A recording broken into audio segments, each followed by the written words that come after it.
All right, let's get this started. It's Thursday night. We're here in Barrio Sutiaba, Leon, Nicaragua, and that means it is time for Nicaragua Live. Welcome to the show. Let's get that link out and share it in all the usual places. And I got to get that. There's that share button. Almost hit that cancel button. That would not do well. We would cancel seconds into the show, which no one would be on, but it would not be so good. So we are jumping on now. Let me see if I can find everyone. There we go. Get this out there. We got a post on Nicaraguan, of course. Not that anyone is seeing us there, but it gives us a spot to say, hey, that's where we post.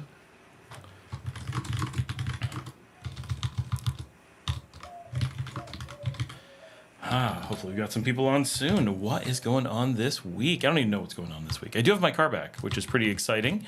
I have a driver's license and a car. That is a good thing. So that's a big deal. Big Ronnie is going to be playing at Asados y Mariscos Restaurante. What town is that in? In Leon. I don't even know where that is. Where is this place? What? Interesting. Always weird when there's a place in Leon that I don't know. I've got the camera kind of zoomed in today. We're getting a little bit more in your face and everything so that... Oh, my dad is already here. I didn't even have to send him a link. And he has the crown. We have a new leaderboard feature here on YouTube, and my father has won it already. Patinka is here as well. But Dad, notice you have a little crown. It says number 1 on it. So you were ready to jump on. He's like, I don't even know how he found it that fast because I hadn't sent it out. Let me see. I am still sending out links, doing the things. Boy, how's everybody's week been? I don't know if you heard me say that. So first of all, our show this week is brought to you by the letter K, by Kangaroos in homage to Ava, who is living in the Upside Down. And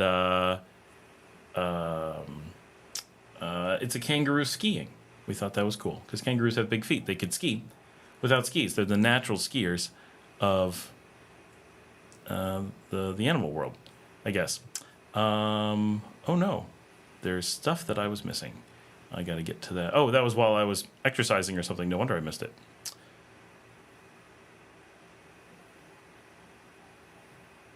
I have so many links to send out. Always takes a little bit to get started. I do not have any beer this week. Just have some water. Feeling dehydrated.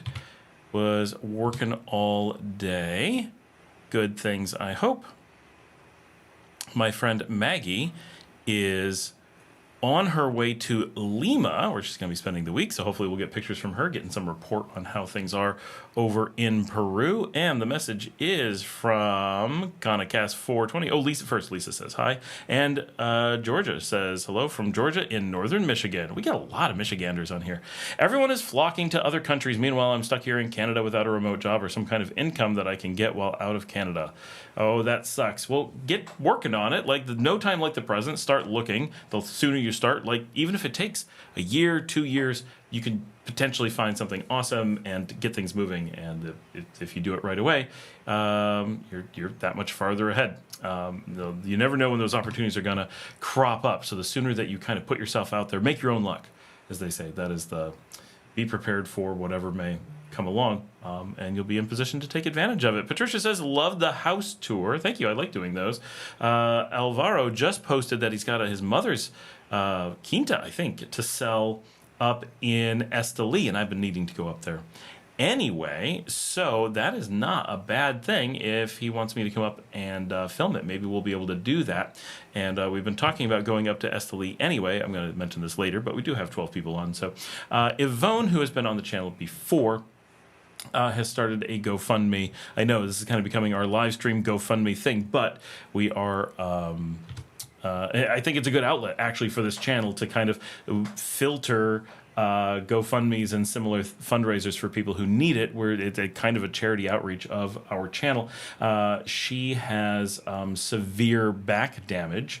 Ivonne has been on the show previously. She was on in 2022 on the episodes when we went to Guatemala, and then briefly in 2021, some episodes around Christmas. But she was the manager of our restaurant and hotel when we first moved here in 2021. And she is 31, lives in Esteli, and runs a private jewelry business. She makes her own jewelry, which is very cool. She has cool stuff, and I will share a link to that as well. But when she was I think 19 or so. She fell and had an accident. Did some severe back damage. She's been able to mostly get by, but in the last year she has lost the ability to walk. She has a herniated disc, a slip disc in her back that's quite severe and really impacting her. And at this point, she has not been able to work for most of the year. That's obviously a really big deal. She can't walk anymore or much of anything. So that is impacting her, both that she is unable to walk, and this is her jewelry business that I'm posting, and also that she's unable to work. So she's really being impacted. So she has managed to raise 50% of the money that she needs for her surgery. She's already paid for a number of surgeries that didn't work, but they were trying to do small ones. They're trying to avoid doing this really big one. Now she has raised 50% of the initial funds that she's needed, and then is doing a GoFundMe for the last 50%, and about 10% of that last 50%, boy, that gets into a lot of, has been covered. And she just started it, I think, yesterday. So she sent it to me today and asked if I could share it. So that is, we will talk about it again later, but that is her GoFundMe and information right there. And Alvaro just posted, I'm flying in tomorrow morning and can provide more pics if needed. Oh, well, cool.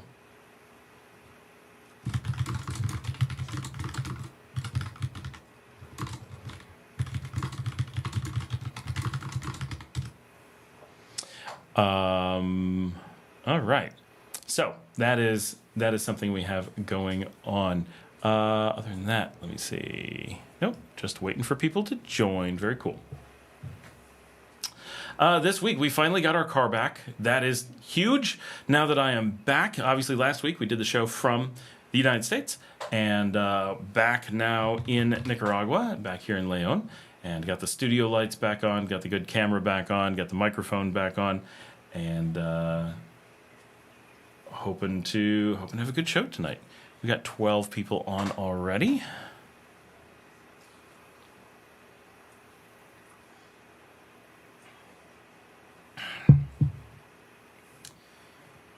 And I got my dog here hanging out. She's ready to do the show. I exercised today, so I've got a little bit more energy, I hope, for the day.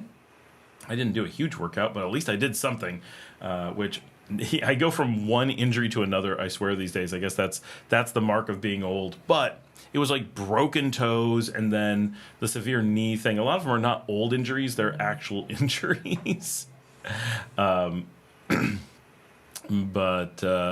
That's been slowing me down a lot for the last 3 years. Was just going from injury to injury, and now my left knee is bothering me now that everything else is okay. So trying really hard to get that to kind of like be healthy and not have it make too much of an impact. EC is here. Hello, in the podcast. Can you ship trucks from Nicaragua to the USA? Thanks. Do you mean trucks like a pickup truck, or do you mean a truck like a truck? I mean. Can you ship northbound? Yeah, I mean, you can ship northbound. Pretty much anything you can ship to Nicaragua, you can ship away from Nicaragua. That is not too bad under normal circumstances. What will be difficult is, one, it's generally not cost effective to do so. There's not going to be a lot of services for it, so you're going to be stuck doing a lot of, like a pickup truck, okay. I mean, chances are it'll be easier to drive it, but like, can you ship it? Yes, of course. I think you'll end up paying quite a bit and regret it. But yeah, if it's a special circumstance and you need to get it done, somebody will be willing to ship that for sure. And I'm sure it's the same companies who ship southbound. It's just normally they're going southbound and rarely going northbound. It's I've never heard of anyone wanting to send a car the other direction. So definitely pretty rare. Walt Hugh. Hey, Scott. Good to see you, and thank you for sharing your videos. Well, thank you very much. I appreciate it. Kanakast420 says, I've been looking for something remote for quite a while now. It's not easy. I do anything at this point, even customer service. Canada sucks for jobs right now. Consider that you may be able to find an American job. There are a lot of American companies that are willing to hire Canadians. Very few American companies have to hire Americans. Most do it because they don't want to hire people from other places. But for many Americans and American businesses, and some laws actually that are still in the books, Canada is not considered foreign. It is still considered domestic, which is not necessarily something that Canadians want to hear under normal circumstances, that the U.S. legally defines it as domestic under certain circumstances, but they do. So in many cases, jobs are willing or capable of hiring someone for or from Canada for jobs that would otherwise be listed as U.S. So I'm not saying it's going to be a slam dunk, but it is a big market for jobs. So consider that it might be worth at least investigating as well. Patricia just posted, and it apparently earned her a crown for number 3. So I'm wondering who gets the crown for number 2, since my dad got the number 1 crown. For those who are wondering, we have a new leaderboard that encourages you guys to compete by posting stuff or giving super thanks to acquire better crowns. I have no idea how it works, and I didn't realize it existed until I went to hit the Go Live button. It was on the little news pop-up from YouTube, and I'm like, what's this? Do I have to turn it on? Apparently no. It's just there. So it's got these little crowns that come by. I don't know if we can click on them. Oh, I can. Oh, and Patricia moved up to first place. Actually, Patricia, Kanacast, and Walt Hugh are now in first, second, and third, each with 50 points. Dad, you're down to 25 points, so you need to get posting some comments or something to earn your way back. We got Elizabeth Costanza, also tied at 50, but she must have done it just a little bit later, and so didn't make the top 3 slots, I guess? I don't know. This is going to be interesting. We're going to be watching it throughout the night to see what this does. Oh, yeah, Kanakast just popped up, number 2 right there. Eugene says, greetings from Southeast Georgia. Very cool. What town? Are Savannah by any chance? Patricia says, I wonder if the USA would tax the pickup truck for more than it's worth. Chances are it's being returned. There's going to be a lot of questions there. Like, is it a Nicaragua truck being shipped to the U.S.? Is it an American truck being shipped back to the U.S.? Is it a Canadian truck being shipped to the U.S. that has been hanging out in Nicaragua so that it's the wildest of all scenarios? A lot of things will determine how that works. Walt Hughes says, so is Starlink any better or worse in use in the U.S. versus Nicaragua? So Starlink is not officially allowed in Nicaragua. Both, the equipment is not authorized by Telcor, the national telecom. So it's not like controlled substances, but anything like that, communications equipment has to be approved. It doesn't have to go through very much. It's not a hard process in general. If you're trying to bring in something like military walkie-talkie radios that are meant for military, that's going to be hard. If you're trying to bring in like networking gear or stuff like this that just isn't pre-approved, it's just a process under normal circumstances. But Starlink gear is not approved by Telcor. So if it exists in the country, you can get in trouble. Not a lot of trouble, we don't think, because it's not like controlled. It's not like a drone that you're not allowed to have. But it is not approved. So it could cause some problems there. You also cannot reliably get parts. They can't ship parts to you. You can't get replacements. You're going to be smuggling anything you have. Any Starlink equipment in the country was smuggled. So you take your chances when you're depending on smuggled gear. That's the first thing. The second thing is, so that's on the Nicaragua side. On the Starlink side, they don't provide service to Nicaragua.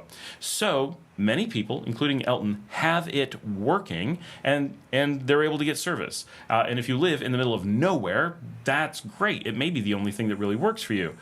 What I've heard is that when you're near a border, it tends to work okay. And if you're far from a border, it sometimes cuts out, because Starlink does go through some effort to make sure, if they know you're in Nicaragua, not to give you service, we've heard. So whether or not that's the case, we don't know. But there's no way it's as good as in the U.S. In one, it's its primary market. In the other, it's not its market at all. But under normal circumstances, you do not want Starlink in Nicaragua. This isn't the U.S. In the U.S., you want it for a lot of purposes. In Nicaragua, it's rare. So Elton doesn't want it at home.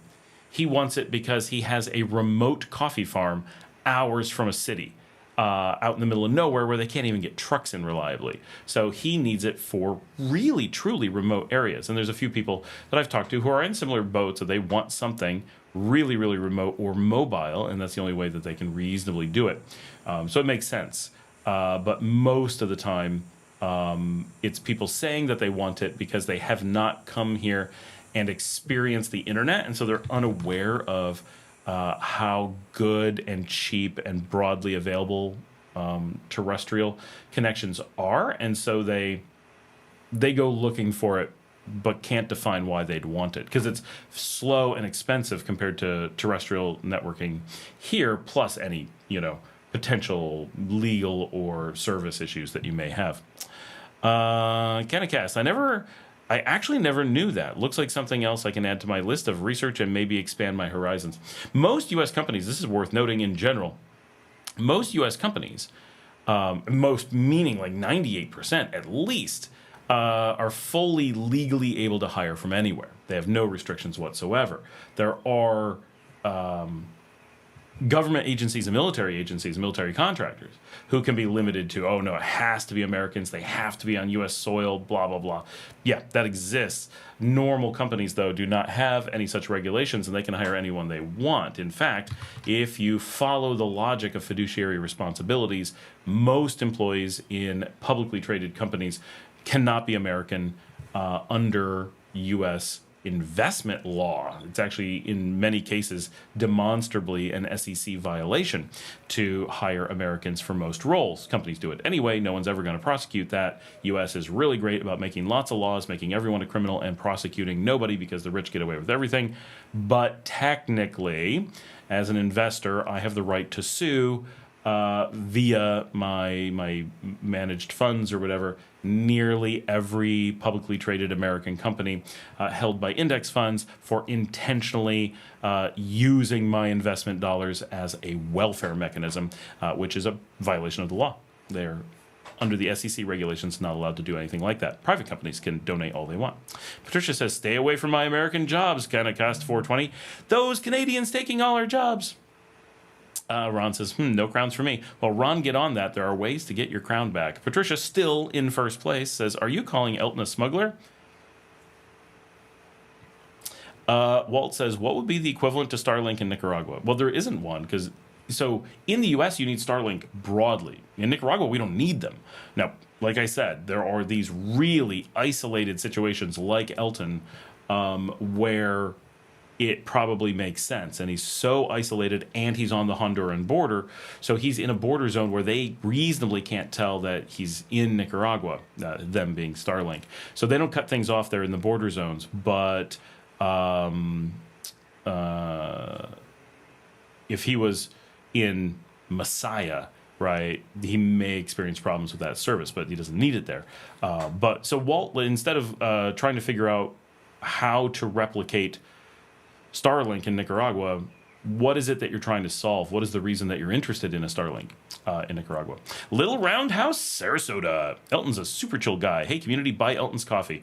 Just so you know, you can only buy his coffee currently in the United States. Those of us in Nicaragua don't have a straightforward way yet to buy his coffee. We don't know when that will come about. We're looking forward to it. I've had his coffee. You can have him stop by and have a coffee with you, but you can't go into the stores and buy his coffee, and you can't order it yet. So those of us who are here are stuck without it. If you're here in Nicaragua and you're looking for amazing coffee in country,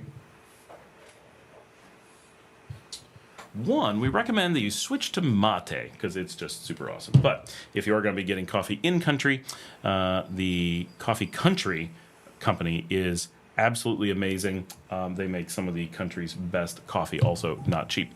But yes, if you're in the U.S., definitely order Immense Coffee to help support Elton, his family, and his project of rebuilding his family farm in Nueva Segovia.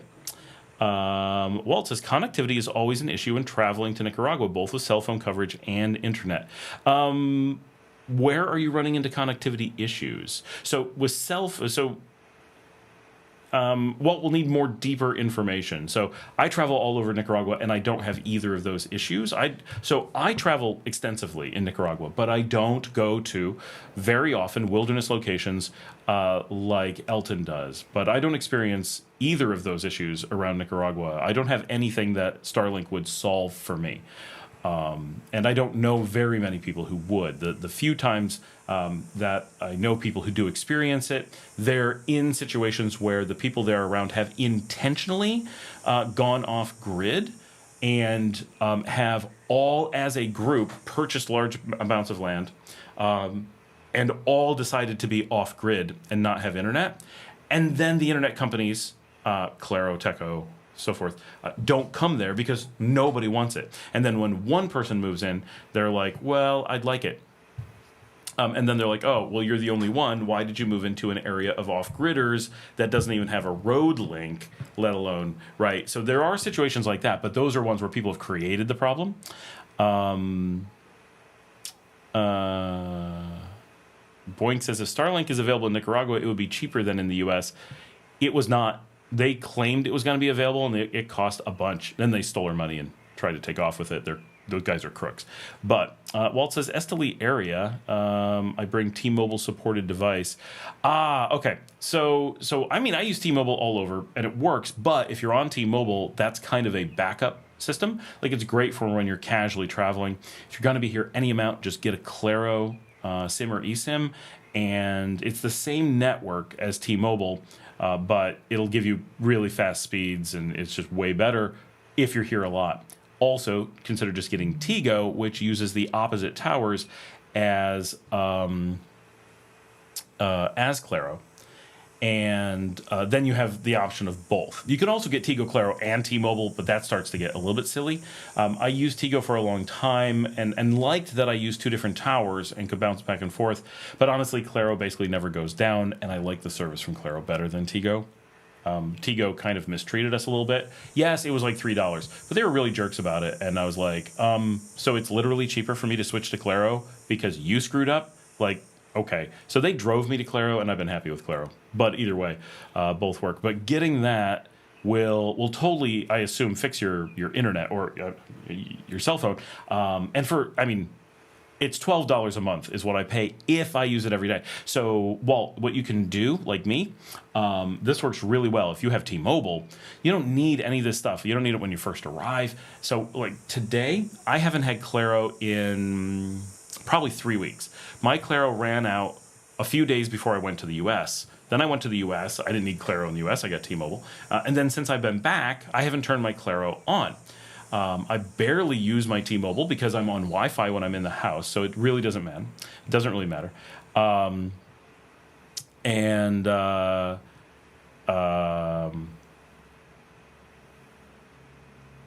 If I need it, I will just turn it on and spend my $6 for 2 weeks.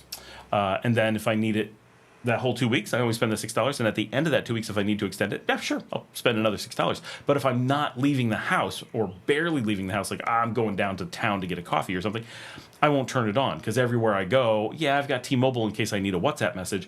And as soon as I'm in my house, I got Wi-Fi. And as soon as I'm at the coffee shop, I got Wi-Fi.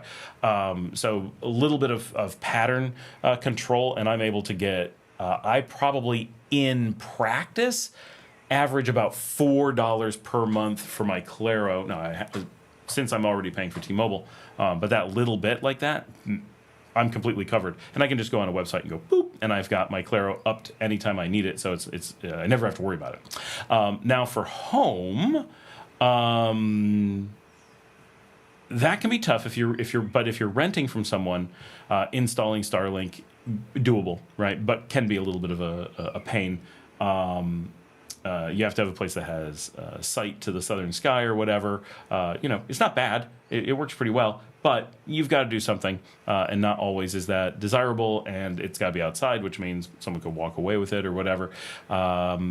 We just pay attention to where we're renting or whatever. Most of the country has really, really good internet. It's just that lots of people opt not to have internet. So with a little bit of planning or a little bit of pushing, we're basically able to have really good internet basically all the time. So just as an example, we pay, when Starlink was coming here, it was going to be, I think, like $120 a month is what they quoted. We had a price. And it was not cheap, and it was way more than getting terrestrial fiber here. And the fiber is faster, like quite a bit faster than the Starlink. Even the cheap cable services here are as faster than the Starlink in most cases. So now we're in a city, but I do stuff in small villages and such, and we're getting way faster than Starlink at a bit cheaper prices. So generally with a little bit of work, it's available. Like I said, there are some really remote cases where it's like, oh, just no one will run out there. Or if you're here, traveling, you're stuck renting, well, there's only one hotel in town, they don't have good internet. But how often would you be in a hotel and hooking up your Starlink? Like Starlink only works under certain circumstances reasonably. If it was a challenge, like, can you make Starlink work on any given thing? Yeah, probably you can. But if you're like staying in a hotel for a night or a couple nights, are you going to like rig it outside your room, intentionally rent a room with a view from the right angle, put it on a balcony? There's a lot of complications, I think, to using it in that way too. Connectivity. If Starlink was available in Nicaragua, it would be cheaper. That's not what we saw when they said it was available, when they were offering it, but who knows what they would have done now. Boeing followed up and said, in Colombia, residential plans start at $35 for Starlink, which is much cheaper than the U.S. That's cheap. Dave says, hello, Scott. Been looking at availability at El Simple. Shows nothing available for months. Is this a fact? It's not that it's not available for months. It's that maintenance is going on right at the moment, and it was all taken off the market. Dave, let me grab an email address for you that you can email and talk directly to the manager, and they can work that out with you. They can put things in. And tell you like, oh, here's the work that's being done on that particular day or this particular day. So here's what you'd have to put up with. We're painting, we're adding, or just whatever. Okay, that's good. That's good. That's good.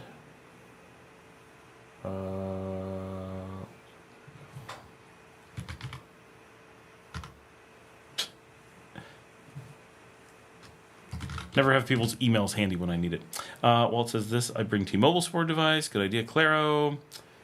Mark is here. Hola, mis amigos. ¿Cómo están? Luke says, hola ustedes. Y'all. Spanish for y'all. Janet says, hey, I'm here, but I have classes too. See ya. Let's see.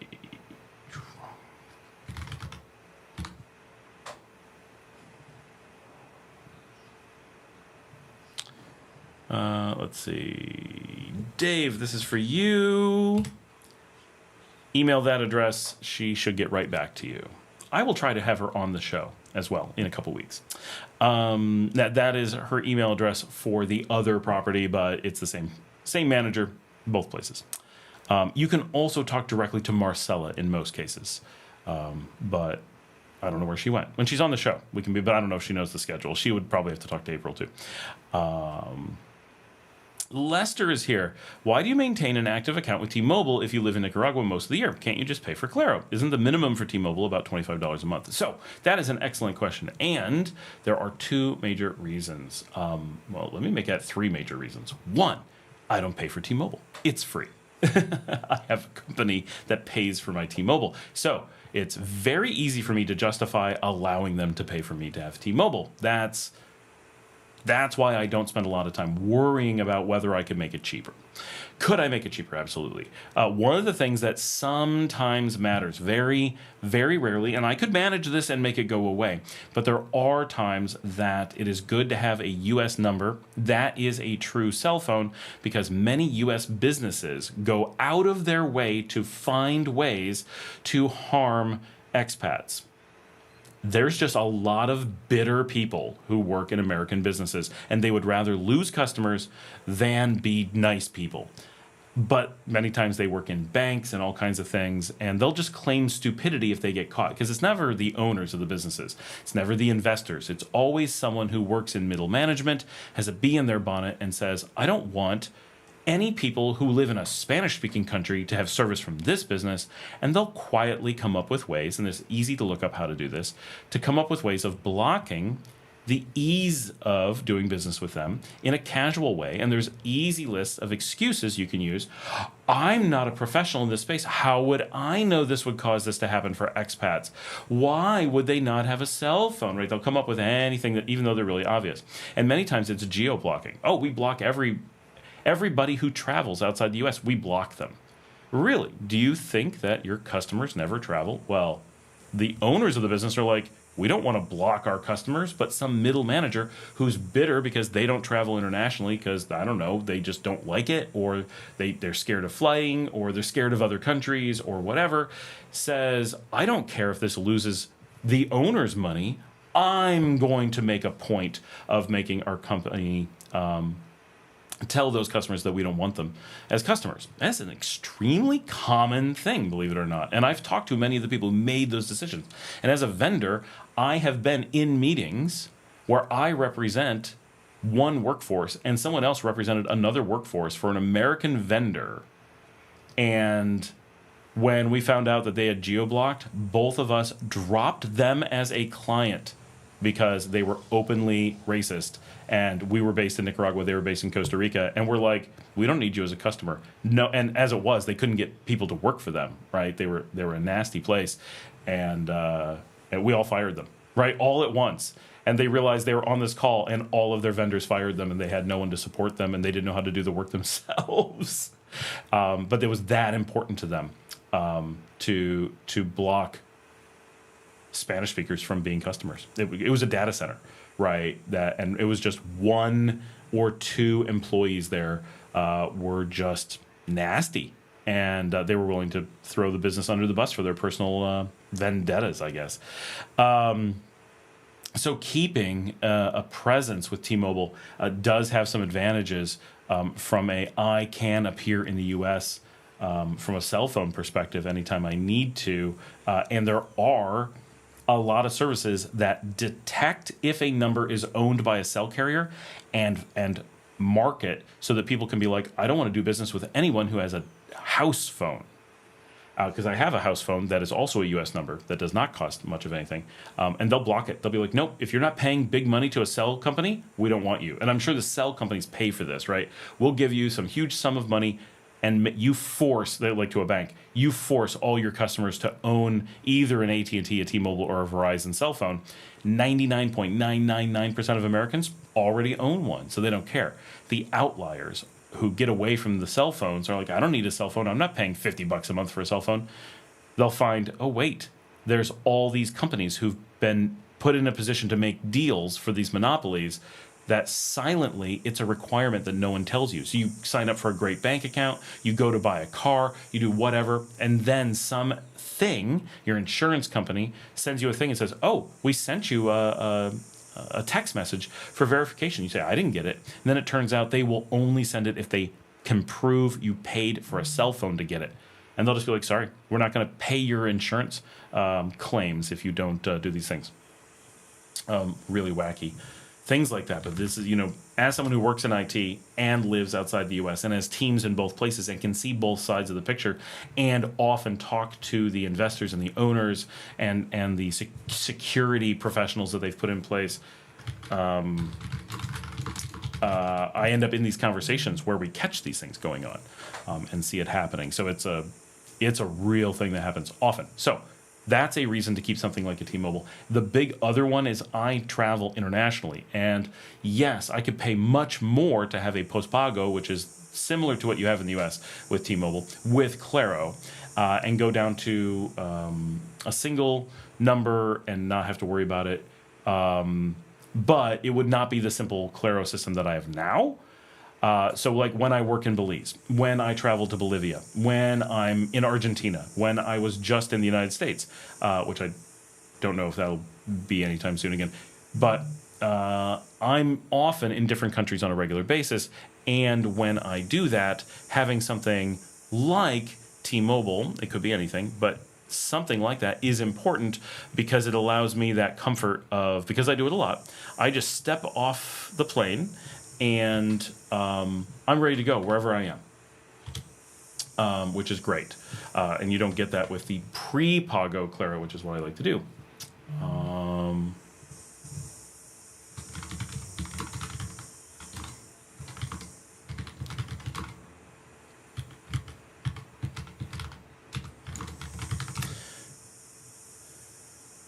Okay, I just have to check a quarantined email in the background. I'm on it.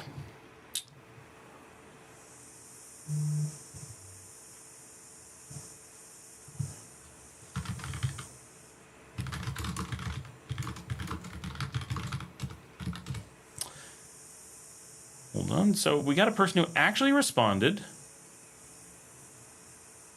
to the... Janet literally just asked, who's H? Why can't we let them in? It's because it's an account that didn't look real, and it probably isn't, but they did respond to me as if they were real, and I mean, just this second gave an excuse as to, or an explanation as to how they heard about us. So I'm letting him in. Like, I'm trying to...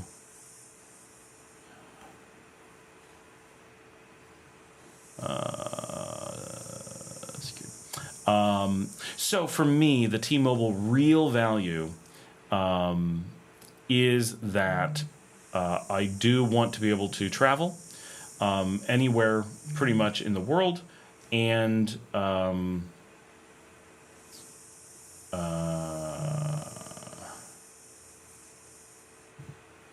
be able to have my phone just work and not have to deal with it. So pretty much everywhere that I go, I have the ability to not have to deal with my phone whatsoever. And no matter how many countries I pass through in the middle, it's not a problem. And that really is valuable. So whether you have that through Claro or have that through T-Mobile, I recommend it's something that you find a way to get under normal circumstances if you travel at all. What a comfort it is. I've had T-Mobile since Verizon screwed us over in 2012. I switched because I was like, I can't do this anymore.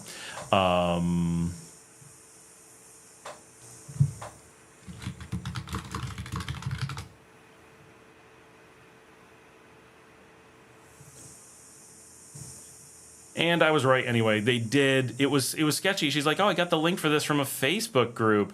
And I'm like, we don't normally put it on Facebook groups, but it could be. You never know. You don't want to block people who have some legitimacy. But no, there was no legitimacy. None. So I think Luke nuked them, and I took care of the post. So that's gone. Anyway, yep. I'm good at spotting, but I'm not good at enforcing. And now I need to block this person. How do I block them? There we go. Report. Report and block. There we go. All right, I just have to send a quick message about this quarantine. Sorry, so already got it.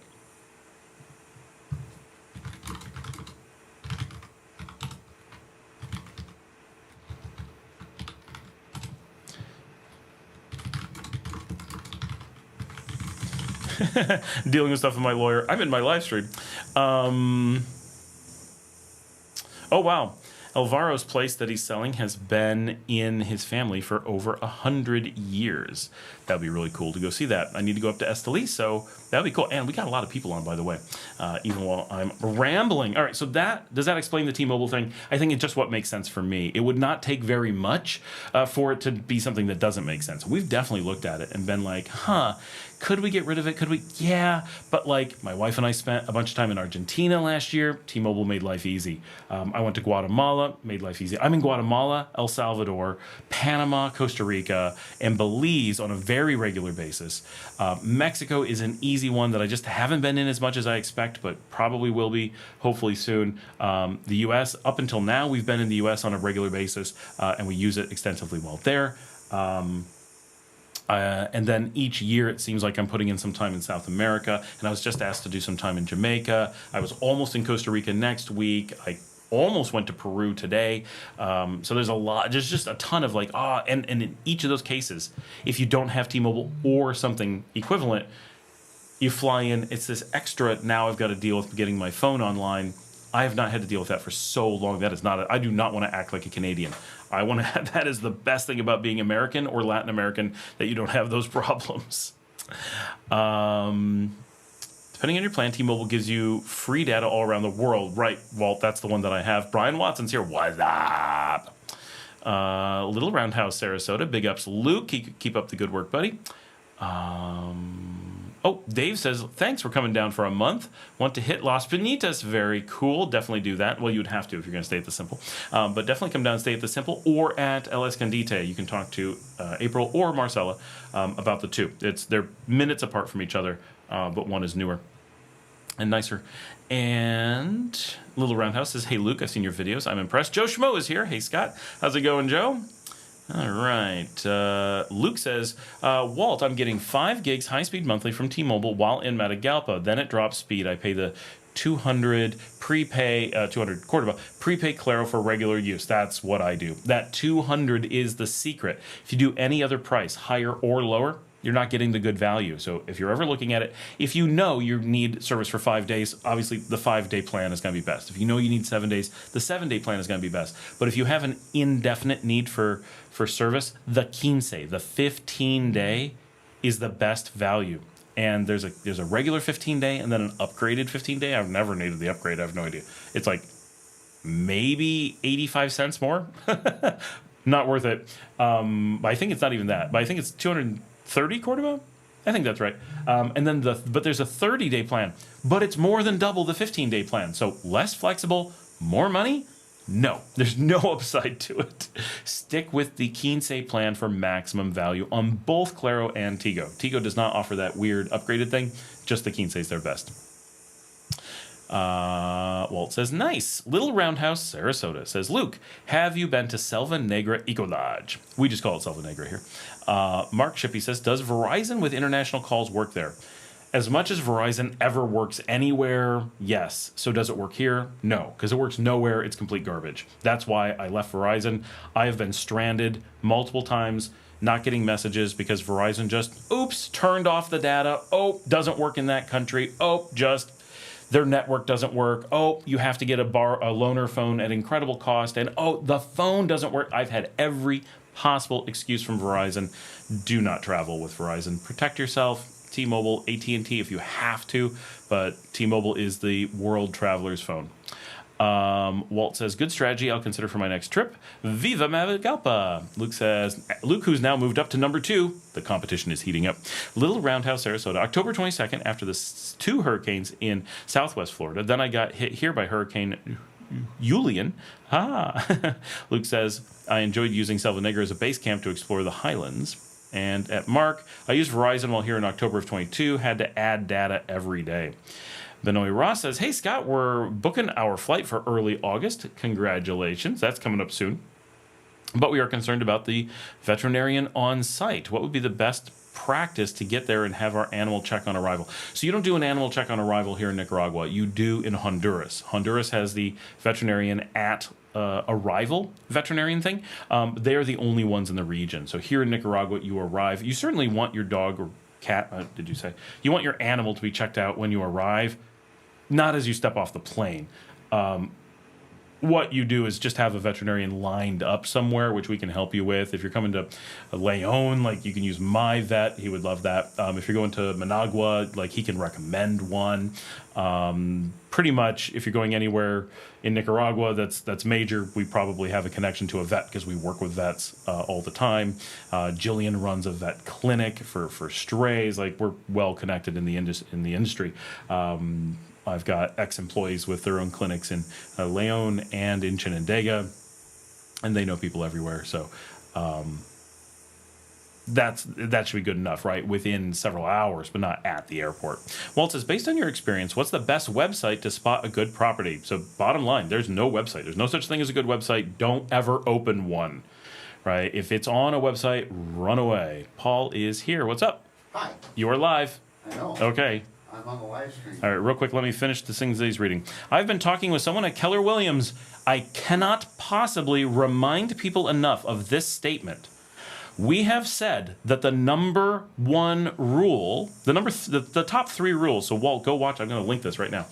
The big 3 rules that we tell every single person: never start looking at property when you are abroad. Never look at property in Nicaragua on a website. Never talk to a real estate agent in Nicaragua. We also say you are never the exception to these rules, but everyone believes that they are.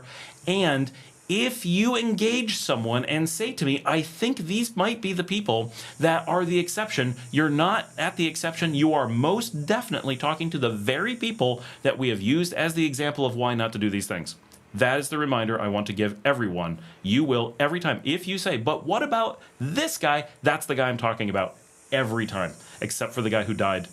We don't talk about him anymore, or you won't be talking to him because he's dead. Other than that, what's up, Paul? Hi. Yes. Are we having fun tonight? We are. I'm not even drinking. I just have water. I know. I'm very energetic because I exercised just before I came on and did the show. You should be drinking brandy. Hey, find me brandy. That sounds good. Bourbon. Bourbon. I do have new bourbon that we just brought back from the duty free. All right, so here, well, this just came out like 3 days ago. This is the 8 rules of real estate in Nicaragua, and then there's a playlist that goes through everything, right? But these rules, truly, there will never be an exception to them. I've been here for a long time. Every person who has ever been screwed here, these are the things that they didn't follow, right? So this is the amount. Just follow these rules. That will protect you. Did you just want to say hi? Paul's just here to say hi. He's taking off now. And we also have coming up in about a week, a little bit less than a week, is some guidelines for real estate here in Nicaragua. So that will be coming soon. So look for that. That will be a good, useful. I want to make sure. Yes, I did link the right video. And then I'm going to look for the playlist as well. There's a whole playlist of real estate stuff. Now that one gets really long. That's why we're making the rules and the points videos, because we want to give people a starting point so they're not overwhelmed by 50 videos that dig deep into each of why each of these things, right? Why not a real estate agent? Well, there's a whole breakdown why it's different. Why are they different? Breakdown on every point of why they're different. Why not online? Breakdown of that, right? So it gets really overwhelming. Plus, there's good videos for like, what does my citizenship or residency or other things, how do those things affect purchasing? Well, we cover those things too. There's a lot of things like that they're good, and as you get deeper into the process and have questions, they're there to help you. But the real big repeating, these are things you don't want to do. And quite often the reason that we're so adamant about it is because they're the exact opposite of if you were going to do real estate in US or Canada, we'd be like, definitely start looking from abroad. Definitely look on websites. Definitely engage a real estate agent, right? Like the exact opposite. Well, maybe not the last one, but definitely consider it. Like that would be potentially a really good thing. All these things would be a bit different. Also be aware that an agency that you may be talking to is also famously been sued and lost in the United States for completely screwing over their clients and hosing them. And if you find a link to the Missouri lawsuits, that should give you a really big warning as to who not to talk to anywhere in the world. And then we can give you great guidelines, like what to do, right? Come to Nicaragua. So let's talk about this for a little bit. Like there is no way to really research property online, right? You got to get here and research your towns and neighborhoods and that kind of stuff. Now, obviously, Walt, you've been here before, so you're looking at Esteli, like you have some experience in Esteli. I assume you're looking to buy an Esteli. You can respond to that while I'm looking for the play. Oh, I found the playlist. Let me grab this. It is a long playlist, so I know that it is overwhelming. But of all the playlists to take the time to go through, I recommend this one's currently 35 videos, and the 36th will be on the list soon. It says 2 unavailable videos are hidden. What ones are hidden? How do I find them? Oh, I think it's videos that haven't released yet. That's why they're unavailable. That makes sense. So the playlist will be up to 30. Oh, it's at 33 now. It'll go up to 35 once they release. I'm smart. And that 8 rules one is the last one on the list. So, and mostly those are not super long videos in most cases. So it's pretty good. And some of them are like explaining why pricing is done the way that it is, why you have to react a certain way. Some of them are interviews, like me talking to Jeff at Playa Tesoro about the real estate they have there, that kind of stuff. So it does cover a bunch of different angles. You're not going to be completely just berated with this one bit of don't do this, but worthwhile playlist for sure. We'll come back to real estate stuff in just a little bit. Little Roundhouse, Sarasota, who is up to number 1, guys. Are you going to let him stay up there? What are you doing? 2024, worst hurricane season ever. Matagalpa was sweet. Little disappointed in Hinotega. So I'm interested, what did you not like about Hinotega? I know what I don't like about Hinotega, why I would choose Matagalpa, but I do love Hinotega an awful lot. Dave says, okay, Scott, which is the newer and nicer? Newer and nicer of... What were we talking about? I lose my threads quickly coming down to Las Bonitas. My hotels.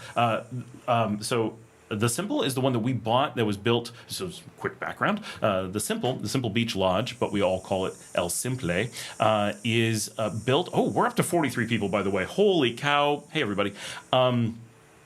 The El Simple was built as a house on the wreckage of the 1992 tsunami that hit Las Piñitas. So like most of the beach, everything was built in 1992 or later. It was a house for a while, and I know some guys who lived in it back in the mid-90s. They rented it, and then sometime in the early 2000s, it was converted to a hotel and restaurant. We bought it 2021, right at the beginning of the year, thinking it was a house. We knew it had been other things, right? And this is we bought from abroad, but in my defense, we had been renting here since 2016. I had lived here in 2015. I had offices here, and I had employees go to get it. Like, we had a lot of resources and been here a long time, and it was still foolish to do what we did. But we ended up lucking out. We got a really good price. My Nicaragua country manager walked in and said, this is the place my boss wants. We want to buy it. And the owner was ready to go out of business. And he's like, oh, thank goodness. And we worked out a deal. We're able to buy it. We bought it as a home thinking that it was going out of business and was empty.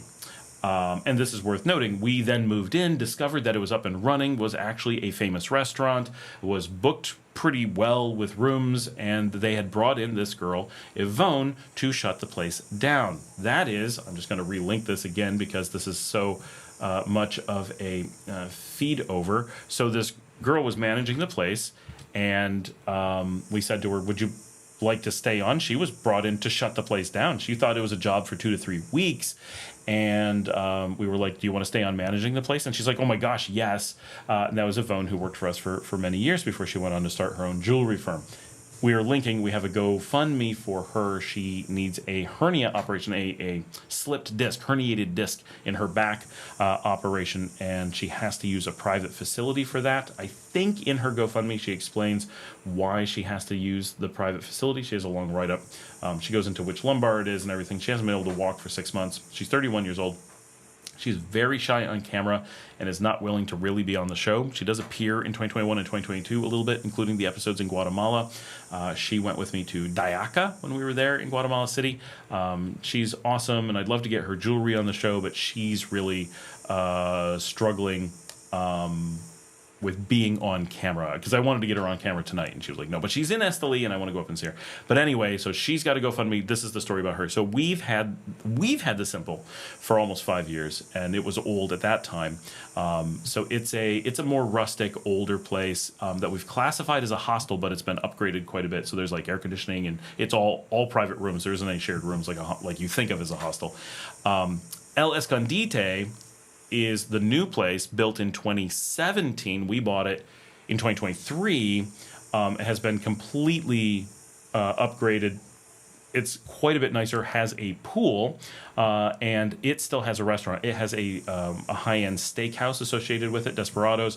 The Simple no longer has a restaurant. It is only a hotel, and is rapidly being revamped. Like, the space is being redone quite a bit. So the Simple will change quite a bit. It looks way nicer than it did even a week ago right now. But the upscale, newer place is definitely El Escondite at Desperados. So that would be the way. If you're looking for a nicer, more spacious experience, that's the way to go. The Simple does have a relatively unique waterfront room where you have a balcony directly at the beach. Basically, no one has that. But other than that, Escondite has every room is air conditioned. pool is just for those rooms, bigger rooms, more modern, for sure. Luke says, Walt, there are no good websites for property. You will overpay without exception of purchases if you even end up with the house for real, because you easily won't. That's one of the fears, is so many of those things, those deals aren't even real. Which I've made those mistakes, right? These are mistakes that I've made, I've learned firsthand. Lindana's here. Hi, friends. Walt says, overpriced real estate is exactly what I experienced. Saw a neglected quinta for $200K. Oh, absolutely. Yeah. They'll do so much to manipulate the prices online and confuse you. And everyone does it. So it's like this big concerted effort. Luke says, internet listing of 220, offer the owner 30K. Yep. Benoit says, but they still ask for papers, right? For papers when we're talking for real estate?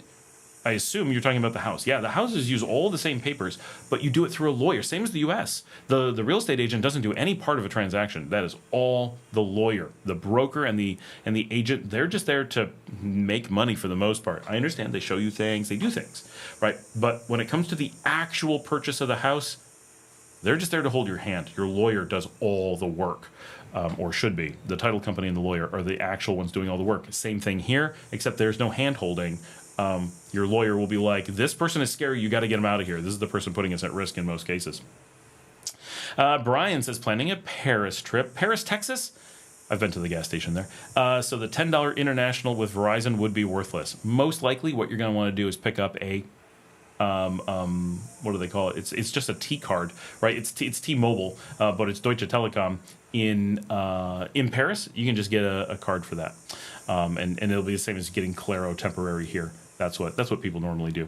Walt says agent wanted 5 to 7% commission, right? And think about that, 5 to 7% just for being your agent. That's not both sides. That's your side alone. And they don't have any of the things that. So in say the U.S., typically you get 5 or 6%, and it's split between the two. So they're getting 2 to 3%.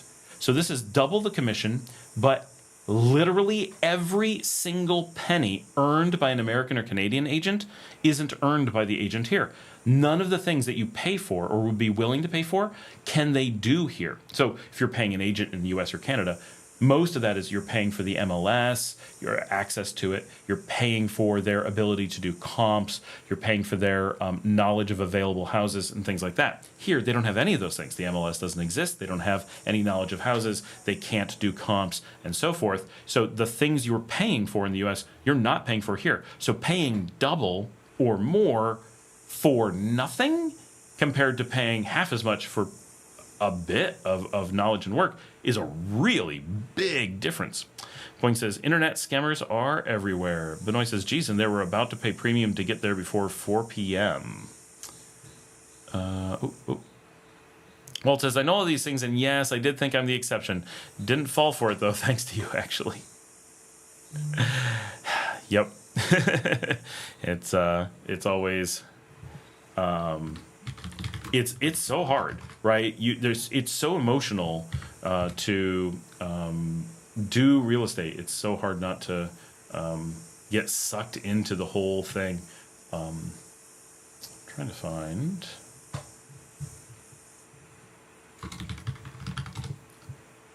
the news.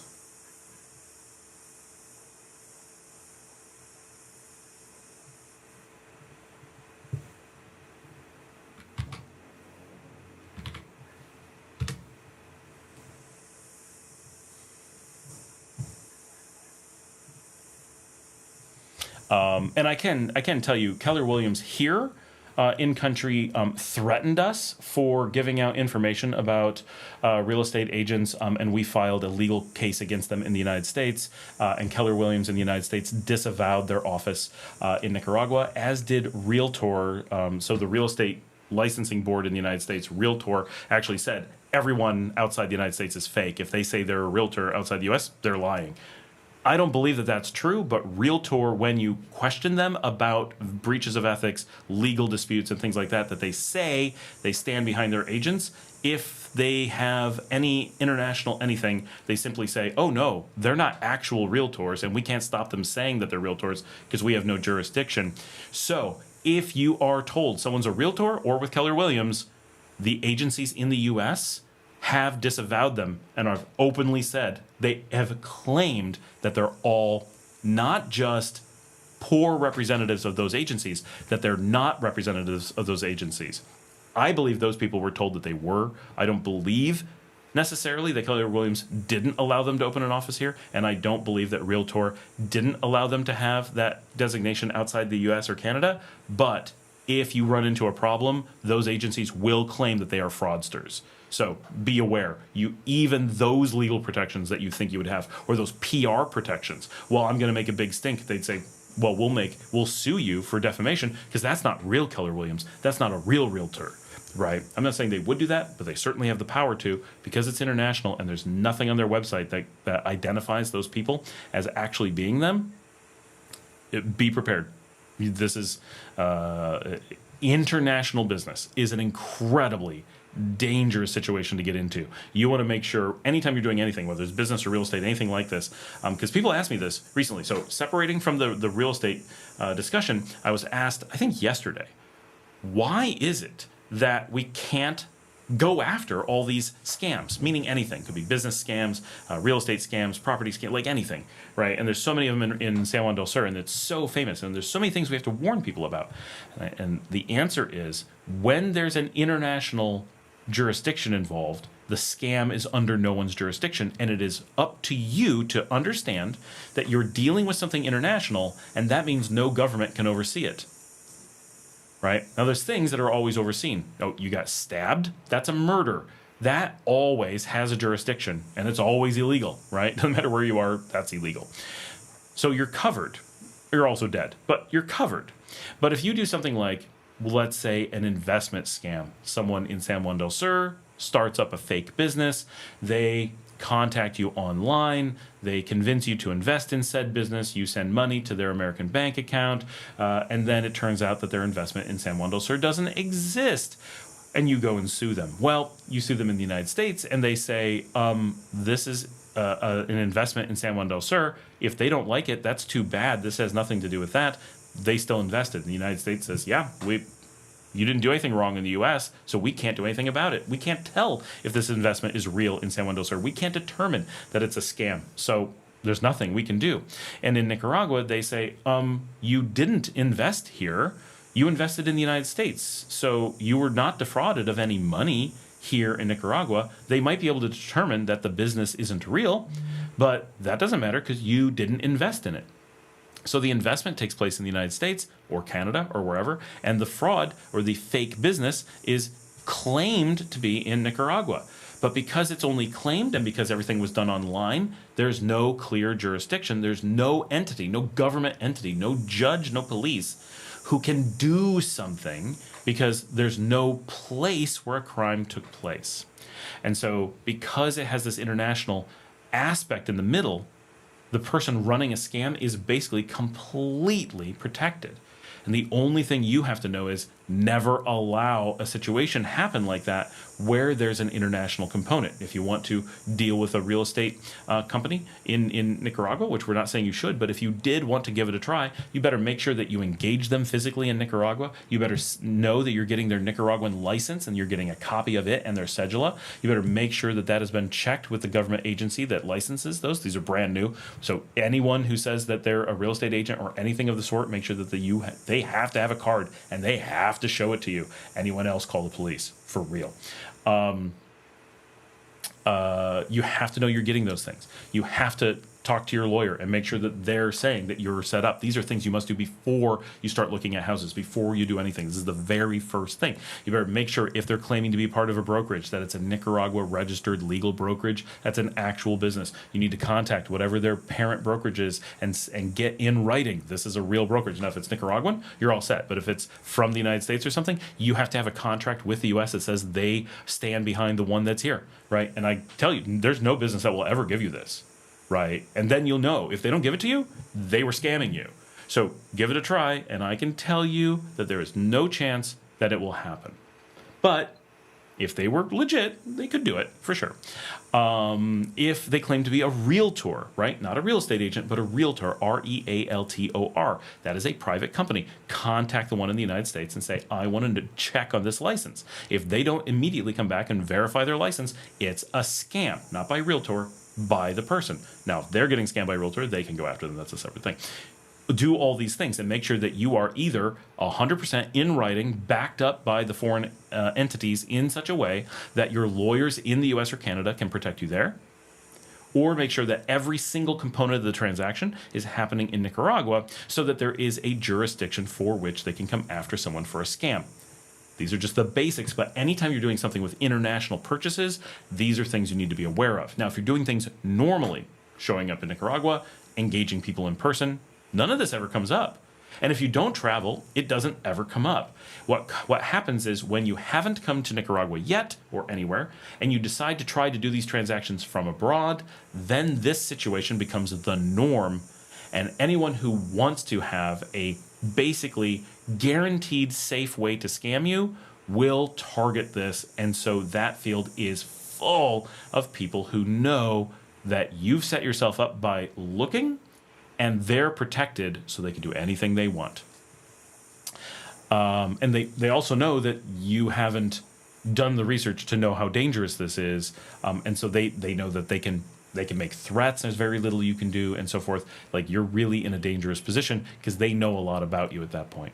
Benoit says, one house for sale, $67,000, listed on 3 different websites for over $200,000. Oh, yes. And most of those websites, or probably all of them, have no connection to the house. They simply found a house, maybe stole some pictures, maybe took some pictures of their own, maybe made something up, maybe AI generated pictures, and just put up the pictures, right? And they just claim any price. And what they do is, if you want to buy that house, in most cases, they'll go negotiate it. They'll buy it for $58K. They'll come back to you, talk you up to $210K, and then pocket the difference if you're lucky, right? That kind of stuff is very, very real and very easy, and you have no protection against it because if you engage them through a website, they're under no obligation to you. There's nothing that says you can't do that. EC says, how long was the line at customs when you came back to Nicaragua from the States? I used the VIP lounge. There is no line for me. Last time I was there in January, it took 2 hours to get through. Lots of planes coming in at the same time. We were there for probably 30 to 40 minutes, but we literally step off the plane as fast as we can walk down to the bottom of the elevator. The girl walks up with my name on a sign. She whisks me into a lounge, takes all my luggage away. They do walk me right through a security checkpoint, but it's instant. So for me, the line was under 2 minutes. And that includes the scanner and everything. That was the entire process. And then I was into a lounge with Wi-Fi, drinks, sandwich, and people who would go shopping for us, all right there. Plus, we had the boards that told us arriving and departing flights. And then there's probably 30 to 40 minutes, and our luggage was taken to our car for us. So for us, it's very nice. Luke says, EC, if you will travel to or from the States at least twice a year, the global entry is worth its price. My last entry into the U.S., my CBP, took less than 2 minutes. Walt says, sounds like you've got a few more views from your playlist. Oh, awesome. Vince is here. He says, hi, Scott. Little Roundhouse, Sarasota, still holding #1, guys. Restaurants were subpar. Infrastructure and housing was not to my liking. Just my opinion. He means in Jinotega. Yes, I do agree. The infrastructure, I've not had too much of a problem with. Housing and restaurants and coffee shops and bars, like all of that, I find very small townish. No variety, no competition for quality. It's fine, but it definitely leaves something to be desired. It's just not a big enough city to create the market. And that's something that, even Matagalpa and Leon being pretty big cities, they still struggle with that stuff. So going to a real small city like Jinotega, which, to give you a difference, Matagalpa is a metro area of 500,000, and Jinotega is it's a city of 90,000. I think its metro is like 110. So it's maybe 20% the size of Matagalpa. So you really feel how much smaller it is. And it's more remote from everything. So Matagalpa is closer to Esteli and Managua, like some other big cities.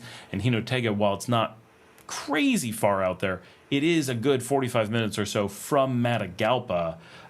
So you're out there. Basically, everything that goes there goes through Matagalpa first. Luke says the Guanuca Music School across the street from me normally has student recitals with adult musicians sitting in. Tonight is a rock band performance like Journey. Oh, that's pretty cool. EC says waterfall. Wow. Is that from watching my waterfall video in Matagalpa recently? Ben is here, but I'm going to sneeze first. Sorry. Ben Landers says, hey, Scott, question. I know expats can invest in Nicaragua, absolutely. But my question is, on the flip side, how does a Nica person get an investment brokerage account to invest in U.S. stocks? Is it possible and is it legal? Yes. We've gone through the process a bit in some discussions. It's been a little while since I had to look at it, but yes, Nicaraguans can invest in the U.S. It is much more difficult, partially because of just how difficult it is for Nicas to do everything. But you're able. There are brokerages that allow you to open accounts. There's banks that allow you to work. And Nicaraguans are fully able to open bank accounts in the U.S., get tax IDs in the U.S., and that sort of thing. So it's not very hard at all. Very different though. You're doing two very different things. Or slightly different things, I guess. When Nicaraguans want to invest in the U.S., they're always talking about brokerage accounts every time. And when Americans want to invest in Nicaragua, they're talking about direct ownership of business every time. And so they're very different things. In one case, Nicaraguans are looking for access to the American stock market. Now, there's good reasons why this is happening. America is a stock market investment country. That is how almost all investment in the United States happens. Nicaragua is a direct investment private capital country, and that's how nearly everything happens. There is a Nicaragua stock market. No American wants to get access to it. It's pointless. There is private equity investment opportunities in the United States, but no Nicaraguan wants to get access to them. They've got better markets here. They want access to the stock market. So they're trying to do different entities. So if a Nicaraguan was trying to do the same thing that Americans are trying to do here, they'd find it relatively easy. In fact, I'd push it to very easy. But because they want to have brokerage accounts, you're dealing with large corporate entities that you have to convince to allow you to do things. So that becomes an exercise in getting companies to like you and permit you rather than what's legally available. Whereas in the reverse, when we come here to Nicaragua, no company gets any say whatsoever in what we're doing, including the local banks. We simply walk into a business and say, I want to buy this business, invest in this business, be a part owner of this business, whatever. But you're dealing directly with that business, and it's just whether or not they'll let you invest or sell to you, and that's it. So it's we're doing different things, and that's why one is perceived as so hard and one is perceived as so easy. Luke says, Casada Blancas in Matagalpa Departamento, absolutely gorgeous. Luke says, tell Marcela, monthly deposit made and happy Mother's Day. Oh, thank you so much. She will be on the show. She's in the other room. I don't know what she's doing, but she said she would stop by. Tom is here. Hi, Scott. Great video on recent differences in the U.S. on last visit. What was the most striking? The AC... Going into that restaurant, not a fancy restaurant, but like the highest end diner probably in Houston, which is not a big stretch, but is a very fancy diner. Very high prices. For two of us to have very mediocre food, $50. That was one of the only meals that I was so shocked by how expensive it was. We actually ate all week, and very rarely was I like, this is ridiculous, right? It was always more expensive than Nicaragua, obviously, but it was rarely like offensively expensive. But that place was pretty high, right? Pretty dramatic. And so... I would, like, when I was eating at Burger King, it's like, this is 20% above Nicaragua. That seems really reasonable, right? When I was eating at Mr. Soy Sauce, we were like, oh, yeah, totally more expensive than Nicaragua, but no more than Panda Express was the last time I was there. I'm sure Panda Express is more expensive. Honestly, Mr. Soy Sauce is better. So we were actually pleasantly surprised by the situation. We thought it was going to be much worse, except for this one diner. That one really struck us as the good parts of the meal, except for my salad. I had a side salad. That was amazing. Other than that, my shrimp, not up to par with Nicaraguan shrimp. Not bad, but not up to par with Nicaraguan shrimp. And the french fries were gross. And that was it. And it was so cold that we both raced through our food, didn't finish it, and left way too cold to handle being there. Someone is tapping outside, and I'm going to send a message. because I can't figure out what's going on.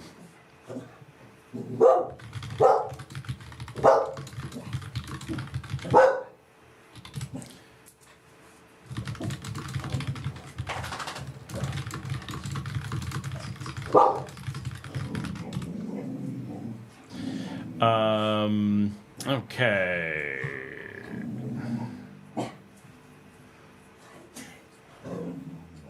Oh, beyond that one restaurant that everyone touted as being like the best thing being so disappointing, I really think by far the most striking thing for me was having been in Houston not that long ago, that the amount of businesses and apartments and stuff that had collapsed in just the last 6 months was wow. Like that was really, really something. I have never been in Texas where so many things were closed and going out of business and just wow. And Paul and I spent the whole time, like our first day, we're like, this is crazy. Thanks. This is crazy how many things have closed. And then we spent the rest of the week as we would drive through the city just going, oh my gosh, look, this is closed. Like we would drive past it, there'd be like an entire shopping plaza. That's closed. This warehouse closed. This restaurant closed. And we would just, it was like the closed game as we went everywhere. And entire blocks of apartments that are gone, and not just closed, but falling apart because they'd given up on maintenance. So it wasn't like, oh, we closed it, we might open it later. This is closed, and we're going to have to bulldoze it later. Like, this was pretty crazy, just how dramatic it was. So that, I think, was the most striking thing that I was not expecting. I mean, I knew businesses were struggling a little bit, but not to that degree. That the amount that caught me by surprise was a lot.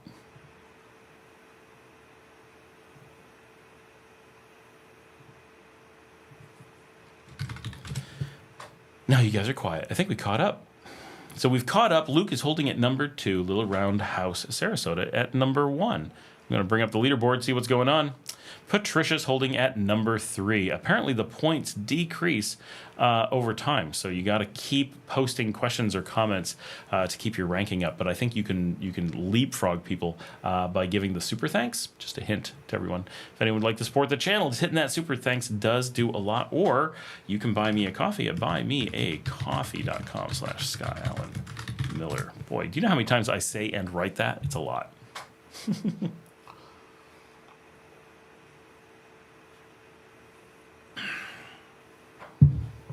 Boy, what do we have going on here?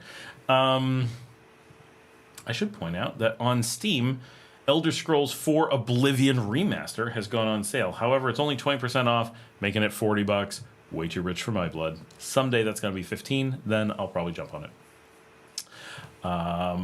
But yeah, let's see. I've got too many things open. I don't need this many windows. I have taking care of all this work stuff. I don't even need email open anymore because that's for tomorrow, right? Yeah, I don't need that. I don't need that email open either. If anyone wants to sign up for Nicaraguan, we had quite a few people sign up this week and a lot of people posting pictures. So, or I don't know if a lot of people is correct, but many more than have been posting pictures.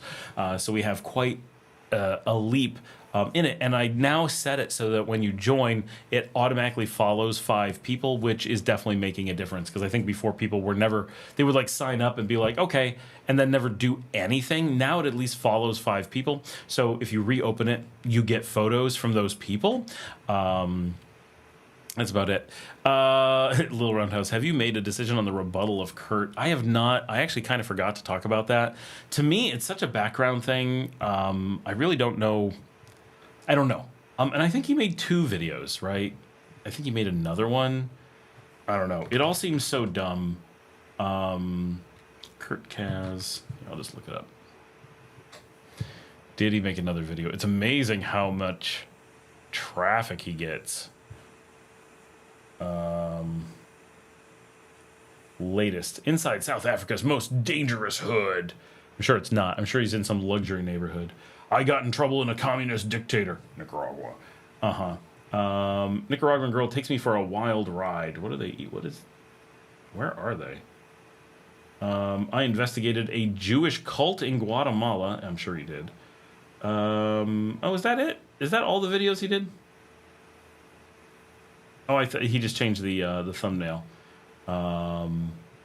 Yeah, because he's a predator, I really don't think responding to sex predators is a good idea. Even though he's trying to gain additional followers by posting political stuff. At the end of the day, yeah, Kirk has that guy.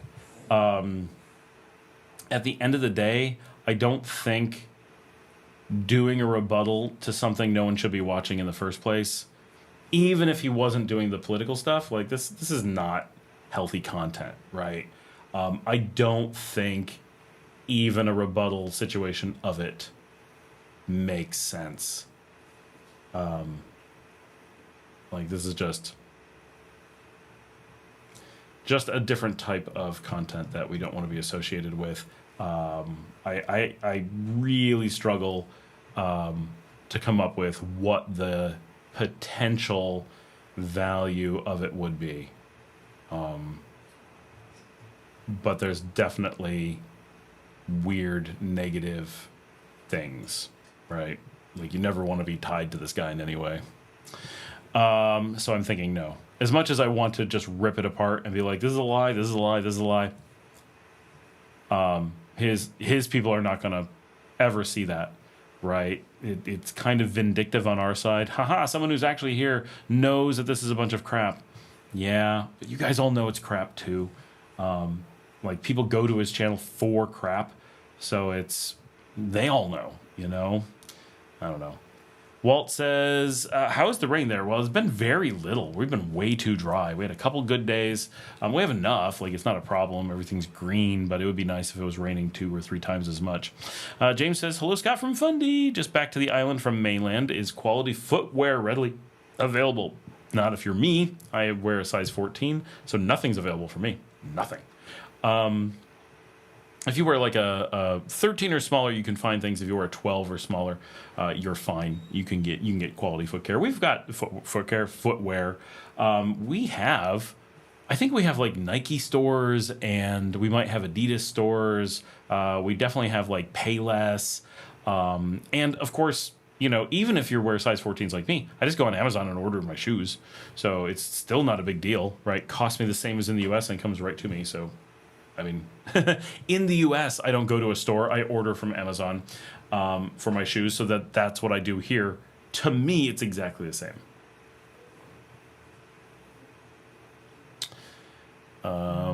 Yeah. Primitivo Experience Steakhouse has invited me to join their live broadcast. Well, how exciting.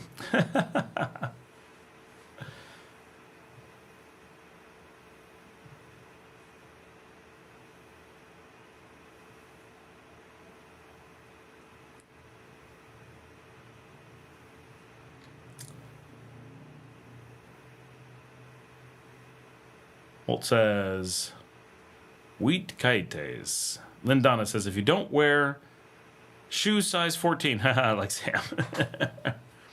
Wear kites. Oh, I don't know kites. What are kites? Is that a shoe type? I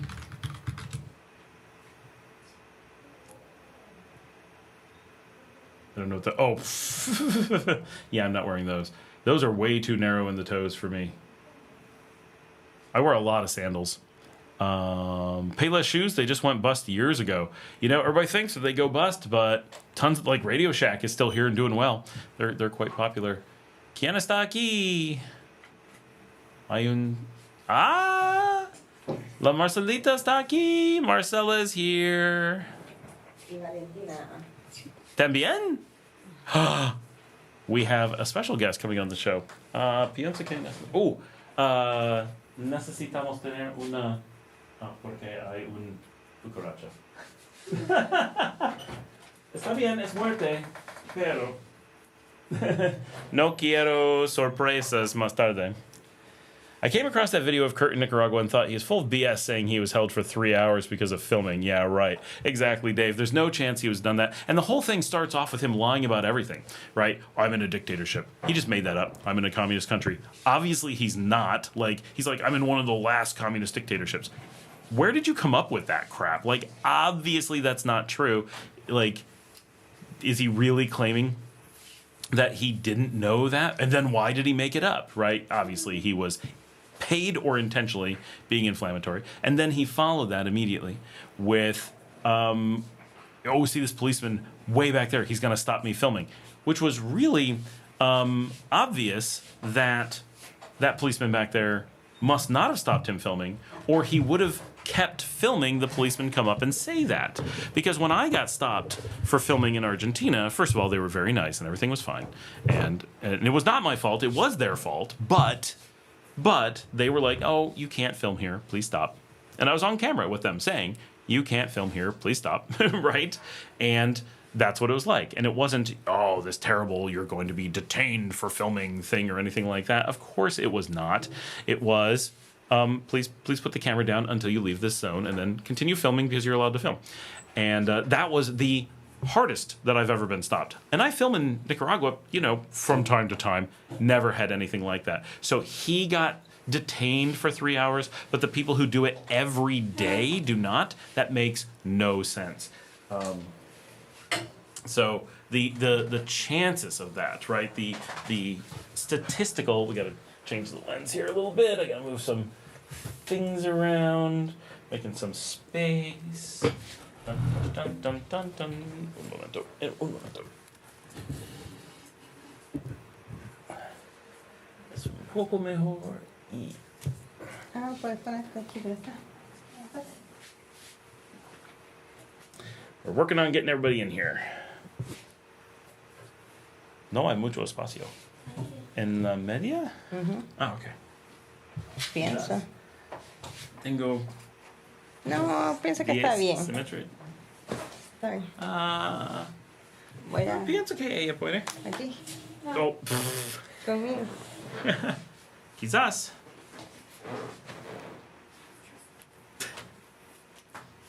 Ahí. Solo vos.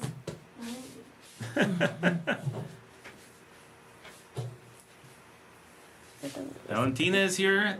También. Hola. There we go. And she has her Scott Allen Miller vlog shirt on as well. ¿Cómo están? Bien.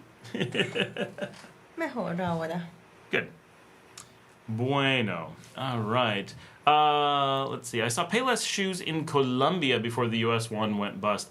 I'm surprised that they're still here, but they're pretty common. Janet says, right, Payless and Radio Shack only died in the US. Vitality Brotherhood and the BS about the military drills. I almost spit my coffee in laughter. I didn't see that part, but someone mentioned that there was military stuff. You never see. How many years have I been here? I've never seen a military drill. What the heck? Yeah. This guy managed to find all the things that don't exist, all in hours of filming, and he was here for no time at all. It's all awfully goofy. So I guess we're doing a rebuttal right here on the live stream, but ella tiene una GoFundMe ahora y ella tiene un poco. ¿Dónde es? Ella tiene un poco. Oh, okay. Sí, pero es nuevo. Solo 2 días. Su amigo en los Estados Unidos tiene una cuenta para ella. Es más o menos lo mismo. Hey. So I will bring it up. We put it up earlier, but that is my Boston Terrier who really wants to make sure everyone knows he is here and that he's having a good day. He's on his big doggy bed rolling around like a maniac. ¿Dónde está? Why does it go to Mexico?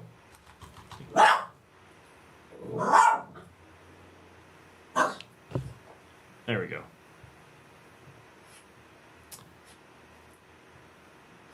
Es más hoy.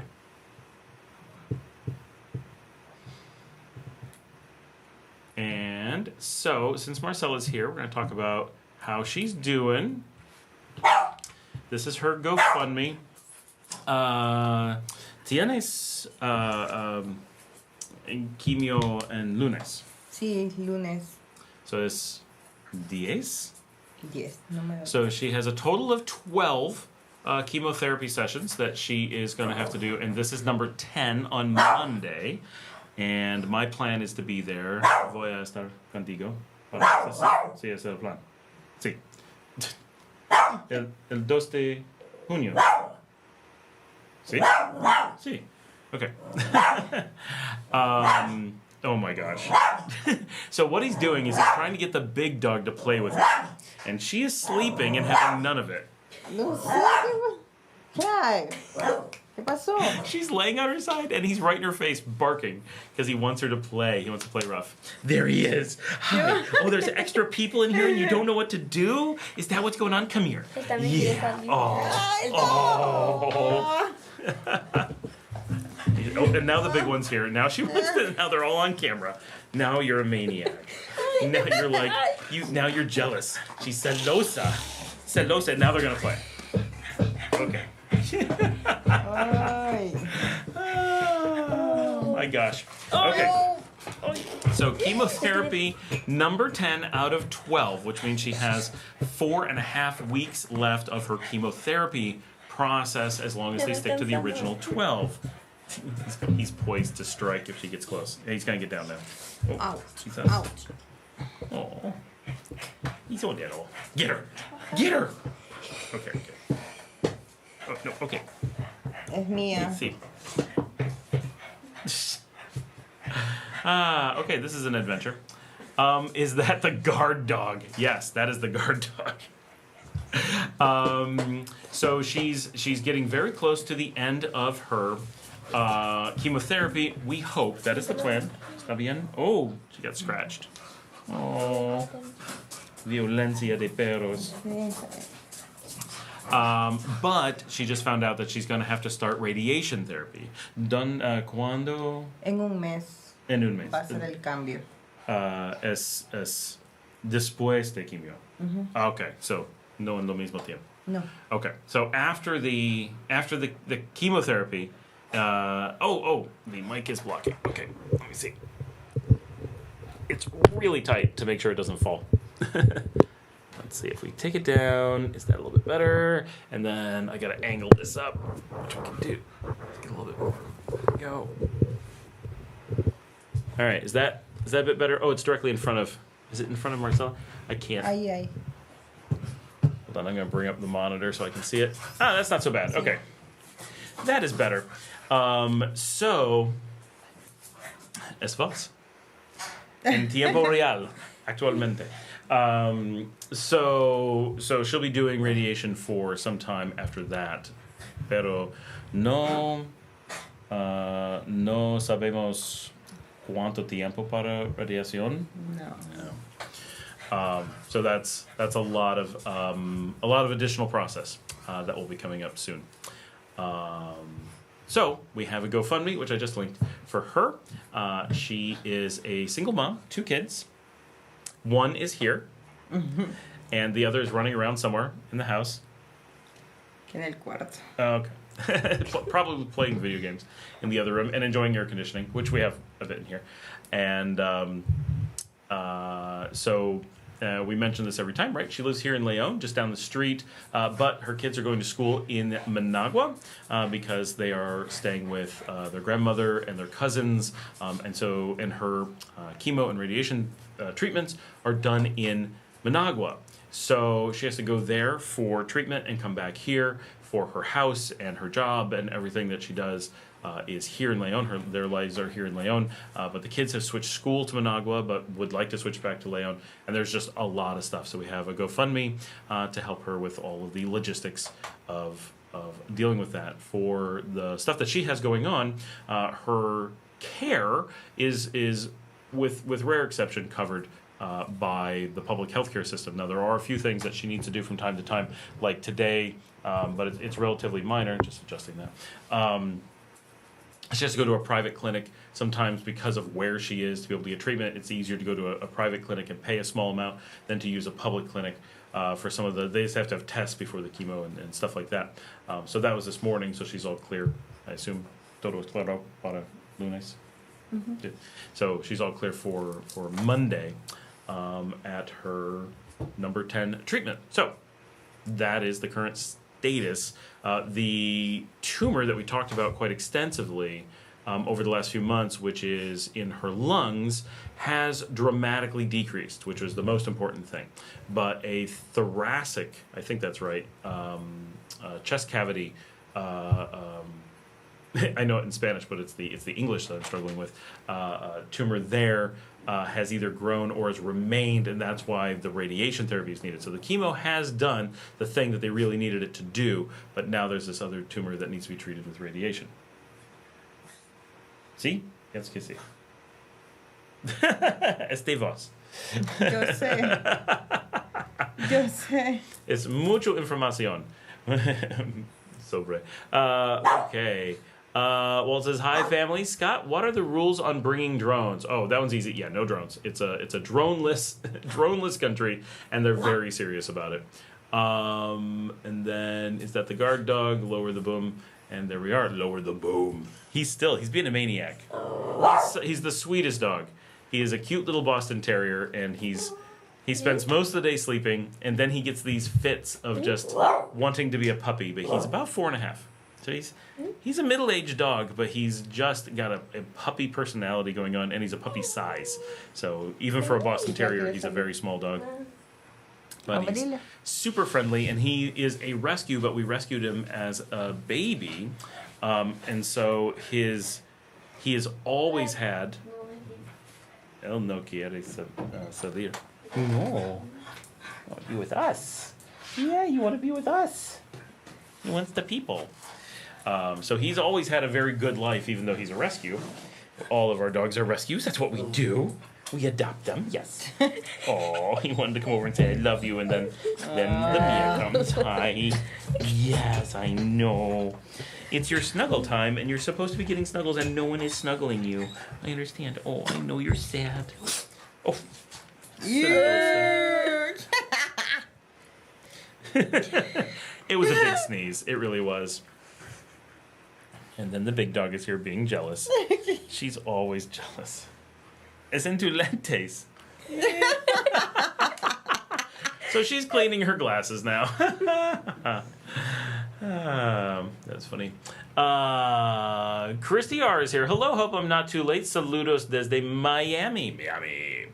Bienvenido a Miami. I was just in Miami on Sunday for a few hours. I do have to say, this was actually kind of exciting. So each time I'm back in the United States, I get recognized a little bit more. And on this particular... Oh, I forget that I can read it here. It's más fácil aquí. Es más cerca. I was waiting at the airport, like at the gate, and some people recognized me while I was there, and some people started talking to me about the show and stuff, and then we got on the plane, and so as I was getting on the plane, people recognized me, and some people came up and were like, hey, it's so-and-so from the channel, and shook my hands and stuff. And so I was sitting there, and then this woman had so I'm on the aisle, I normally am, and she had the window, and she sat down at the window, and she goes, are you someone famous? Because a lot of people here seem to know who you are. And then we were talking, and it turns out she knows, she's from Managua, and she knows The Simple. And so she's like, oh, I love your restaurant. And I'm like, yeah, it closed, so it's not there anymore, and we're really sad about it. And then this girl who recognized me sits and is in the middle between us, and she's someone who goes to The Simple every as well. And she's like, oh, this is so sad. All my friends go to The Simple every weekend. That's our place. And I definitely recognize her from the restaurant, and that was very funny. So the whole flight, we were talking about stuff in Nicaragua. And so it's funny now that it's like anyone I sit near is like, hey, aren't you from something? It's starting to be recognized a bit because it's been a while since, I don't go to the U.S. like every couple weeks. So I have half a year or a year sometimes more, in between trips. And the show isn't that old, so now there's been time to establish that my businesses here are well known and that the show is well known. So that was pretty cool. I've been recognized in that airport before, but this was a new level of it.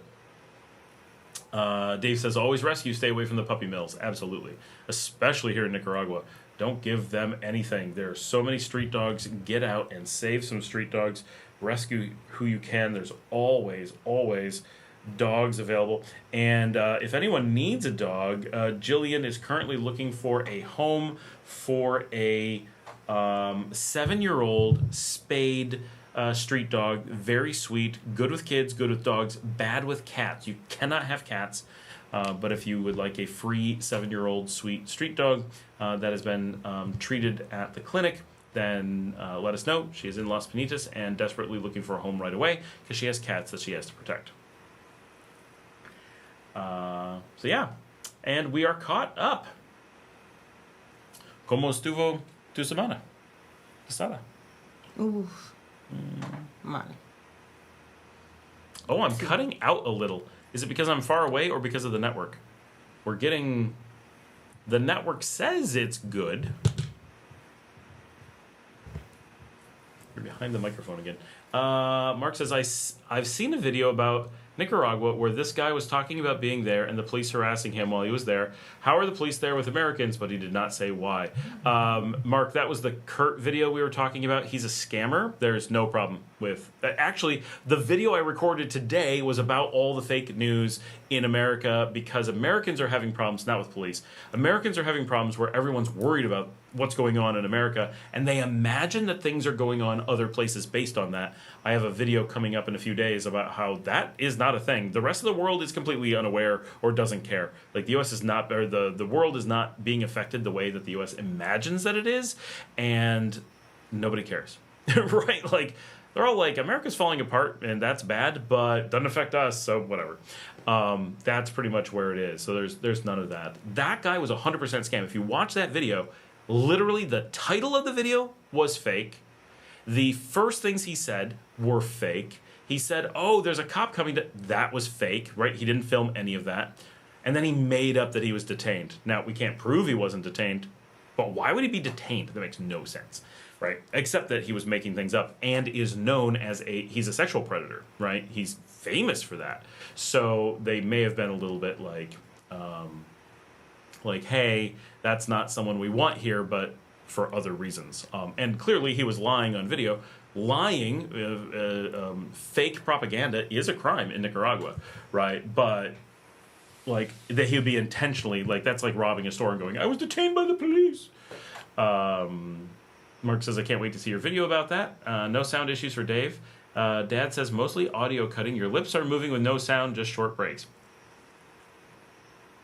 I don't know. Maybe I'm too far from the mic. Normally the mic picks up stuff from the other room, though. Like, it'll hear things sitting out in the driveway, so I don't know. I don't know.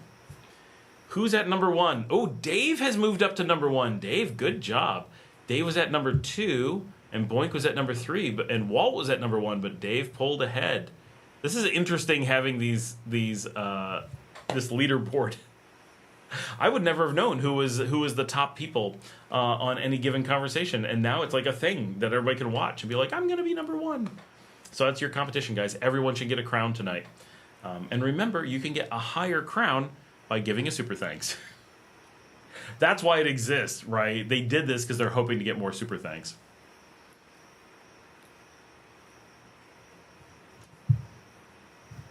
Oh, I can give little party things. But yeah, no, that video is completely fake. Like every word he said, I only watched a few, I watched like 1 minute of it. Everybody sent it to me.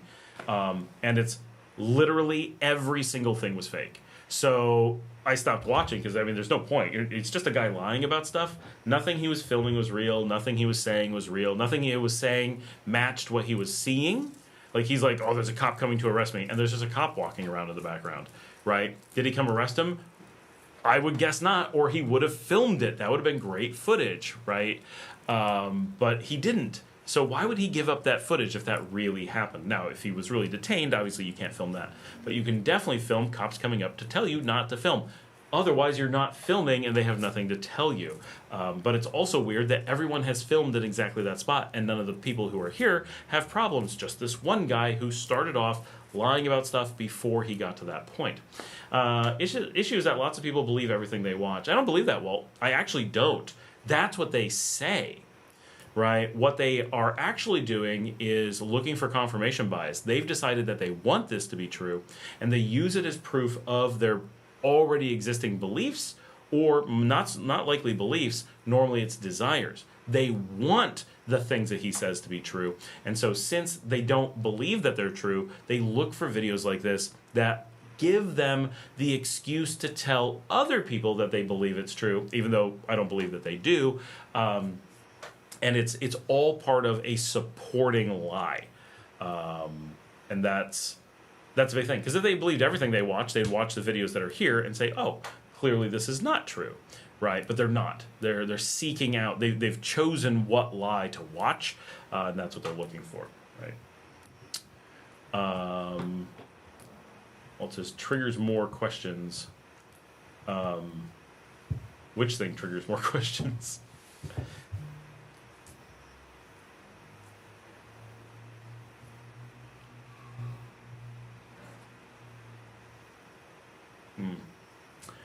How do you get a crown? By posting a lot, simply by like conversation. It's the amount of things that you type, or you can boost it by hitting the super thanks, which is show your support for Scott Allen Miller. It's the little thing that looks like a dollar bill. Next to the chat, there's a add emotes, show your support, engage with the audience. So that might be just for me, and then a heart. If you click on that little thing to donate some money. By donating money, it definitely gives you a higher crown. Walt says, Lindana, ask questions and comment. And donate. Walt's holding at number 2. Dave's still at number 1. If you click on the crowns, it gives you a whole leaderboard of all top 27 people that are currently ranking, I guess. Top 27 people who have points. It's also neat because I can see people who are engaged but not actively talking. That gives me some, like, oh, hey, these people are really here thing. This is actually interesting. Like, I'm glad that they added this. I think they could do things to kind of improve it a bit, but it's definitely interesting. It gives us a little bit more to engage on. Dave says, you're right, Scott. After I watched his video, I said to my wife, Scott's videos all the time and no issues, so we know all of this is BS. Exactly, right? Like, people tell to me, oh, aren't you afraid of this stuff? I'm like, I do this more than anybody, right? Like, if there was a problem, and I'm out speaking my opinion on stuff all the time, and never have issues, you know, and I go to all kinds of neighborhoods. He was in tourist areas. He's like, here I am at the National Cathedral. Oh, I'm not allowed to film. He couldn't have picked a more touristy spot to be filming, right? Like, come on. And then when we go to, like, real things, and how many times have I had cops on the videos? How many times have I had military on the videos? I mean, honestly, not many, but I have. And every time I show them, they're not like, turn off the camera. They're like, hey, let me say hi to my mom, you know. KL7RC, hola KGB here, buenos dias, Scott. Lindana says, thank you, Walt. Always around this time of the show, I get a little bit peckish, and I'm like, oh, I really wish I had food, or food that I could eat on the show. That would be nice. But it's hard to eat. Now, I know 2 weeks ago we did pupusas on the show. That was pretty cool. That I think was popular. I'm not normally going to eat on the show, though. And I'm definitely not going to order food on the show. Although, I do kind of want Hugoso. Siempre para ti, yo sé. Y siempre para las niñas. Gente que puede comer. ¿Qué para comer? No sé. All right. So, we are going to... Oh, someone just posted a comment on one of the videos.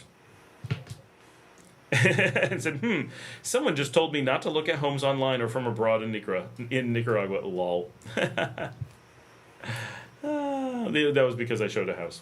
I love house tours. This is Patricia. I love house tours. It just needs a dishwasher and a rain gauge. It'll be ready to move in. Thanks, Patricia. Thanks. I actually do want to order a rain gauge from the U.S. I think it would be cool. I want one of those weather stations, and I want to put it on a website so you guys can be like, what's the weather for Scott right now, and just see what it is. Luke was here, pulled away for an extended conversation with the landlord. Christy says, here I am with a bag of chips. Oh, thanks, Christy. That's what I want, but I can't eat chips on the camera or it's really crunchy. But I am going to look up, we're going to do a Hugoso order right now, and let you guys know about it. We'll show that as we go, because people find that interesting, getting food, and you'll be able to see it when it comes.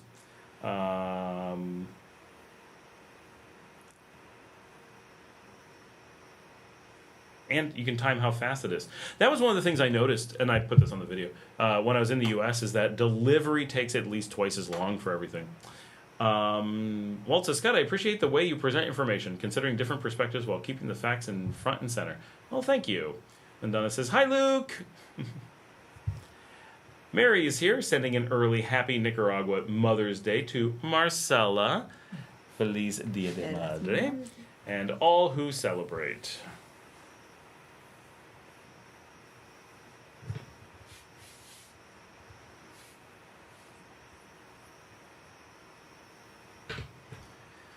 Okay.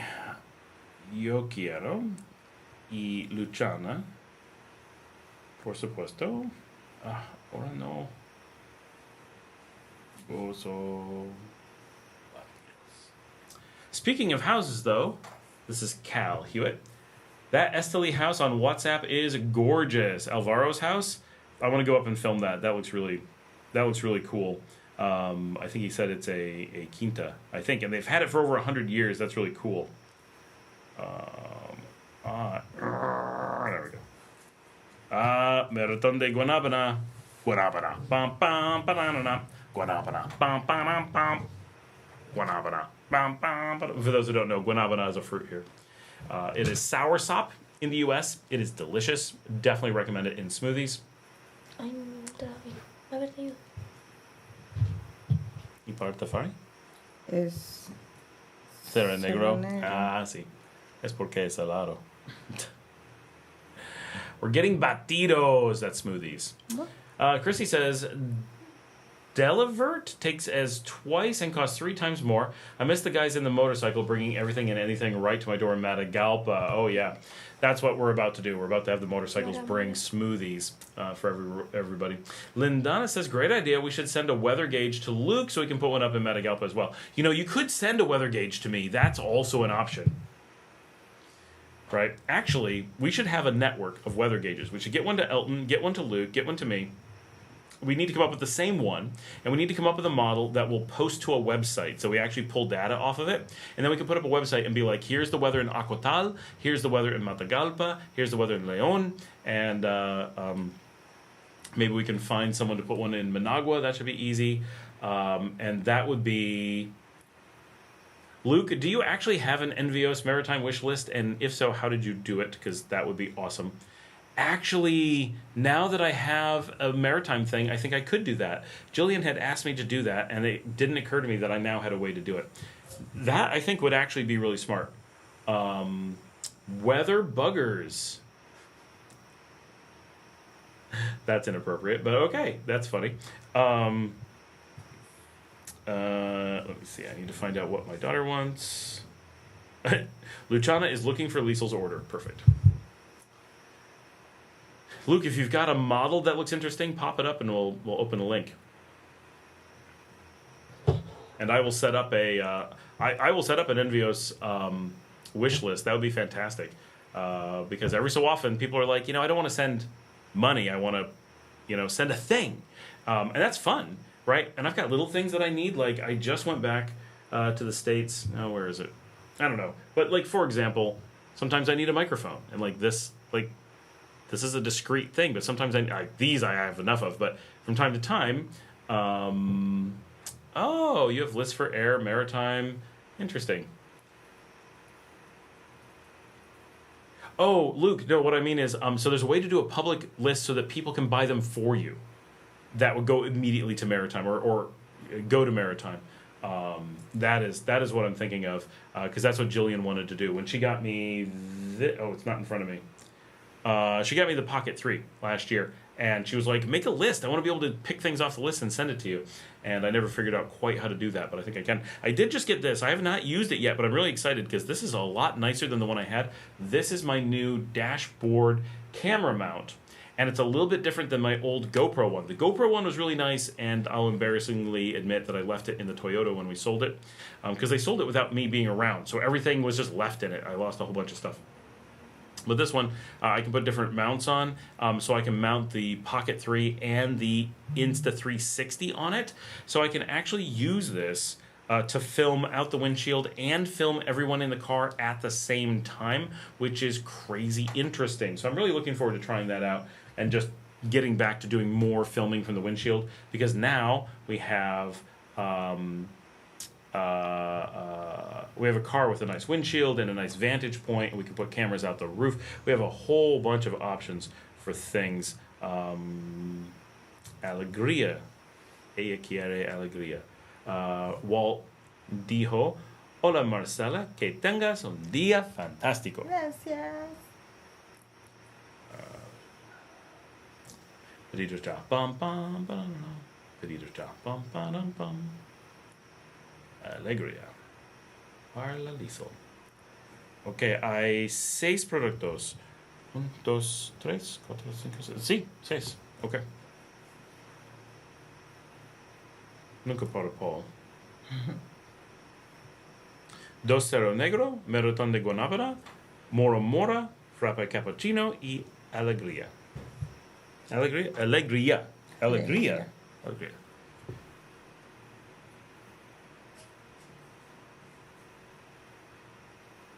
Okay, so we are upping the tip. So it's 6 smoothies, right? So this is all fresh fruit smoothies.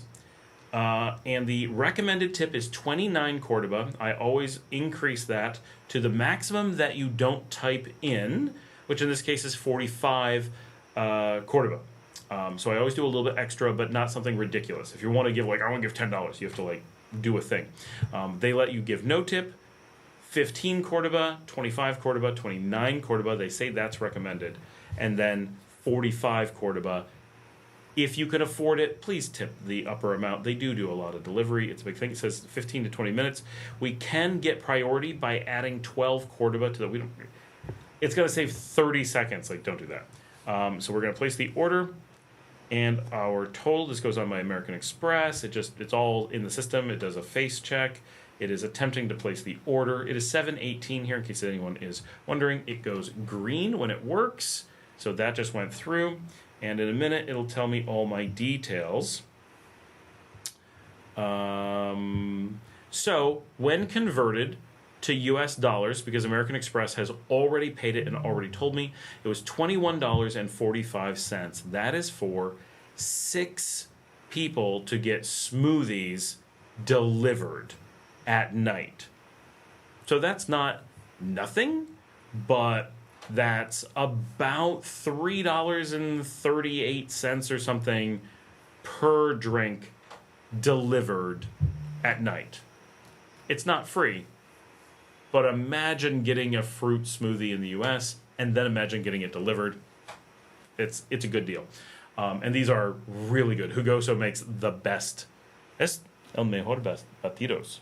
Es Jugoso. It's good. ¿Quién? Hay otros, pero no. Hay otros, pero es mejor en Jugoso. Sí, son buenos. Prefiero. And Dr. Coffee is super bueno. Sí. Lindana says, will you teach us how to send something from the wish list? I'm totally clueless how that would work. I'm a little bit clueless how that would work too, so I'm going to look into it. But now I've put a couple of the pieces together, and I realize that I think now we can give it a try. I'm going to see Jillian for lunch tomorrow. Oh, mañana es el cumple de Jillian. Ah, la vi En el super. Oi? Sí. Oh, sí. Ah. Zach says, gracias para su mensaje en Instagram la otro día. Oh, you're welcome. I don't even know which message that was. Oh, hopefully it was helpful. Travel and Treasure with Rambling Dan Smith. That is a long name. I'm planning to visit South America. What would be the top 5 countries to slow travel on a budget, and help would be appreciated? And help? Are you saying that I should come? Oh, any help would be appreciated. I thought you wanted me to come join you, but okay, I'll just give you some advice. I'll stay here while you enjoy South America. It really depends what it is you're looking to do, obviously. And I've not been to every country in South America, so that's. But let's really focus on this. Slow travel on a budget. So the places we're going to rule out right away is the Southern Cone. Now, obviously, you got some cool places there. You could always hop over the border and spend a little bit of time. But if you're in Syria. Oh. Okay. Dogs making hilarious faces. Okay, that's pretty funny. So we're going to rule out the Southern Cone. Uruguay, Chile, and Argentina are too expensive. That's where you're going to lose all of your real money in the region. You will go through it 2 or 3 times faster there, especially now in Argentina. Prices are way up. When I was there last year, a year ago, it was very cheap, and that changed, right? Your general super cheap countries include Colombia, Ecuador normally. So we're going to try to get this to the top 5. So Colombia for sure. You got loads to see, very cheap. This is where Eric should jump in because he'll know this better than anyone. But I think Colombia is going to be right at the top of your list. I absolutely adore Bolivia, so definitely include that. It's a good-sized country. It's very different than other places. You can't go wrong. It's not expensive. It's not too bad on pretty much everything. It does not have ocean front, so you're giving that up. But I mean, so much to do. Very cool. Cochabamba would be my favorite city there, but La Paz is super cool. 2, so that's 2 countries. We're going to throw in Paraguay because it's not very big, so we may pull it out of the list if we have to. It's a very small country, but very cheap, very safe, and easy to spend a bit of time. So definitely those are possible. Peru is enormous and going to give you loads and loads of things that you can do at really reasonable prices. You got the big cities like Lima. You got the mountain cities. You got the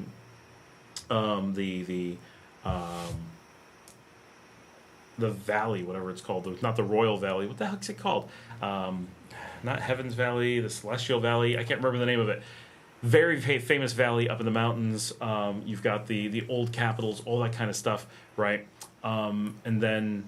And I think realistically, your other choice is going to be Ecuador. So Colombia, Ecuador, Peru, Bolivia, and Paraguay. Those are going to be all very low cost. I think Ecuador may actually be the most expensive of those. If not, it's got to be Peru. All of them touch each other, so you at no point do you have to fly, but even getting around Bolivia, you typically fly. But all of them have really good really good bus transportation around them. So that's a lot of cool stuff. 2, and of course, you're going to be skirting Brazil the whole time. The reason that Brazil falls off this list is a couple reasons. 1, the cost and time and effort to get into Brazil, it's on the high side. 2, the cost in Brazil is typically on the high side. And 3, the part of Brazil that you would actually go to, like where Brazil, the people are, much like Nicaragua, you say, well, Nicaragua's a big place. Like, yes, but Nicaragua is this tiny area on the Pacific coast. Getting around it's very easy. If you come in on the Caribbean, Nicaragua's still way out there. You still have to get there. Same thing with Brazil. If you're in Peru, you're touching Brazil over a massive border, but that massive border is in the Amazon. You can go into the Amazon in Peru. You don't have to cross into Brazil. But if you want to go to Sao Paulo or Rio de Janeiro or Brasilia or Bahia or Florianopolis or any number of amazing things in Brazil, which would be really cool, you've got to travel a distance farther than you've already traveled, most likely. It gets absolutely crazy trying to go west to east across Brazil just to get to where the populated centers are. So you've got a completely different budget and time frame and approach to everything, plus Portuguese. Now, of course, Brazil's super cool, and Portuguese and all that. And be aware, if you're an American going into Bolivia, that's a $160 visa that you're going to need. So that's a bit of a pain, but it's not hard to get, and it's good for 10 years.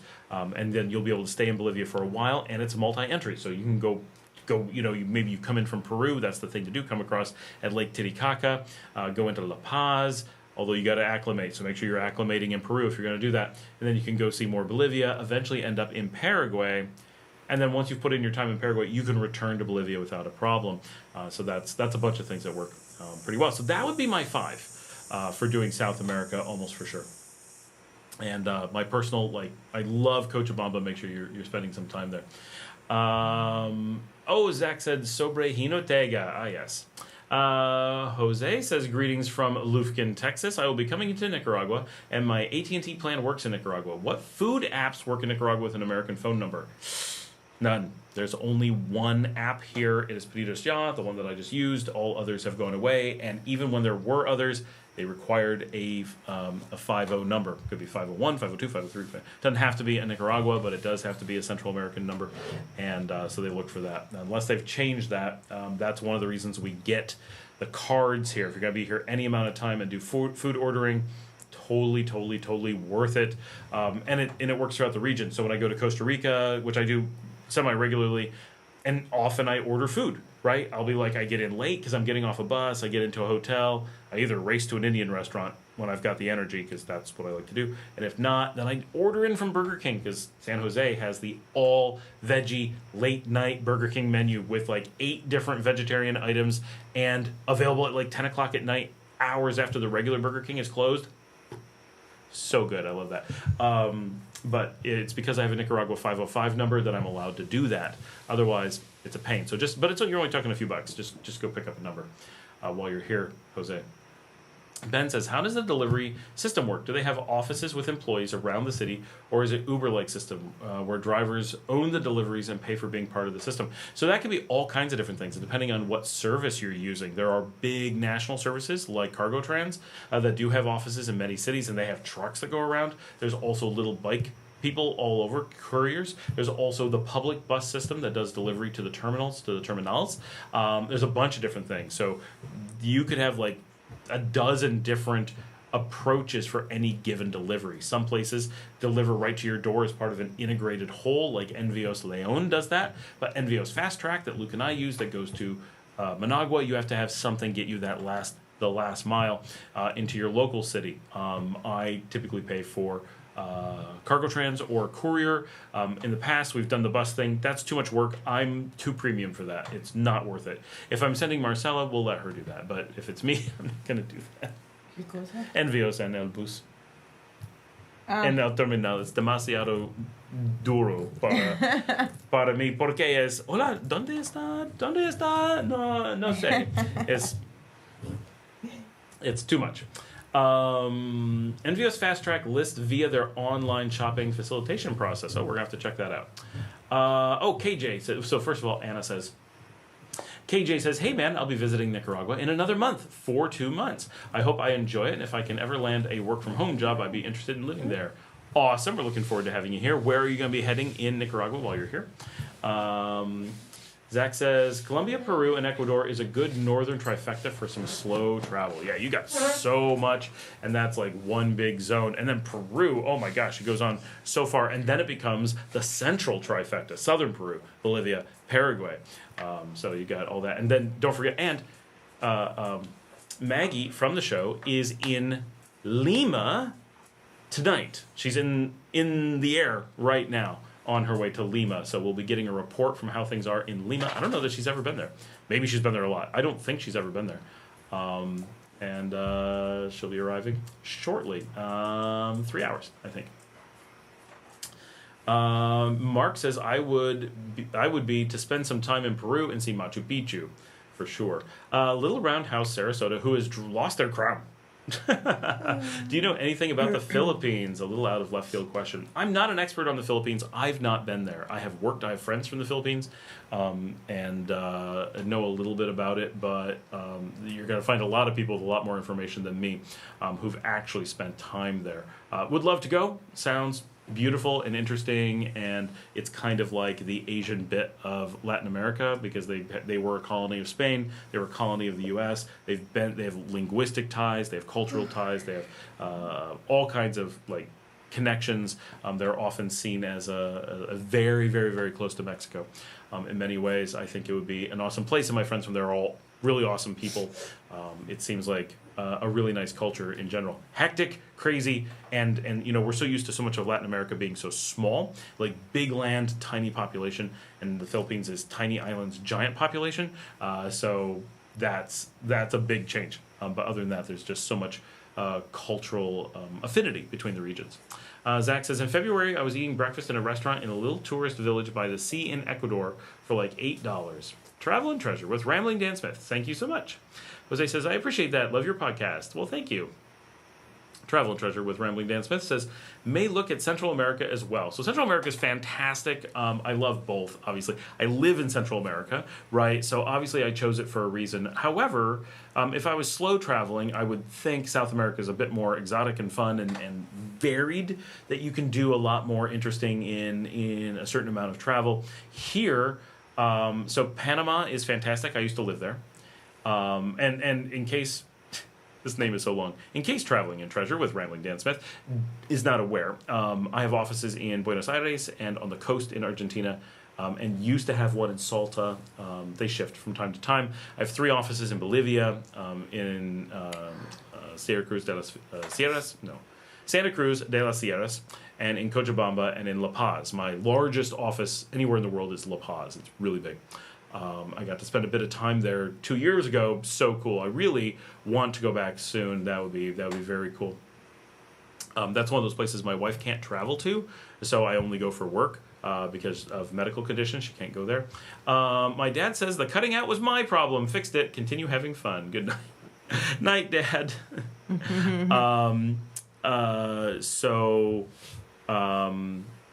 With Central America, I was saying, so I have these offices in Bolivia, so I spend all day talking to Bolivia, right? And when I spend time in Bolivia, like I'm hanging out with friends and like doing life in Bolivia, which is fantastic. Like it's so integrated, right? And because I live in Nicaragua, going to Bolivia is like, you know, there's like automatically I kind of fit in. Like I still look like I don't, but then once I start talking and doing stuff, people are just like, oh, you're from other Latin. Okay, cool, yeah. And it's a wonderful culture. Bolivia, I just love Bolivia. And then I used to live in Panama.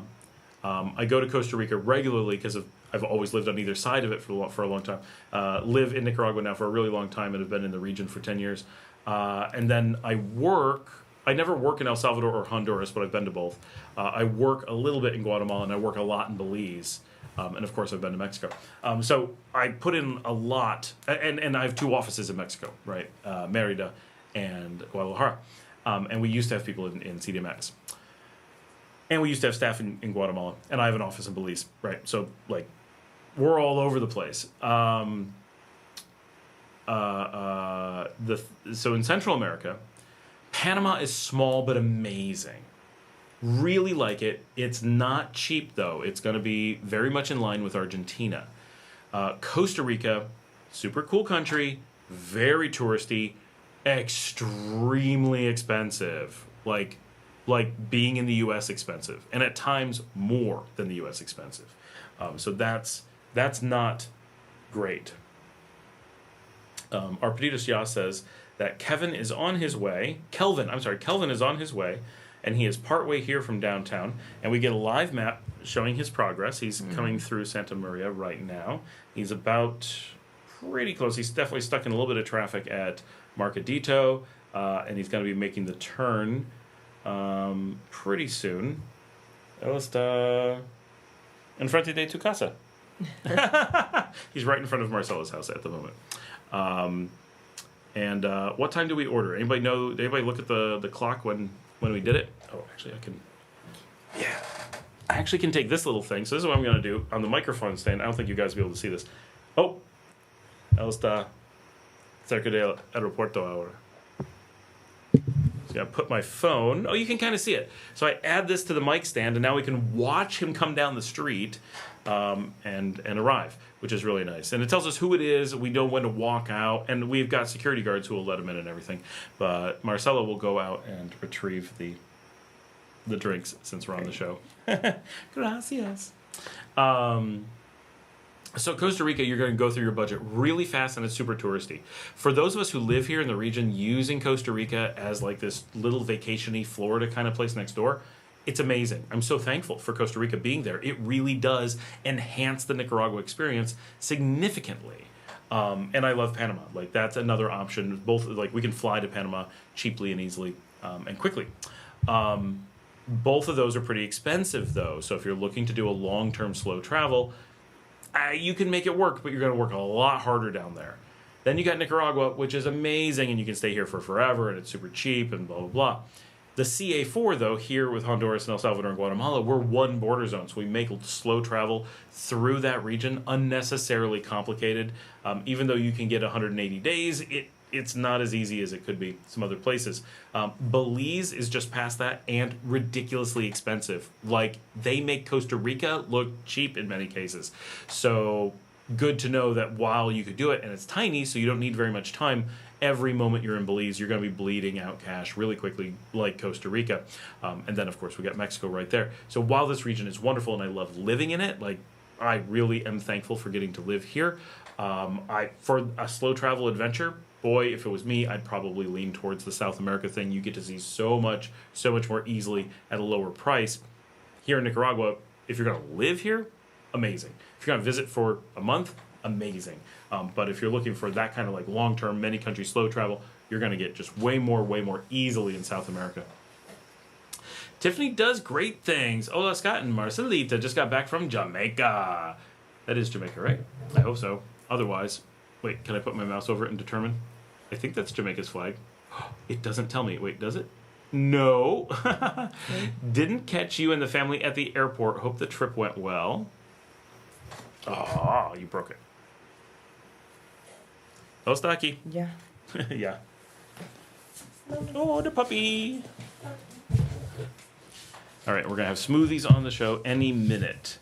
Do I have a way to copy that? Oh, there we go. I'm going to see. I want to double check that that's a Jamaican flag because I'm going to feel really stupid if that's not a Jamaican flag. I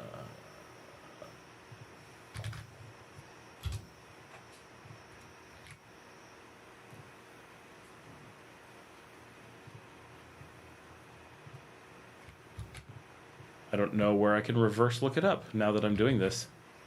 It is Jamaica. Yes! Not crazy. How was Jamaica? I did think that you were in Jamaica, but then I'm like doubting myself. I'm actually talking about going to Jamaica pretty soon. Luke, who's moved up to number 1, Little Roundhouse, Sarasota, head down to Bonita Springs to the flea market. Some of the best Filipino food in Southwest Florida: lumpia, adobo, sisig, and alo alo. Travel and Treasure with Rambling Dan Smith. First time watching your channel. New subscriber, thanks for the info. Oh, welcome. Traveling and Treasure with Rambling Dan Smith. Glad to have you here. Little Roundhouse Arizona says, thanks, Luke. Good to know. Yeah. South America, I love it. I think that would be just an amazing adventure. Of course, you can combine it all, right? Depending on where you're coming from, what you're doing, and all that. We use Costa Rica for a lot of our flights and stuff here. So because of that, it's common to fly into the region or out of the region through Costa Rica because it has really good airport connections. So as long as you're not spending too much time, it's not that bad, right? So a really common thing for us up here, I'm in León, right? So northwestern Nicaragua. I can catch a bus right from town, and that will take me over a course of 12 hours all the way to San Jose, the capital in Costa Rica, which is really nice. So the drive through Nicaragua, beautiful. It stops at a couple handy places like downtown Managua. It's a big comfy bus, right? You're taking the day off. For me, it's like 6:30 in the morning. All I do is go 10 minutes away. So I just have one of my drivers take me out there. They drop me off. I wait for this big comfy bus to show up. It is the easiest thing in the world. It's cheap. It's like, I don't know, $60.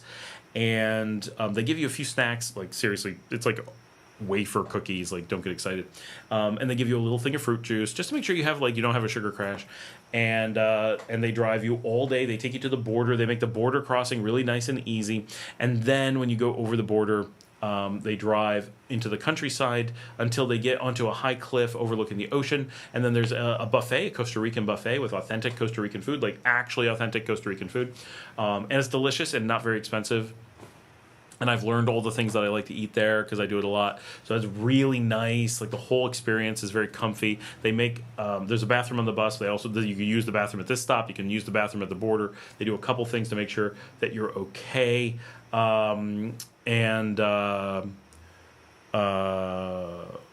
And then they take you right on to San Jose, and they'll either drop you at the airport or they'll drop you at the 810 terminal downtown, which is right next to a hostel that I like to use. And it's a hostel, like it's like you would guess it's a hotel, but it's technically a hostel. But I have a full hotel room with a private bath and windows overlooking the pool. It's not fancy, but it's way more than you think of as a hostel. It's like in between. I would call it a motel, but it's right in the middle of the city. It's a perfect location.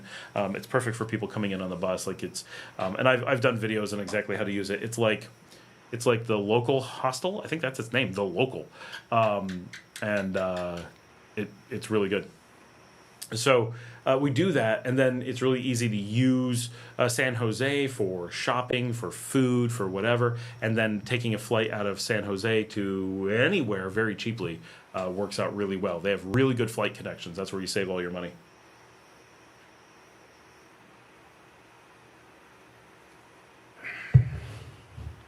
KJ says, I'll be staying in Villanueva, Chinandega. I have a house built there. Very cool. Why Villanueva? Is that a family house, or did you just like pick this out of somewhere? New Springs, travel, first time. Yes, Jamaica. Luke says, muchas gracias. Solamente dos. Tres. ¿Cuál es el tuyo? Pienso que es mío porque es más ¿Y este? purple. Es ¿El otro? no recuerdo. Now we have to look at what people ordered and figure out what things are. Mora Mora. Oh, quizás es Mora Mora. Ajá.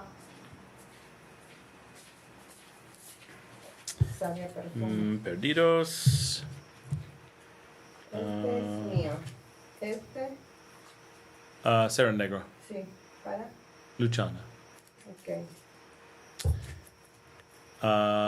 Alegría. Liesel. Ahora está el tuyo, para. ¿Quién tiene Mora Mora? Vale. Okay. Pienso que esta es Mora Mora. Uno de esos. Pienso que sí. Normalmente mío es más oscuro porque es blueberries. Yo creo que este es mío. Pero Mora Mora es... no sé.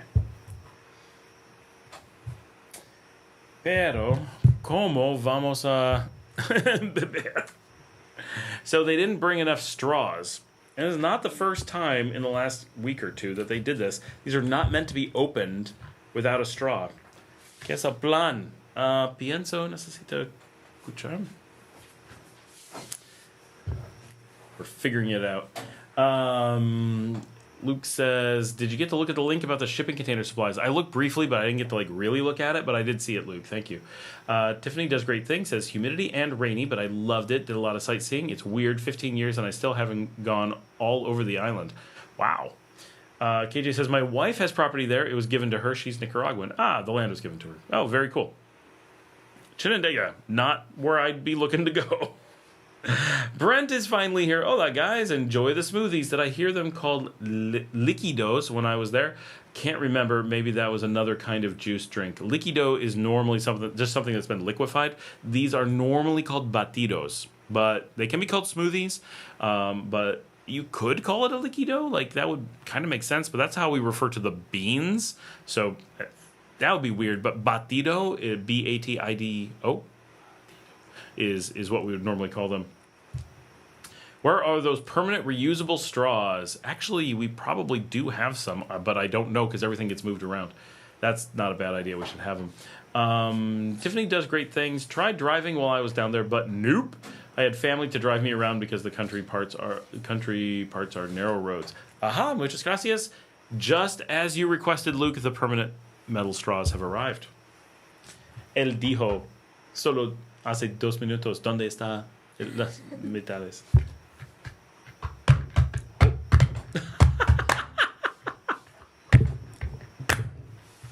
Wow. The plastic ones go right in, but the metal ones are flat bottom, so they don't want to break in. ¿Qué hicieron? Un poco violencia para... Nosotros. Es correcto. Sí. Sí.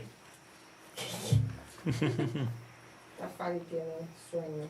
Oh.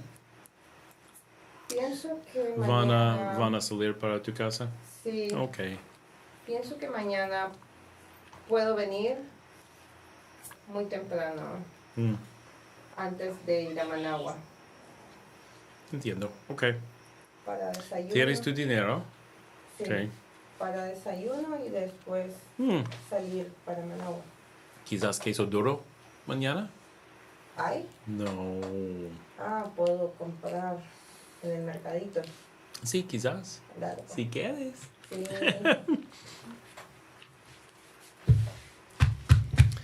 Dominica solo le gusta suave.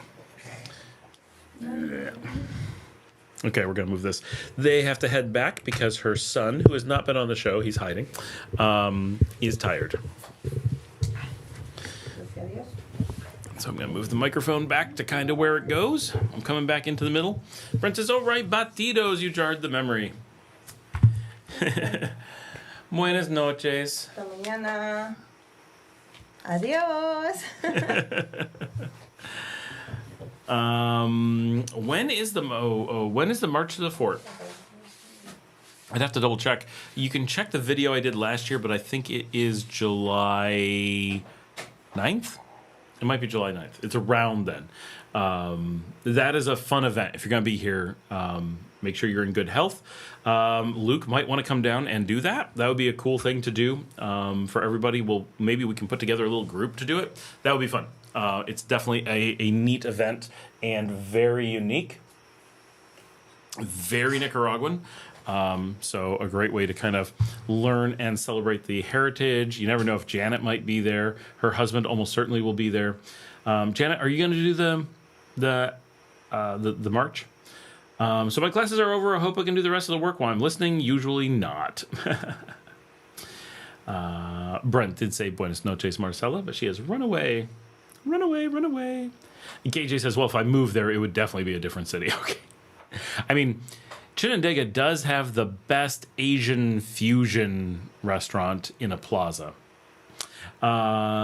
Gabriela Lea. Scott, how far is grocery stores from the beach at I think she means at Las Panitas? Beaches are, I'm sure I'm writing wrong. Yes, Las Panitas, the Little Rocks. So there's no grocery store in Las Panitas. There's a few supply things. There's a thing that they call the Super. It's a corner store. So the nearest market from there is Mercadito, which you can't miss because you have to go through it to get anywhere. That's going to be about 15 to 18 minutes from the beach. And then it's it's at least 5 more minutes, and it could be 10 more minutes to get to La Colonia. And a few less to get to Pali in Sutiava. But you wouldn't, if you're coming that far, you're probably going to go to La Colonia and do everything in one spot. But if it's like major shopping trip and you live there, you might make take the time to stop at Mercadito for some things. So a Nicaraguan shopping trip would involve going to Mercadito for all the little things that you don't have a specialty store for. You'd stop by a queseria for cheese, which we do. We call her the angry cheese lady. She's super angry, but she has the best cheese. You go to a fruteria for fruits and veg, or a verduria. There's a ton of those, right? In Sutiava, we're like the place for fruit. And you go to a carniceria, a butcher shop, to get meat, you go to a panaderia to get your bread, and then anything that those, so you do all those individual things, and you go to Mercadito to get the things that you can't get at those, and then what you can't get there, you get at Pali, which is like the Walmart, like it's actually Walmart, or if you're in a different part of the city or country, Ahora Más, and then once you want the premium things, the things that only Americans will buy or whatever, then you go to like La Colonia or La Union for those. So that's kind of the Nicaragua thing. You go to like the butcher shop, the bakery, you get all those things. And then you go to the market and then the little grocery store and then the fancy grocery store. Janet says, hey, I'll go with your group. That'd be cool. Luke says, damn, July 9th, my birthday, and I'm in Florida until the 13th. We'll be back on Revolution Day. Oh, no. Janet, can you confirm that the march is the 9th? Oh, she says it looks like it's the 7th. Janet says, we can get Ramon a ride. It was a little too much for him for his feet last time, but he had fun. He can get a ride to the top with someone. Oh, he could definitely get a ride to the top. I'm sure you won't have any problem with that.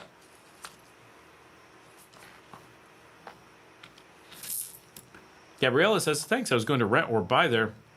But without a car, I need to be closer to all amenities. Oh, yeah, without a car. I mean, now, to be fair, a lot of expats live out there without a car. I mean, all of them? I don't know of anybody who has a car out there. Someone definitely does, but most of the people we know do not. They have drivers bring them into the city and do all their shopping.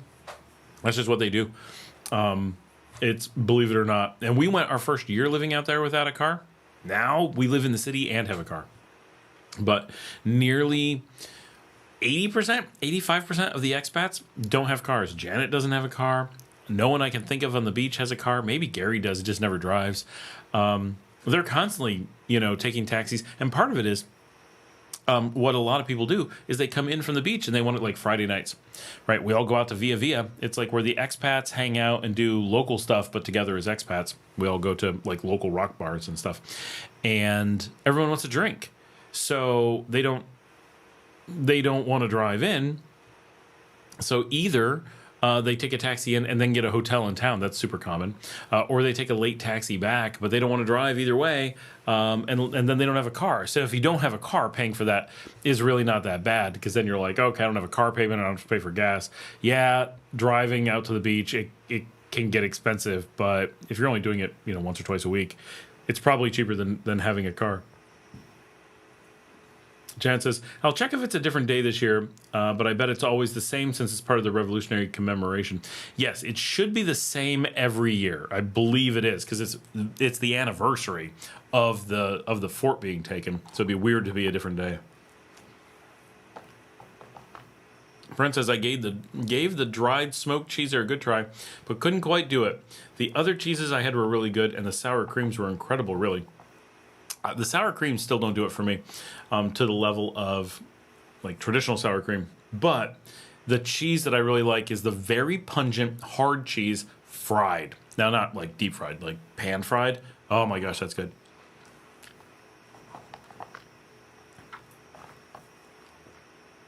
This is really hard to drink with a metal straw. It's too small. The normal ones are very big. My wife always eats the Suave cheese, which just doesn't do it for me. Like I like it, but it doesn't make me go like, that's what I want, right? It's just like, oh, that's what they have. That's still tasty. But the cheeses here are pretty good. I'm very happy in general with the cheeses here. Wow, we have had consistently a lot of people on the show tonight. We're having a very good night. We actually haven't been going for that long. We're just at 2.5 hours. I feel like, in some ways, we've been going for a while. And in others, we're at like 39 people hours in, and we've been holding this all night. This is actually a little bit on the slow side. We've been in the 40s most of the night. So we're really doing well. We're up to 337 total views so far at 2.5 hours. And I have this amazing batido with blueberry, pineapple, and soursop, or guanabana. Guanabana. Bum, bum, ba-da-da-dum. Guanabana. Bum, ba-da, bum. Yes, the pan fried. Anna says, I love the fried cheese. Yeah, the pan-fried one that they serve with the Típico breakfast is great. If you get the really good ones, Marcela does it really, really good. She'll get the strong cheese that Dominica doesn't like, and she'll fry it. And you fry it not... Like, you can fry it... The way they do it with the Suave is they kind of, like, just barely sear it, and it's fine. But if you get the Duro, and they really do it, it gets, like, puffy, like it caramelizes on the outside, and it's a little bit crunchy. Oh, it's so good. Oh, my gosh. That is amazing. Are trucks cheaper there than the States, or no? Yes, trucks are, in general, very affordable here compared to the U.S. It depends what you're trying to buy. If you're trying to get like a Toyota, I think you'll find that they're very comparable. I'm not actually sure how close it is, but it should be really close. But if you're willing to buy what we get here, like go get a Great Wall or something, you'll definitely get it much cheaper than the U.S. I just bought an SUV, a really nice one, although we can't get the USB port to work. But other than that, we have a really nice, brand new, top of the line SUV. It's got the moonroof that opens up. It's got the computers, all the stuff. It's got, change the lights and make the dashboard go with your radio and all the extra features and cameras and big space and really comfy. Hybrid. We paid extra for the hybrid to get better gas mileage because gas is on the expensive side here. So it does matter, especially when we're doing real trips, all kinds of stuff. And we were out the door after tax, after everything at $27,000. The same vehicle in the U.S. is over 54. Adam says, do you know more or less what percentage of your community, Scott, are expats here in Nicaragua living compared to people who may be just interested in getting info in Nicaragua? I have no real good way to know. We can look up some amount of community, but there will be questions that are a little bit hard to answer, such as, how many of the people on the live stream are like that? How many... under different circumstances or whatever, like it's not going to be a super deep dive, but you'll get pretty close. Let's see. Oh, yeah. Grab the analytics, audience. Ooh, wait. Oh, we've got. I'm just looking at the current stats on the channel. We're doing really well for this time of the evening. The video from today, the house for sale, is doing really well, so that's helping. And the video from yesterday is also doing well. And this live stream is doing really well. So the combination, even though we have no shorts to add up the numbers, it's going well.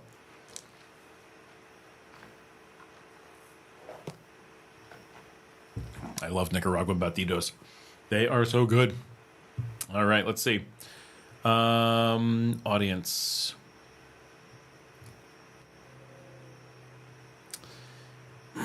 It looks like over the last 4 weeks, we've had 28,000 unique people watching the show.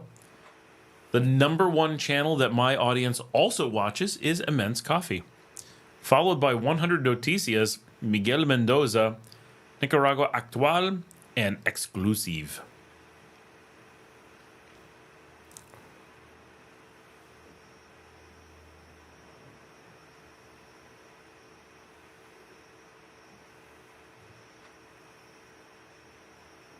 Trying to figure out what some of this means.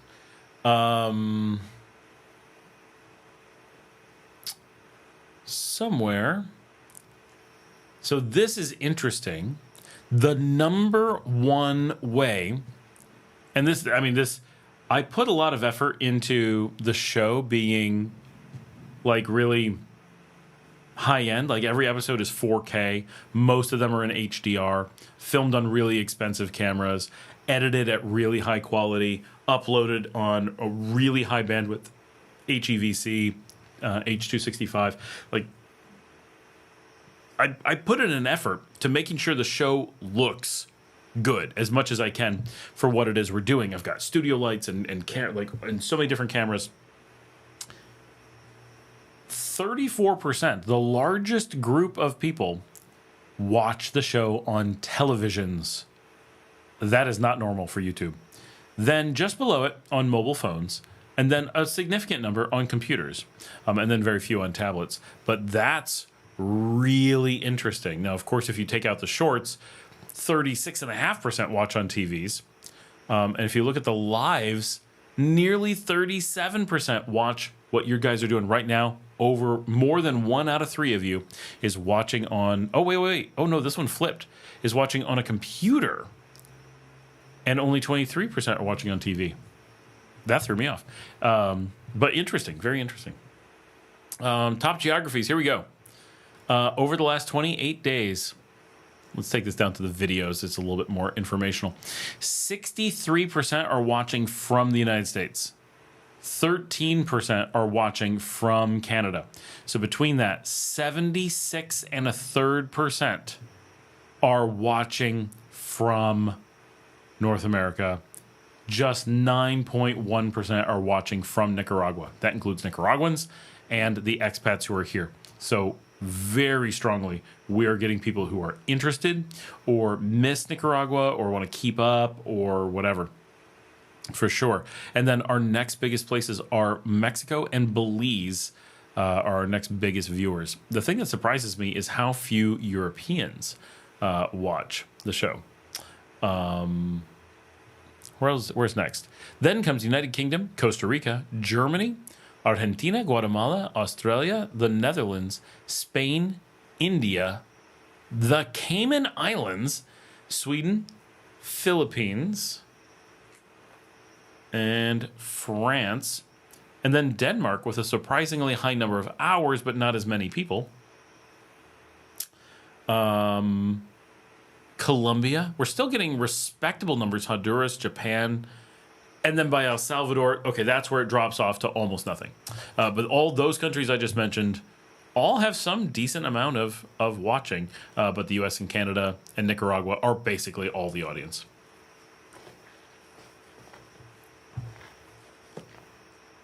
If you want to know other things, let's see. Our number 1 city, even though the U.S.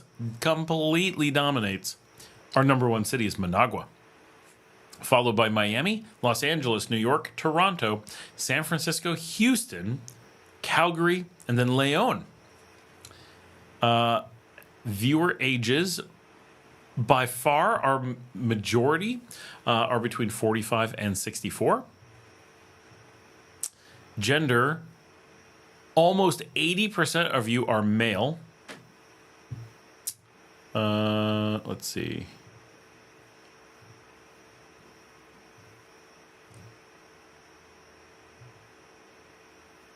All right. Well, those are the interesting numbers.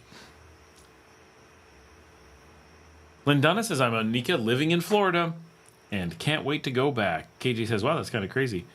Luke says, I know 4 of us on the Matagalpa WhatsApp page that are in country. Gabriella says, your show is great and videos is very good and educational. Your videos give me the easy decision to move to Nicaragua. Well, I'm glad it's making it easier for you. Gabrielle also says, Europeans have no desire to visit Nicaragua. You know, what's amazing is when you're here on the ground, we have Europeans everywhere, especially like Swiss, Dutch, German, Norwegian, Danish, Belgian, French. We get loads from that region. Not a little bit from Spain, none from Portugal, none from Italy, nothing really from Eastern Europe. Once in a while, a Brit. But that kind of real core Western Germanic Europe, we get so many. But like by Austria and the Balkans and all that, no, we don't really get any.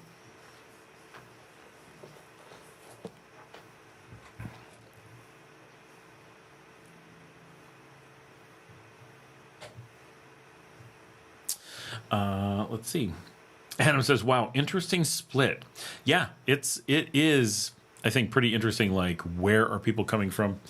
Not necessarily where you'd guess or not necessarily the numbers. I would think way more people in Nicaragua. However, the content really is generally aimed at people looking at coming to Nicaragua. I'm just going to shift some chairs here real quick, just so I have a little bit more room to maneuver and can fix the light. The little dog ran away, but the big dog's here.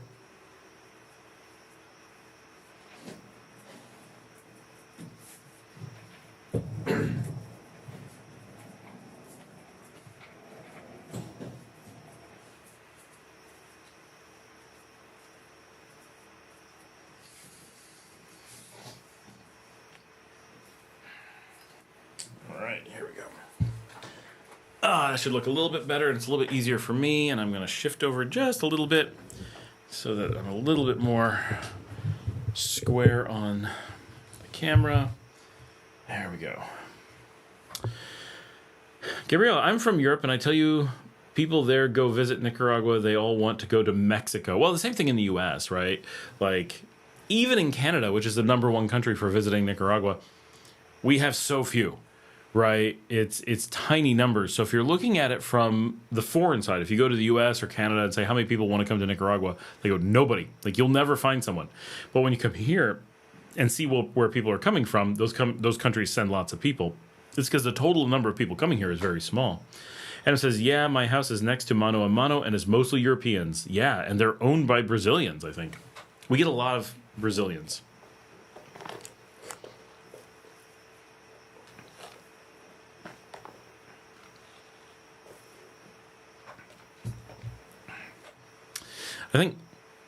I feel like Swiss is who we see the most.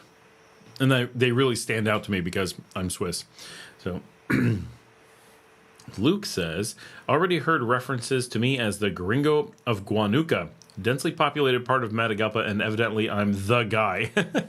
I'm sure you are. That is not an area that I would expect very many expats, meaning any. I'm definitely the gringo of Sutiava, like there's no question. Being in a heavy barrio, and Janet is definitely La Gringa de Saragossa. Although Saragossa does have others.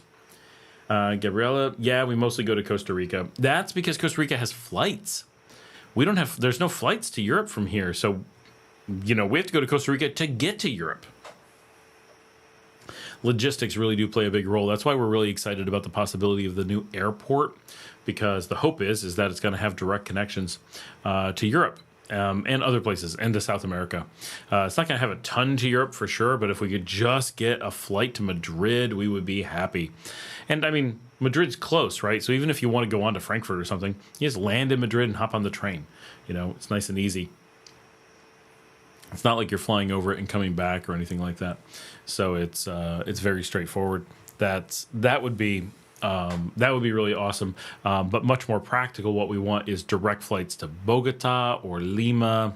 Something like that would make a really big difference. And it's possible, because Conviasa already comes here, we might get direct flights to Caracas, which would be fantastic.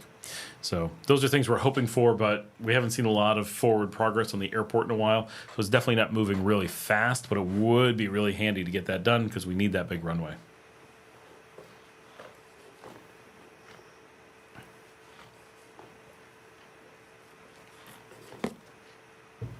Brent says the hostels are almost pure Euro, surprising on the very low viewership. Brent says, well, I take that back. Plenty of Canadians there too. And I've definitely had like Germans come up to me and be like, oh, I came here watching your show. Like I get people from Europe who are connected on the show. X Liquid Dream 001X. Hello, good sir. This is Chad from WhatsApp. Oh, that's Chad. I unfollowed a few of those wonderful people. Janet says, I'm just known as Mancho's wife. That is true. You are Mancho's wife. That is a funny one.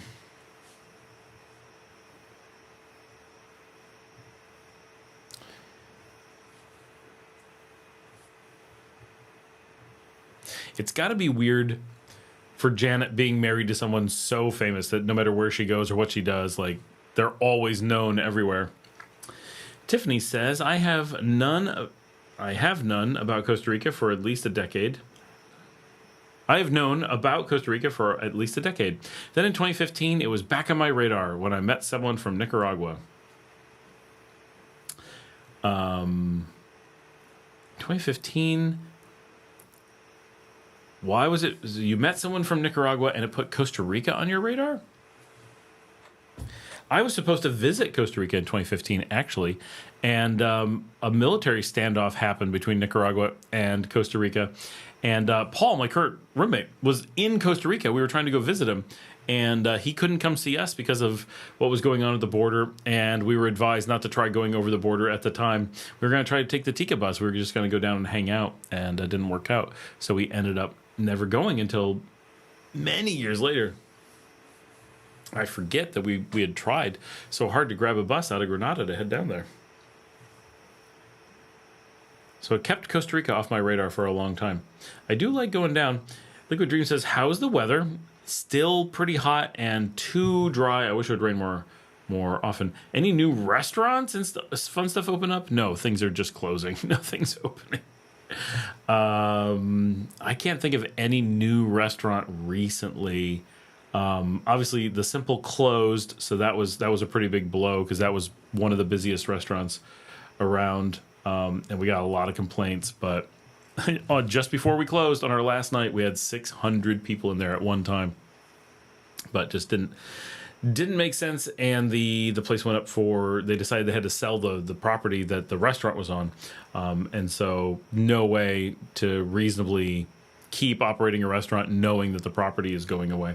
So that had to go away. So that was sad. So that's a major restaurant that closed with a lot of menu items that are gone, and the best onion rings around that are gone. That's really depressing. And here in the city, I can't think of anything that's opened. The Trattoria Pizzeria is the last thing I can think of having opened, and that was at least a year ago. Gabriella says, Scott, you was there when there was, you were there when there was COVID. Yes, I was. How did Nica handle that? If you can say. Yes, of course I can say. Nicaragua is not one of those you can't say countries. It's not like France. So things were really interesting here. They decided not to lock down. I wasn't here for all of COVID. Let's be clear. I started in the United States, and then moved down as soon as we could. Nicaragua did not do the lockdown. Honduras did extreme lockdown, so it regionally was not uniform. Nicaragua had no access to vaccines at all at the beginning. Honduras had them most of the time. So it's funny to think about this timeline of things. So in early 2021, we were in, let's see, we went through all of 2020 with COVID in the United States. Wow. Is that the right timeline? It has to be. So we were in the U.S. with the moderate lockdowns in Texas. And then in early 2021, or really, really early, Paul and I came down through Honduras because there were no flights into Nicaragua. All the flights went away. We came down through Honduras. Honduras was on extreme lockdown.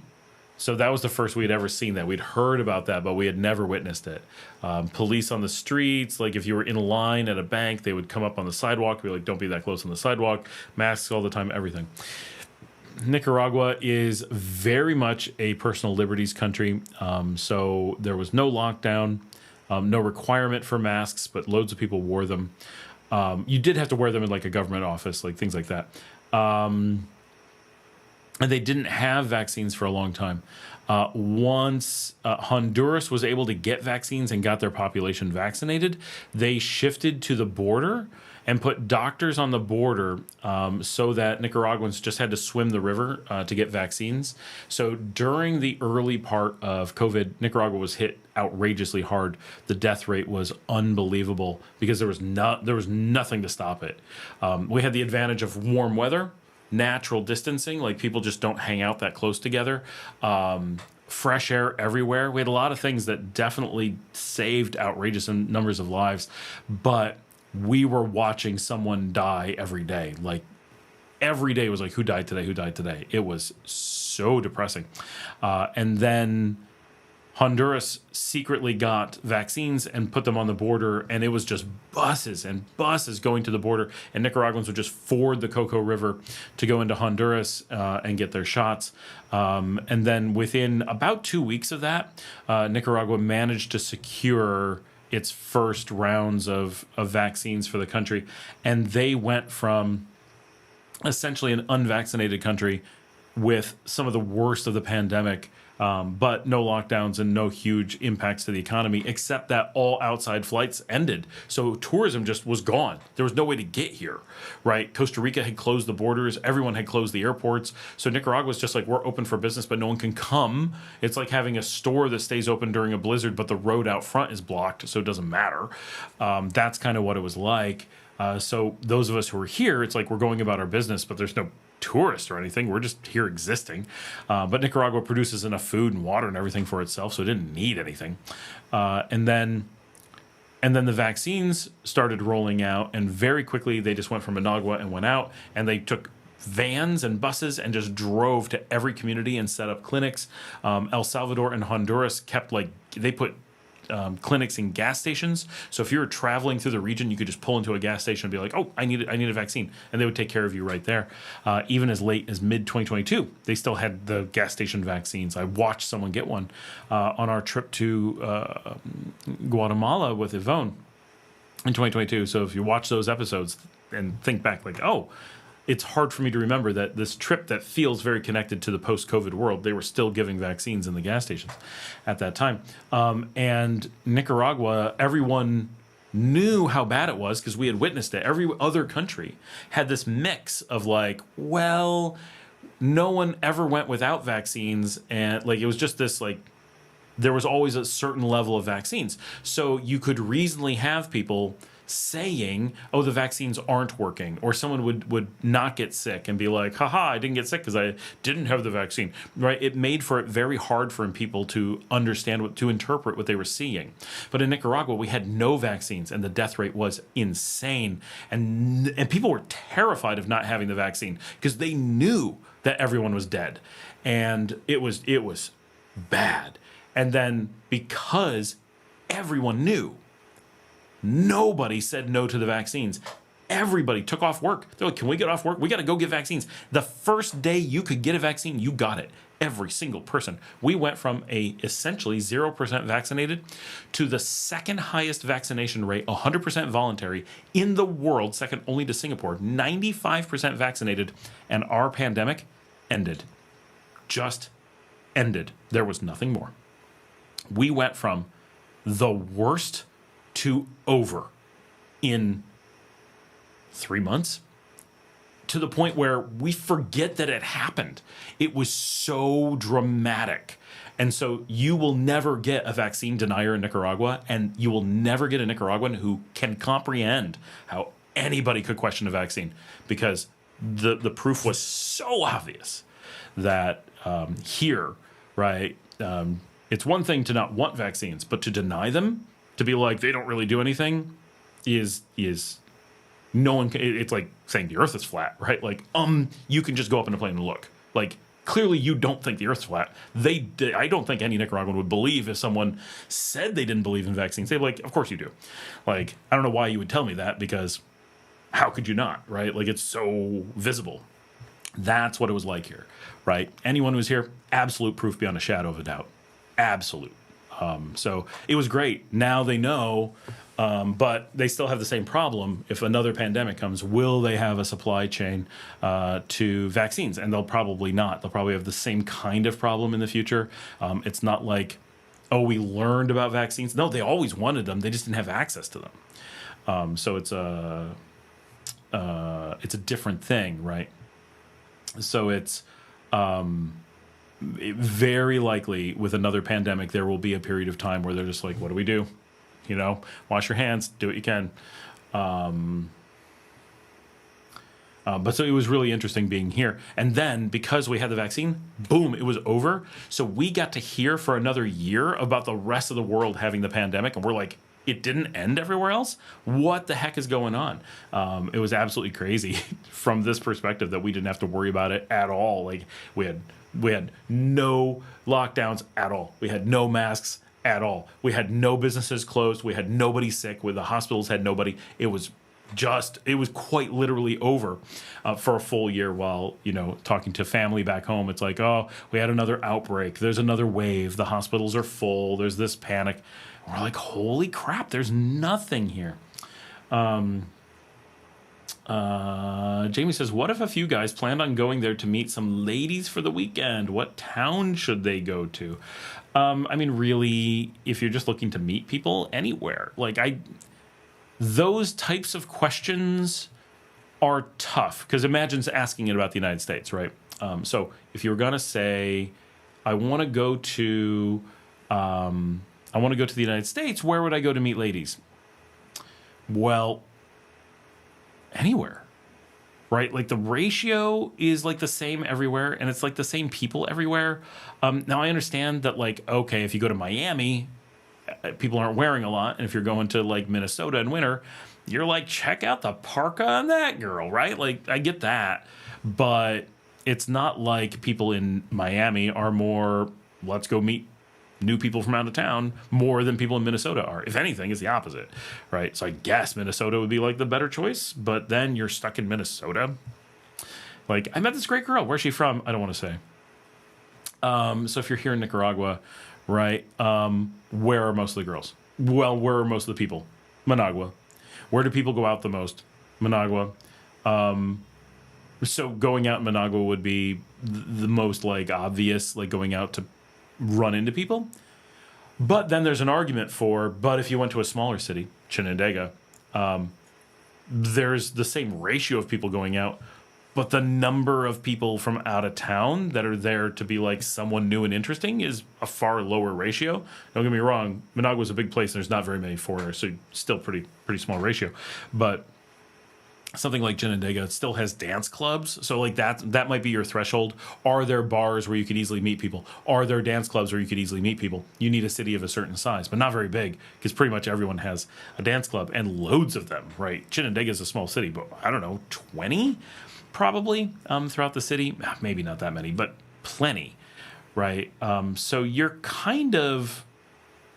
I feel like the sky is kind of the limit there. Like, going to a really small village kind of thing, going to the Caribbean coast, going to something like that, that would be, oh, there's no dance club here. Oh, there's only, 3 people in town and they're not going out tonight, so you're out of luck, right? So you don't want to go too small, because you'll either not have the facilities or not have the people. But there's even an argument for really small villages. Well, I went to a small village.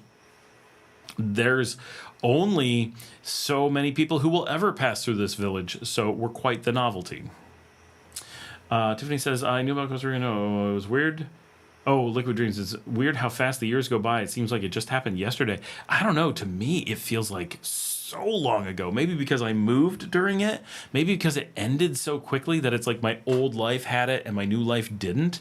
I don't know. But it was... to us, it was just gone.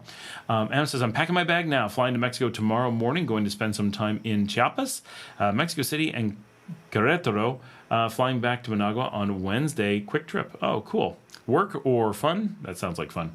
Brent says, was the initial round of COVID vax in Nicaragua Sputnik? It was Sputnik, the first ones. Especially the ones... No, I don't think it was. Well, it depends on how you look at it. The first round coming from...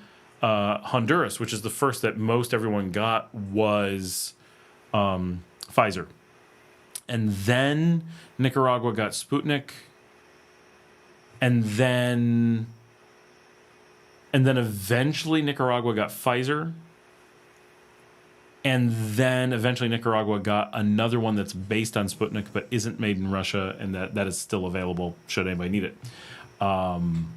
But so it went through some different rounds. So it depends on how you're picturing the first in Nicaragua, as to define how that is. Gabriella says, Adam Hicks, I'm jealous. Mark says, I refused to take the jab and was fine. Brent says, that's a great success story for sure. What town to meet ladies? A town called Villa. Actually, that may not be a great place to meet them.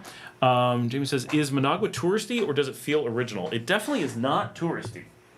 Hold on, I just opened the door for the dog.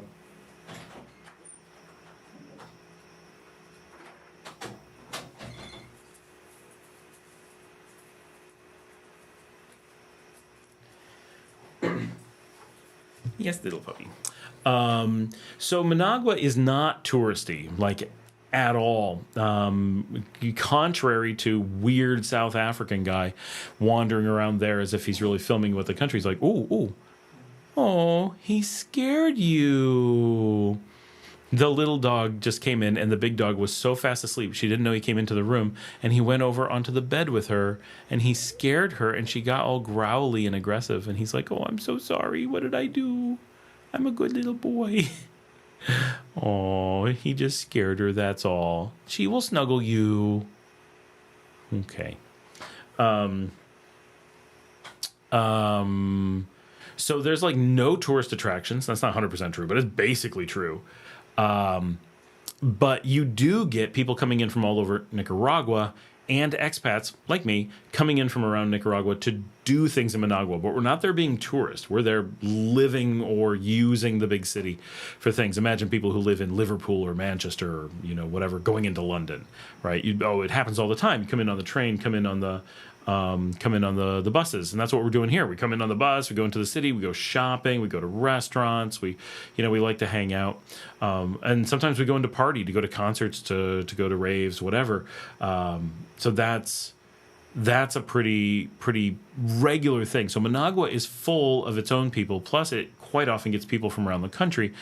But tourists, other than like standing on Plaza Nicaragua, which is like the waterfront, I can't recall ever seeing a tourist in Managua, right? Like that's like it feels so awkward to even say, where would they go? Where would you see them? Now, if I'm in like the Hilton Princesa, right? The big American-ish thing, Managua, I'm just using you for your airport and PriceSmart. Thanks, Luke. That's exactly what it is. If I'm at the airport, like if I'm staying at the Best Western by the airport, which I don't stay in, by the way, but if I was there, if I was at the Hilton Princesa, at Metro Centro, something like that, yeah, I see tourists in the lobby. And I should stop and ask them. I should sit outside some of those hotels and just be like, hey, what are you doing in Managua, right? That would be a funny show. We could put up a little thing. Are you a tourist in Managua? Stop by and tell us what's going on and be on our show. I'm sure people will come by and they'd be like, I got the name of the city wrong and I'm in the wrong place. Like, it'd be funny things. But no, Managua for the most part is pretty authentic in a weird, this is an artificial city in Nicaragua way, because it's not one of the old cities. It was built because the other cities had problems. Mostly Granada and Leon kept fighting. And so to keep them from fighting, they put the capital in a neutral zone between the two of them. It's like where the Romulans are, right? We decided to put the capital in the neutral zone. No one can fight there. Sorry, getting a little bit dorky there. So Managua is weird in that way, that like most of the people you meet in Nicaragua will be from Managua, but nobody's really from Managua. So it's a really weird situation in that way. But like Marcela, that was just here, and her kids, they're Managuitas, right? Managuans. So Managuitas are really big in the country, but they don't carry a lot of culture of their own because everyone there is only one or two generations for the most part. So it's kind of interesting in that way. But it has a lot of nightlife. It has a lot of restaurants and clubs and music and activities, but they're not touristy ones. They're for Managuans and Nicaraguans, which is, I think, why we like it so much, is that we get kind of a major city and we don't have any of the tourist stuff. So there's that. If I was looking for a weekend hanging out in Managua, I would, maybe go out on a Friday night to the Zona Ipa in Los Robles, on Avenida Los Robles, just north of Via Fontana. Loads of clubs, nice place to go dancing. You can get food right there. You can stay right in the heart of it, or be like me, stay up the hill at the Doubletree, but it's not far. That's nice, right? And then Saturday night, maybe I go out. I wouldn't do this as a local, but as a tourist, I might spend the money to go out at the Reef in Plaza Central America, which is a different club scene. But those are great places to, like, you just got loads of people. So you want to go meet people, just go dance, right? Buy drinks, go dance. it's a packed house with hundreds and hundreds of people in there. That kind of stuff works really well. You can go to the beaches, but beaches will be very hit or miss as far as like finding a party. So like in the Leon zone, only party is at Pelican Surf and only on Friday nights. You will get into a party, you will meet people, no question, but you will very likely also get into beach brawls with surfers and all kind, like we're talking rough crowds. Right, not anything that tourists or Managuans would go to.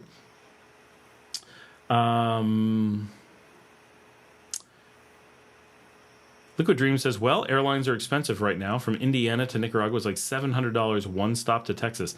I just did Texas to here for $100, like a few days ago. It's expensive because it's Indiana to Texas must be like $600 and then $100 Texas to here. I personally don't think anywhere is touristy there, like anywhere in Nicaragua. It's so awesome. Granada and San Juan del Sur are very touristy. Masaya and Ometepe, you feel the touristy. Leon, you notice there are some tourists. And that's about it. And we only notice a little bit. Like, we're not touristy. But there's definitely tourists. But Granada, we won't live in. We almost didn't move to Nicaragua because it was so touristy in Granada that my wife could not handle it. And I had to like talk her down from, no, it's not all like that. The Dream says, I think they try to make some places seem touristy, but they haven't succeeded because they just love their culture. I don't know. You guys spend time in Granada, you'll feel touristy really fast. Luke says, would you like to see a Radio Shack? We got them. Janet says, so Ramon confirms the march is on the anniversary of July 7th, and I see that it's on a Monday this year. He's in for finding a ride and having me walk with you guys. It's a lot of fun. All right, cool, guys. We're organizing a July 7th walk, and we can talk history and do all kinds of stuff and film it. We filmed it last year. We'll film it again this year. It's a really important event. Make sure you're in good shape. We lost, I think, 2 people to heart attacks last year, which is a lot of people, so that's not a terrible ratio, but like we lost 2 people to heart attacks last year. So be aware. It's a long walk through the city. It's a long walk through the country, and then we climb a hill, right? And we climb the path that the Nicaraguan military climbed to liberate the city. So just be prepared. It is not a casual walk. You get to do it at your own pace, of course, but it is a little bit strenuous. And last year we did it in the pouring rain, but Marcela did it with me. Davina Ross, where do you recommend renting to test the waters in Nicaragua for a solo woman? Well, Davina, tell us a little bit about what you might be interested in. I assume that you're renting to test the waters for potentially living. And what kind of lifestyle are you looking for? Do you like casual beach life? Do you like cooler weather in the mountains? Are you looking for the big city? Do you want a medium city? Do you want to be around expats? Do you want to be away from expats? That kind of stuff. Like what kind of lifestyle are you looking for? And then we can kind of guide you from there. The nice thing about Nicaragua is that it's really, really safe, and their protections for women are like top 5 in the world. We just became the #1 female-led country in the world. So it's for female travelers, for single female travelers, everywhere carries some danger, of course. So that's important not to recognize that. But of all places to possibly go, Nicaragua is very much at the top of the list of places that would probably make sense and be safe and wise to give it a try to. So yeah, for sure. Renee says, hey, Scott, how about travel budget? Hostel, $10, food, $10, in-town taxis, $10, $30 daily, plus airfare travel between towns. There's about 300. Out of Managua is about 200, so sound fair. So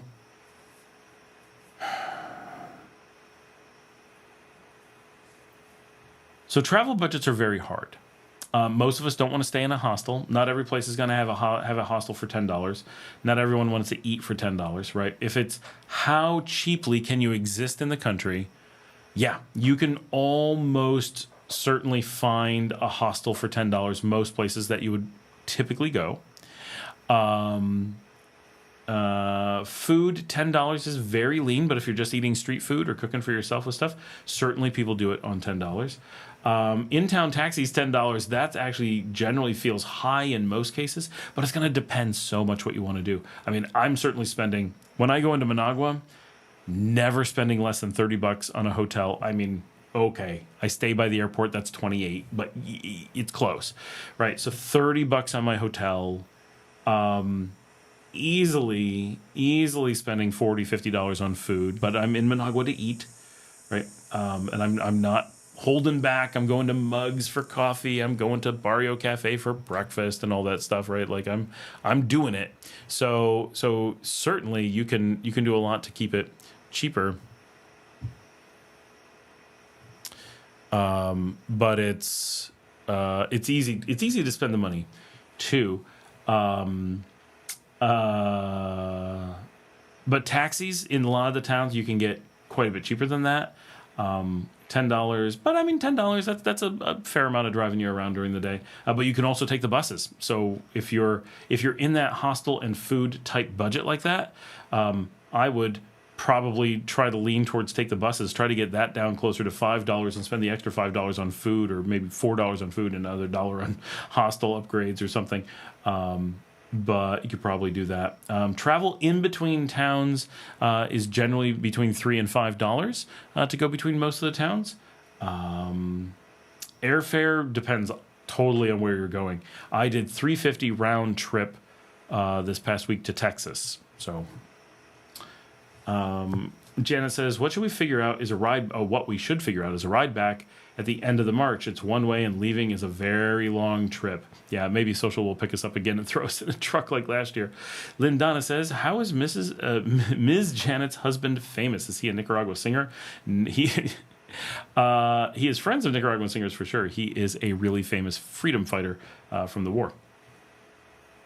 Yeah, a truck back at the end of the trip would be the way to go. He was a rockero in the 90s, so he was close friends with a lot of the guys. Not to be confused with being a rockette in the 90s.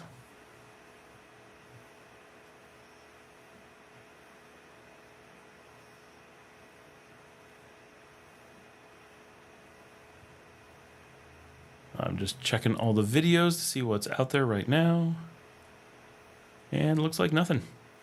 Nothing I need to worry about. Very nice. We got 41 people on right now. Wow, guys. We're having a busy night. This is really cool. Wasn't expecting it to be a big busy night. But yeah, we should get a group that does a walk up the hill. It is an amazing cultural activity. It is a really his dancing style is different. A really key like celebration as part of the country. It's really something that the country loves to show off. Everything. So this will be the. I have to do the math in my head. This is the 4619, right, Janet? This year's the 4619. So July 19th, so 12 days after this March, is the 46th anniversary, because this is 2025 and the 1979. Yeah, so this is the 46th anniversary of the kicking out the colonizers and Nicaragua being a free country. What can we expect for July 19th, Luke says? Well, Luke, I'm glad you asked. Well, we're going to be heading into Managua and going to the party, probably at one of the parks. Hopefully we can figure out where Liberarte is playing and go there, and there'll be a big party, lots of booze, lots of fried food, and a whole bunch of carnival rides that will make that fried food a problem. I'm pretty sure it's 46, Janet. I think the year I went, we could look it up. I think I went with Marcela and her neighbors in Managua for the 4419. Last year I did the march for the 4519, and this year is the 46. It just 4619 feels so familiar that I feel like we already did it, but I'm pretty sure the shirts are just coming out for that.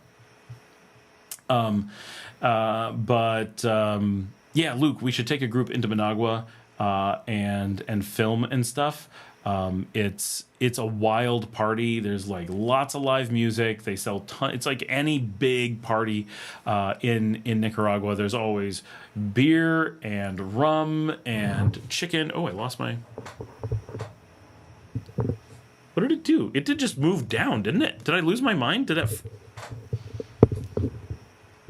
What happened? I could have sworn it moved. Maybe it was haunted. fried chicken and just hot dogs and popcorn. It's not healthy, but it is a lot of fun. Loads of excited people, lots of music, tailgating, like real hardcore tailgating. All of downtown Managua turns into a giant party, and should be a lot of fun. Should be a lot of fun. So we can't get into the stadium. Like you gotta have an invite kind of thing to get into the stadium. But there's all these broadcasts from the stadiums that are done at big parks around. So we can go there with a group and show them around and like help people figure out how to get food, have a table, have people to talk to. We can get some people who are like interpreters, not like language interpreters, like cultural interpreters who are explaining the history, what's going on, why this is a big thing, and so forth, because understanding the context of, 46 years, the people who are speaking at the event are the people who fought for the freedom of the country, right? So this is a really cool historic moment every year. It's like celebrating the 4th of July with George Washington's guys still there. Right, all old, right, with their canes and and their kids helping them, their grandkids there to help celebrate with them. Think about how cool that would be. It would be very much like going to a 4th of July party in the U.S. in 1825, right? Like very similar to that. Just an amazing thing to get to be a part of that history, and a cool thing for us to bring on the shows as well. Axel is here. Hey, Scott, long time. How's it going? Walt says happy Friday Eve. Yes, it is Friday Eve. Happy Dia de Madres Eve.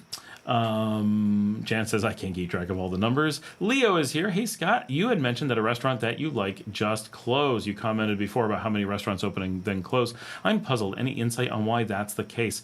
Mostly, I know why this one closes, slightly different, but same kind of thing, right? So I did a video not too long ago that talks about when people move into the country, you have this endless supply of expats who truly believe that they are going to, that they've invented the concept of a restaurant in Nicaragua.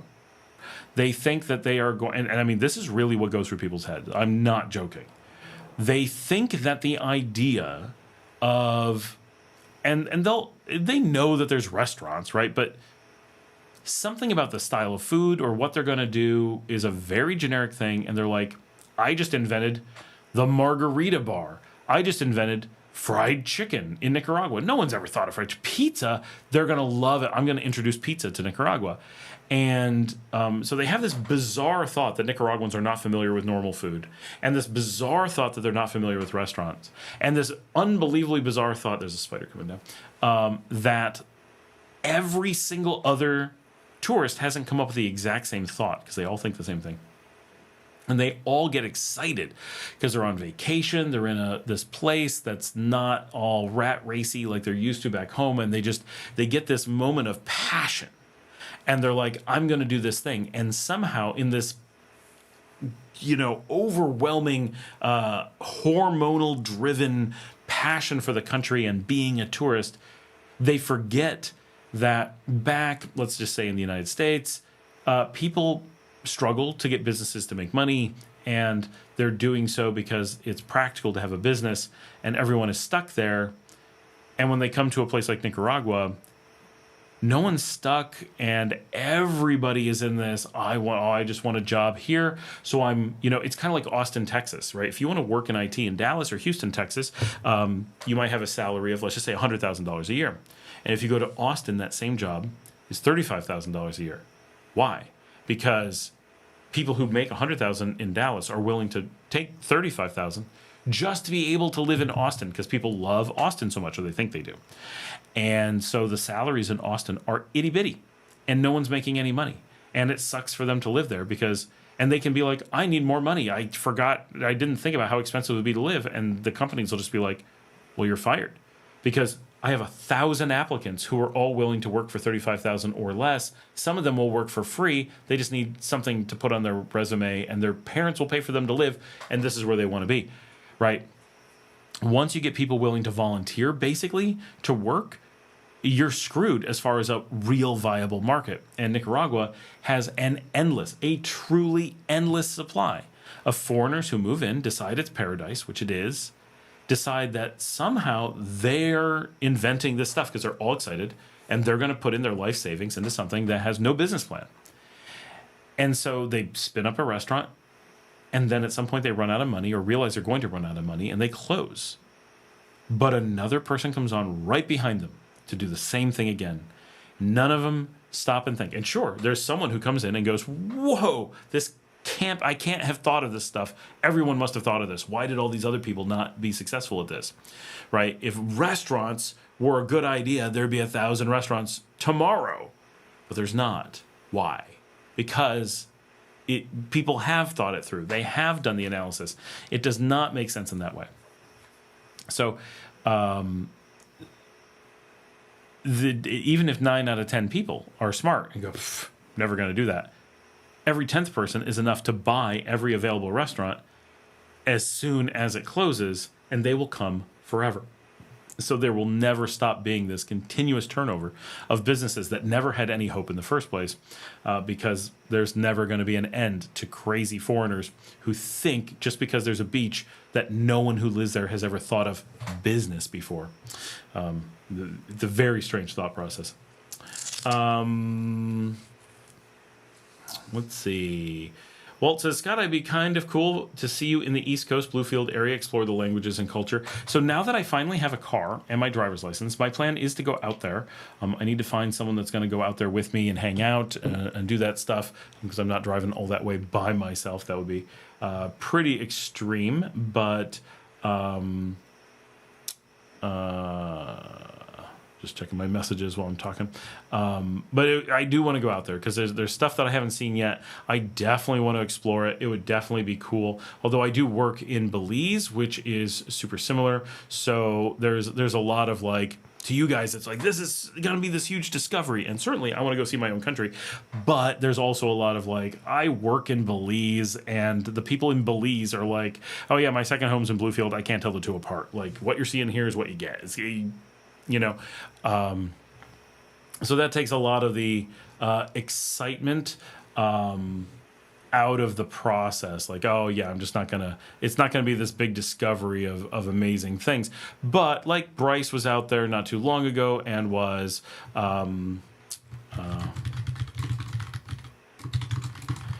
he had a really good time. He really liked the hotel he was staying in and stuff, and it was cool, right? So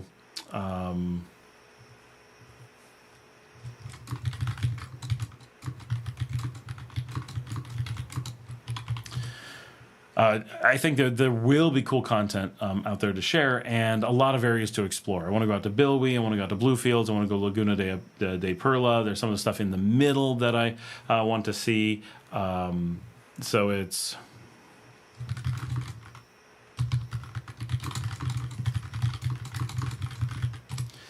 but it's cool. Right, I think it'll be fun. It's a really long drive, so I really want to film the drive for Drive Warp and have this shot of this continuous trip over 12 hours. And I think you guys will like that content, that we have this long, this is Pacific Nicaragua to Atlantic Nicaragua all in one go. That's cool stuff. So sea to shining sea sort of thing. That will definitely be neat, I think. So hold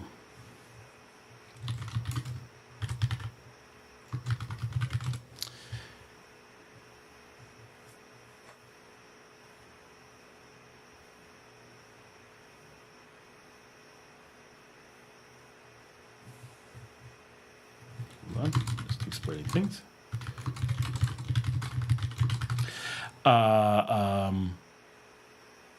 Oh, that cool remote hotel you found en route to the northeast looks promising.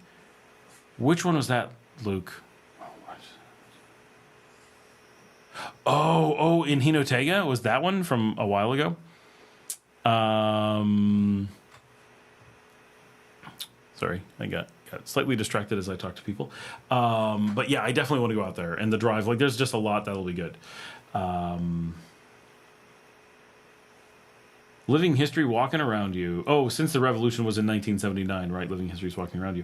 Andrew O'Neill, who also is on Nicaraguan, for those who have not been on there, he's been posting a lot of stuff on Nicaraguan. Great opportunity to head out there and check out his new postings. And remember, if you haven't signed up for Nicaraguan yet, go do that. Oh, yes, heading out to Bilwi. Yeah, there's a lot of cool stuff that we saw heading out to Bilwi. That looked like a cool drive. I'm looking forward to doing that.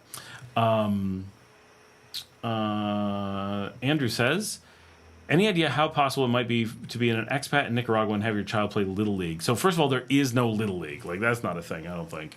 I've never heard of that here.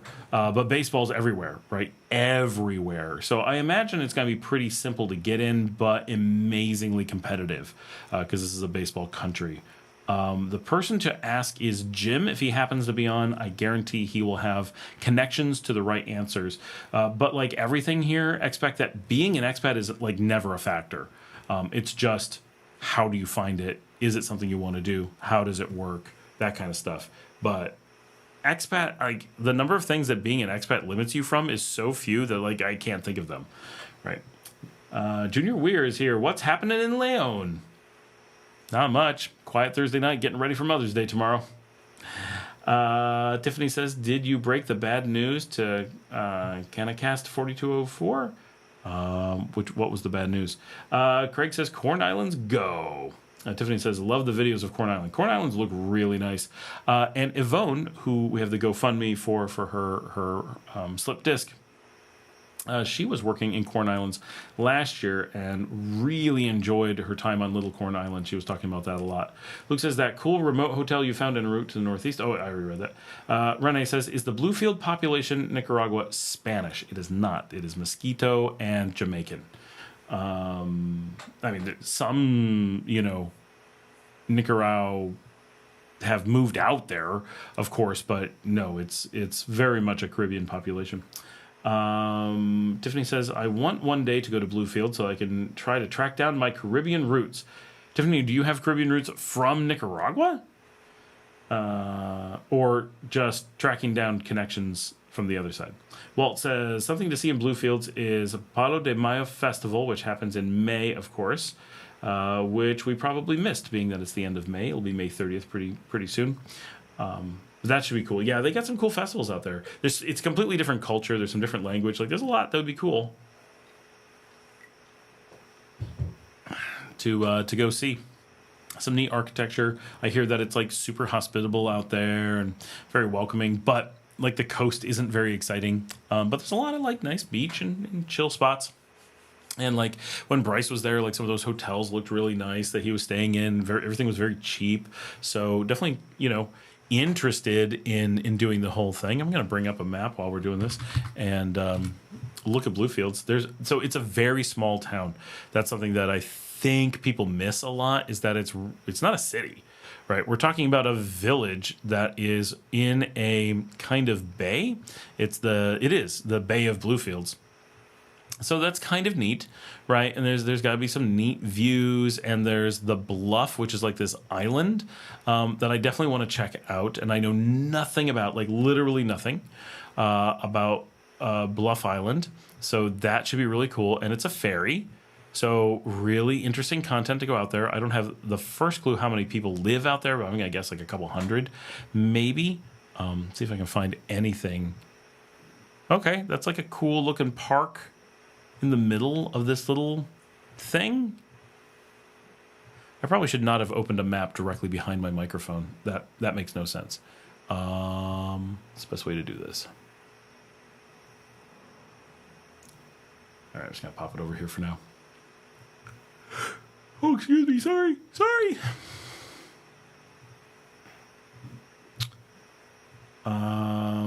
Yeah, so this little island looks pretty.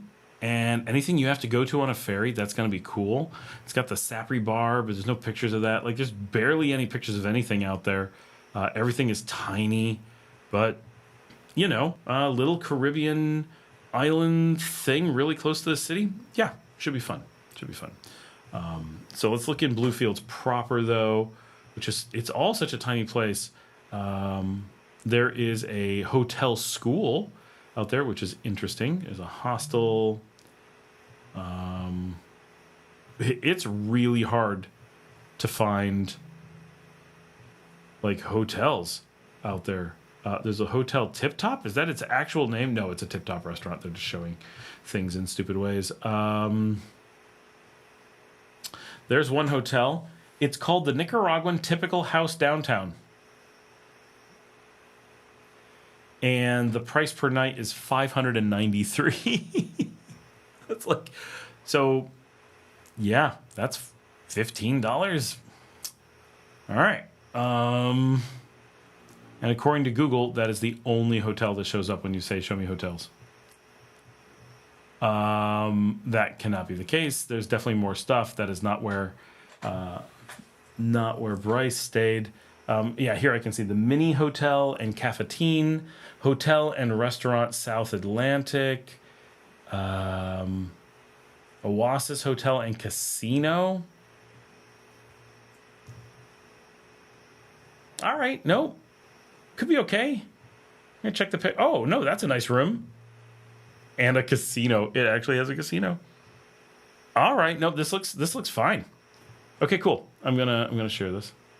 Oh no, I don't want to share that picture. I want to share the main one. There.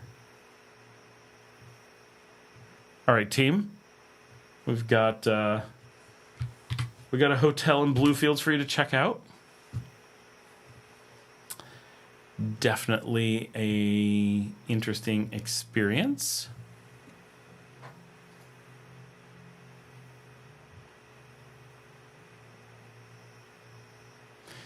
Oh, this person that we tried to delete in the group is back because something they did makes it impossible to find them on the list.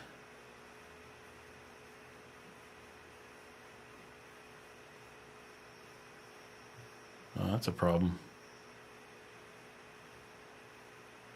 There it is. They managed to make their name not show up alphabetically. That was masterful.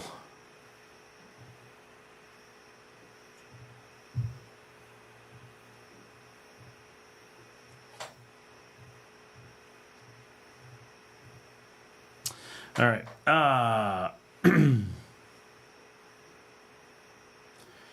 Walt says the northeast coast looks very intriguing. Janet says Ramon's niece lives with her family in Bluefields. Her father was the police chief there until he died, and her father was Ramon's older brother. Andrew says, how would I connect with Jim to ask him about being involved in the Little League in Nicaragua? Is he only on YouTube? Should I join the WhatsApp channel? Yeah, he's on the WhatsApp channels. But I wouldn't use the term Little League. Like that's an American thing. Like you're not going to find American baseball here, I'm sure. If someone knows something is heard of Little League in Nicaragua, let me know. But I've literally never heard those words. I think everyone will be confused. You just want regular baseball for kids, because that's how it works here, like in Europe. Luke is signing off. Audio ustedes. Janet says, haha. Janet says, bye. Luke says, das Boot on the WhatsApp. Oh, yes, we just gave the das Boot. But that's boat. That's the submarine that everybody dies in. Tiffany says, Kanakast photo is cannabis. Did you guys let him know it's illegal? Oh. There's a ton of Jamaicans allegedly there. They speak a ton of patios? Patios? Is that a word I don't know? Yeah, I mean, that's the population of Bluefields is Jamaican. I mean, because it's a Jamaican colony, so for sure. And the food is extremely Jamaican from what I've had. Not that I'm the master of Jamaican cuisine, but I would definitely say gives you that vibe quite a bit. But looking at Bluefields, trying to figure out what to do in Bluefields is hard because there's nothing to do. There's like no activities except for this casino, and just finding like hotels and stuff can be pretty hard. And yeah, I'm finding a few things, but like, okay, this hotel doesn't look like something I'd want, like the Hotel Anabas. You know, if I had to stay there, that's fine, but it's not a destination. Oh, I just got a message I need to check. Oh, What did I do? Oh.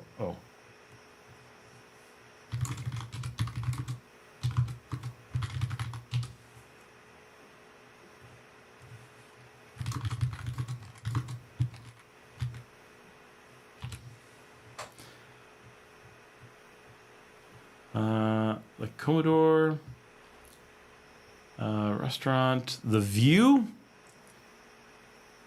What is restaurant The View? Oh, no pictures.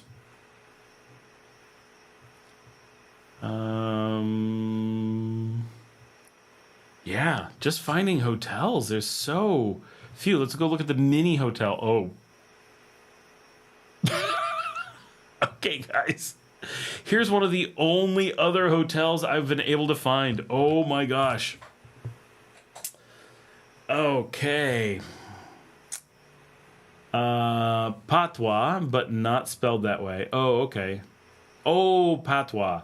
Now I get it. Not the other way was patios.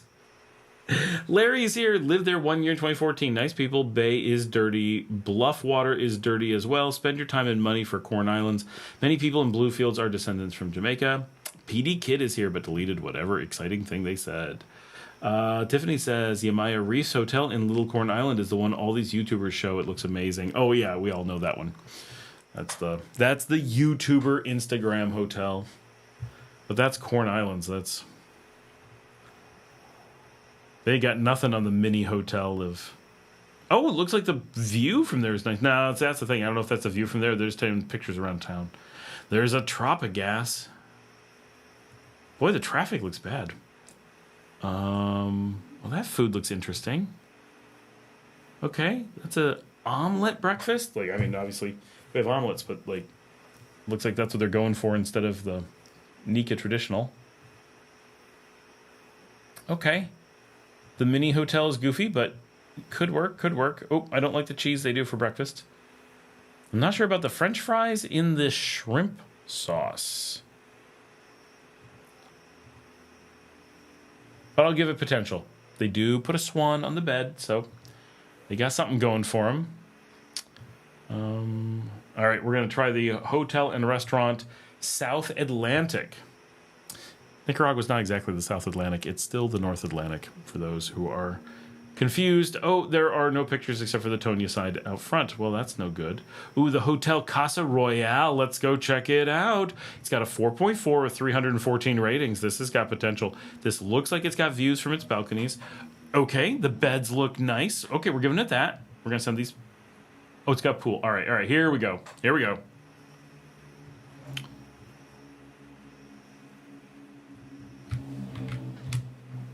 I'm at that time of the night when the gnats are coming out.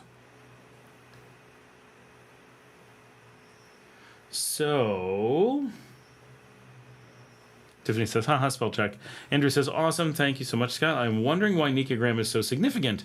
Is the website run by the Nicaraguan government? It does not. Is the government encouraging the people to get on that platform? No, but it should, instead of Instagram. It's just an awesome opportunity to get people into the Fediverse onto a decentralized platform, get away from commercialized Instagram and other meta-controlled stuff, and enjoy sharing Nicaragua with each other. And for those who are wondering, yes, I run it. Not the government.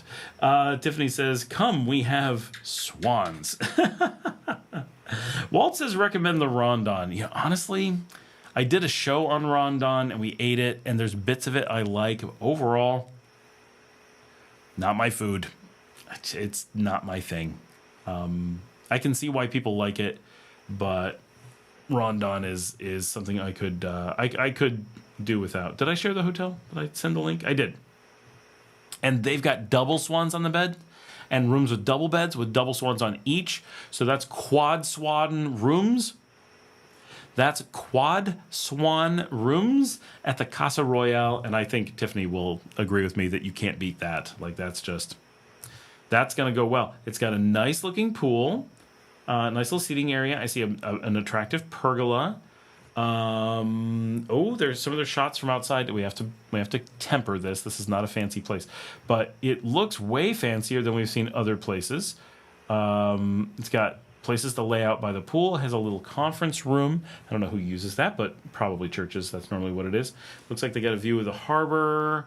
Nice presentation on their food. Nothing super exciting, but looks tasty and well presented. I do like the curved balconies. This place has got a lot of potential. Wine on the tables. I like the little corner table. That looks a nice romantic dinner. Oh, here's the prices. Oh my gosh. Victoria Frost for 45 cord. This is not cheap, and these are not prices that you're allowed to normally do. Like if you're dealing with the cerveceria, they do not allow you to have prices anywhere near this high. These are crazy prices for beer. Tonya, 49 Cordoba. Holy cow. They don't even have prices for a bunch of stuff. Oh, and then they randomly switch between dollars and Cordoba, which you're not allowed to do. You have to be both consistent and always in Cordoba. You can accept payment in dollars, but you must post in Cordoba so it's uniform. This is tricky. You're like, oh, I can get a Powerade for 45, and then you're like, oh, I can get Kahlua and coffee for 7. That sounds way better. Oh wait, oh, that's $7. And even in the list, it randomly jumps between Cordoba and dollars for coffee.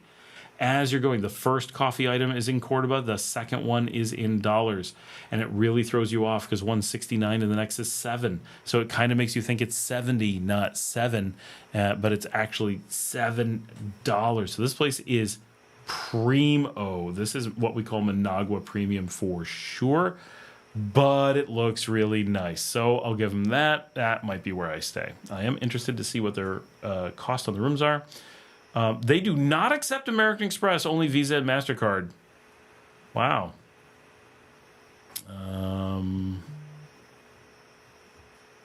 Where is their web link? I hate when places don't have a website. Like, come on. Check it. They don't have any way to reach them. All right.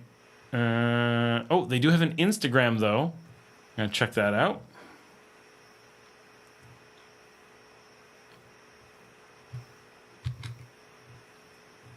Got to get to my browser that has that.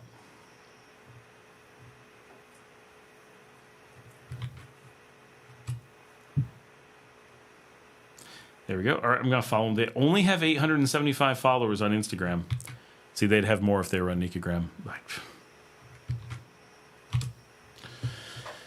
They have a Facebook. They don't have any links to how to, like, rent a room? That seems like a miss. Pictures certainly look nice. Oh, here we go. The junior suite, $101. The double suite, $122. That's the one with the 4 swans, I'm sure. Normal double, $91. This is a pricey place.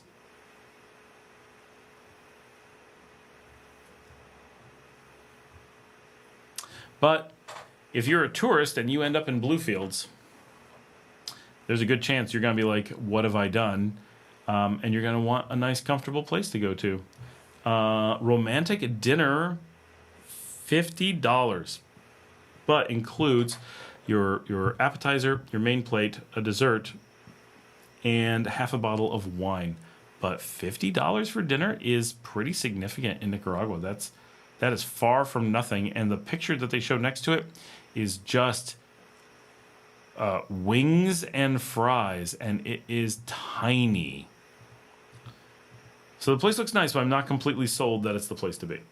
But interesting for sure, and I'm following them on Instagram so that we can potentially find out more later. I do want to explore these places. It would be super cool. All right, let me get back to the messages.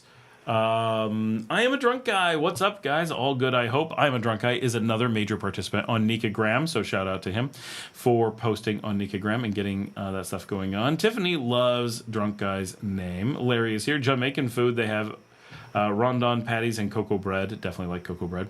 That person who wasn't alphabetical because she put a tilde in front of her name. No, Jenna, it was even in the tildes she wasn't alphabetic. Obviously, I was down in the tildes. I did know to look for that. Janet says, why is it important that there's a swan-shaped towel in the bed? Janet, obviously you've never stayed in places with swan-shaped towels before. Tiffany says, I'm so biased about patties. Larry says, Pearl Key is very nice short ferry from Bluefields. Walt says, tells you they care about the details and takes the time to neatly put them together. Exactly. And that they understand swans. Tiffany says, it makes tourists feel special, like chocolate on a pillow. Hopefully that the swan didn't leave there, because that's not chocolate. Janet says, well, I would accept chocolates. It's a snack. So is a swan if you're hungry enough. Tiffany says, I love a nice Ferrero Rocher. That's also not how you spell Ferrero Rocher, but okay. It goes with the patio. Walt says, I believe the East Coast is a lot more complex in terms of the culture. Jamaican seems a bit simplified. They speak Creole, English, Spanish, Mosquito, etc. Well, that's true of a lot of places. EC, wow, I left to get dinner and cod settled, and y'all still going. Well, it's not like late or anything. It's only 9 o'clock. We're still quite early for us. It would be weird if we ended within the next 2 hours. We typically, the earliest we ever wrap up, unless something has happened, is 10:30. And typically we wrap up between 11 and 11:30. Normally what keeps the show short is what time we start, not what time we end, mostly.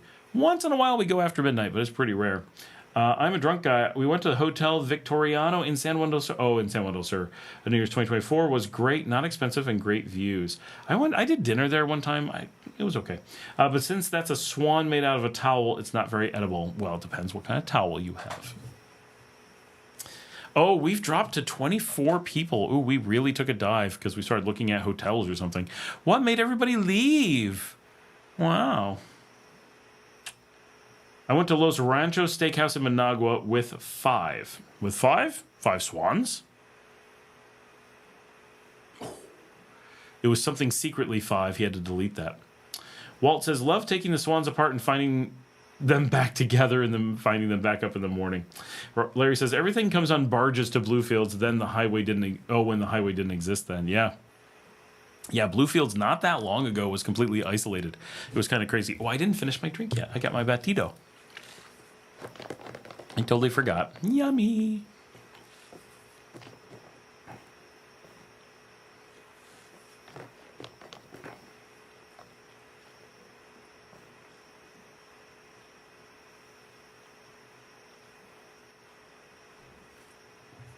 Jan says, Scott, I'd like to know what kind of edible towels you have or encountered at hotels. I'm just back from Texas. If they had edible towels, I would not be surprised. They have edible everything. That was a big surprise. I forgot to put that in the video. The sheer level of drugs in Houston I have never encountered. When I left Dallas, and every time I've been back since, it was like, you know, we're talking about maybe medical marijuana or something.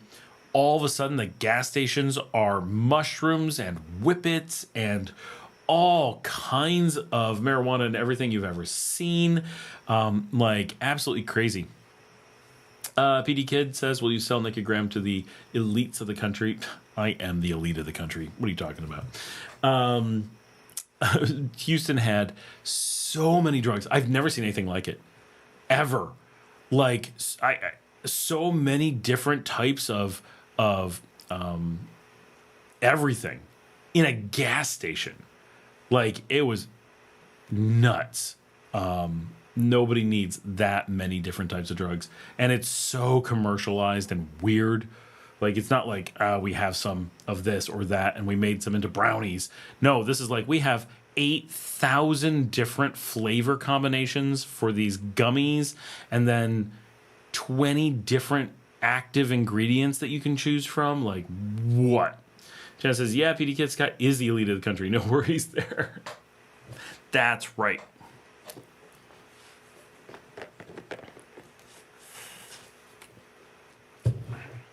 Now we're back up to 30. Not so bad. We're climbing back.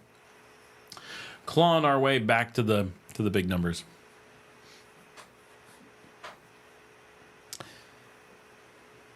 But that was shocking.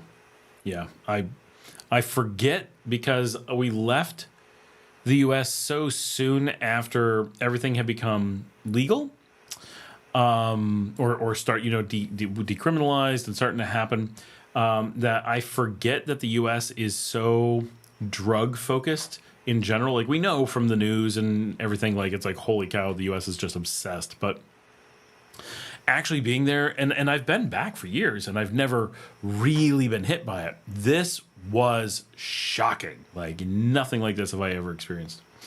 EC says, lol, a party of 5. It was $100, including drinks. Frank Florzun says, hi, Scott. Coming from Europe, does the route via San Jose in Costa Rica and then the bus from San Jose to Managua seem best to you? Yeah, generally, if you're coming from Europe, that's going to be your best bet. Almost all of your flights are going to come in at San Jose. And then from San Jose, there is a flight. So if you want to fly to Managua, it's about $189 per person. And that's fine. And that might make sense. It's going to speed things up for you and be a little bit simpler. Or the bus is cheaper, so you're going to save $100 to $120 per person on the bus. But it does take like 12 hours. It's very simple, and it goes right to Managua or on to Leon. But it is a bus, and it does take a while, for sure. Rene says, so if a flight gets to Managua around 5 p.m., night on Managua, where if a flight? If you're getting into Managua and you want to go straight to a hotel, just stay at the Hotel Munch directly across the road, because it's directly across the road. Really nice people. It's cheap, but it's nice. We're up to 37 people. We're coming right back.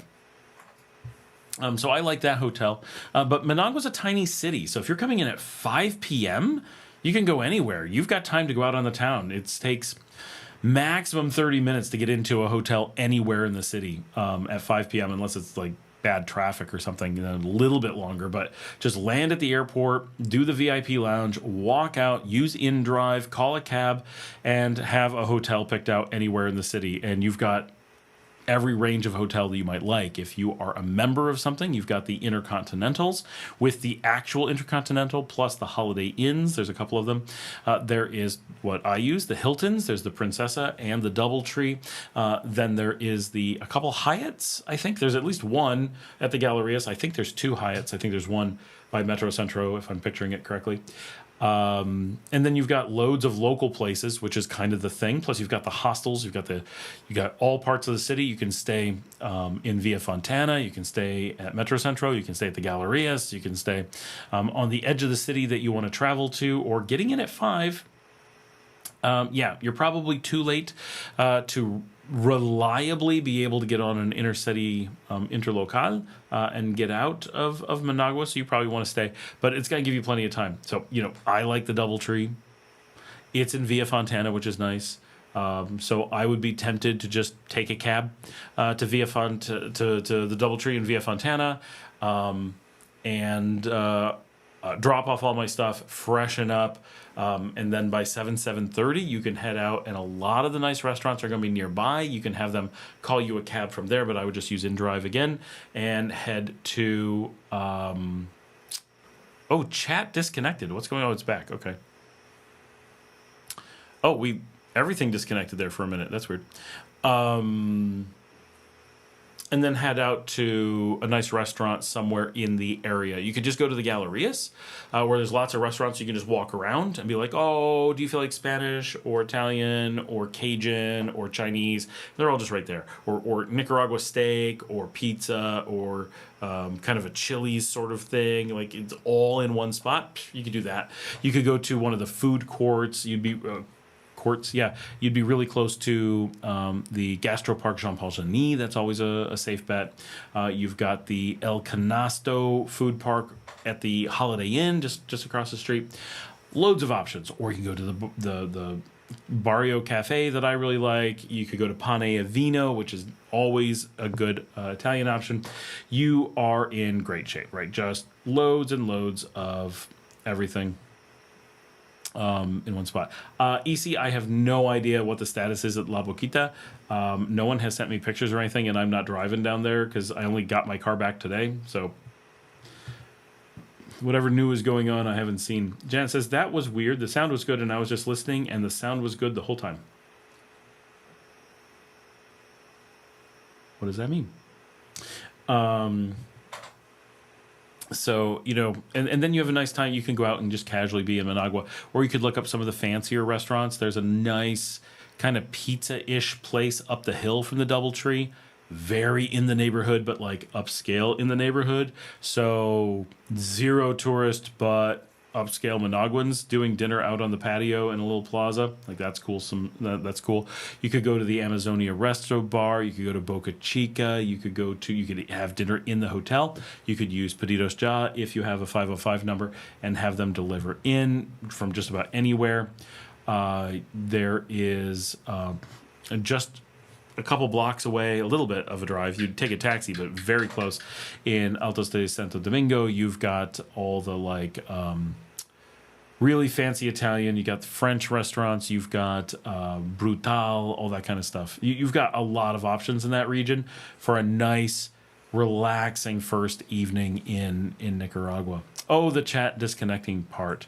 EC says, Best Western across the street and breakfast is included. I specifically will never go there again. They treated me like absolute garbage. I hate that place. I used to recommend them, and they were atrocious.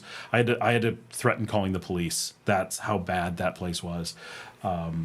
So I very carefully tell everyone, avoid the Best Western. Like, you do not want to be involved there. I had to get to a point where I had to talk to the guy at the front counter and explain. And I said with the manager, I'm like, this is a police and in-tour situation. So that's where we're going. We had to call and report fraud to Booking.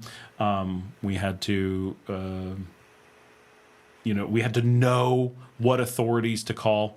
And the guy at the front desk is like, well, I don't really care. I'm just doing my job, right? And I said, just so you're aware, when you commit a crime, you don't get to say it's just your job. When the police come, they'll want your name because you're liable, because you're the one committing the crime.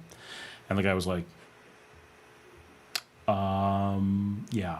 Because they were at that point where they were admitting to a crime and saying they didn't care. So, like, avoid them at all costs. Terrible people. Terrible people. The equivalent to Little League is Liga Infantil. The league travels to Ometepe for championship games. Oh, very cool.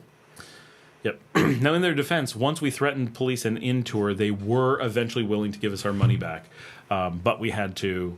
they wouldn't give us the rooms. They wouldn't honor the rooms that we had booked. They were like, no, we got your card. We're not giving you the rooms. Like, tough. Pay more. Pay again, or you're not getting rooms. It was terrible. Theft.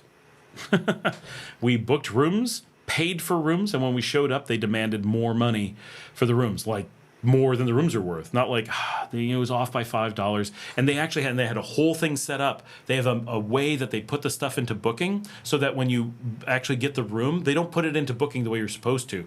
They put things into descriptions that get removed. So when you show up and you show your reservation, all the stuff that they committed to disappears. There's ways, if you know what you're doing, to show that what it had to be and show it that they're advertising, and then show that when you book, it disappears. And that's not supposed to happen. It's because they're misusing Booking. So we had to report to Booking that they were using this. It's a con technique, right? It's specifically set up so that they can claim. And then their claim was, they actually said this.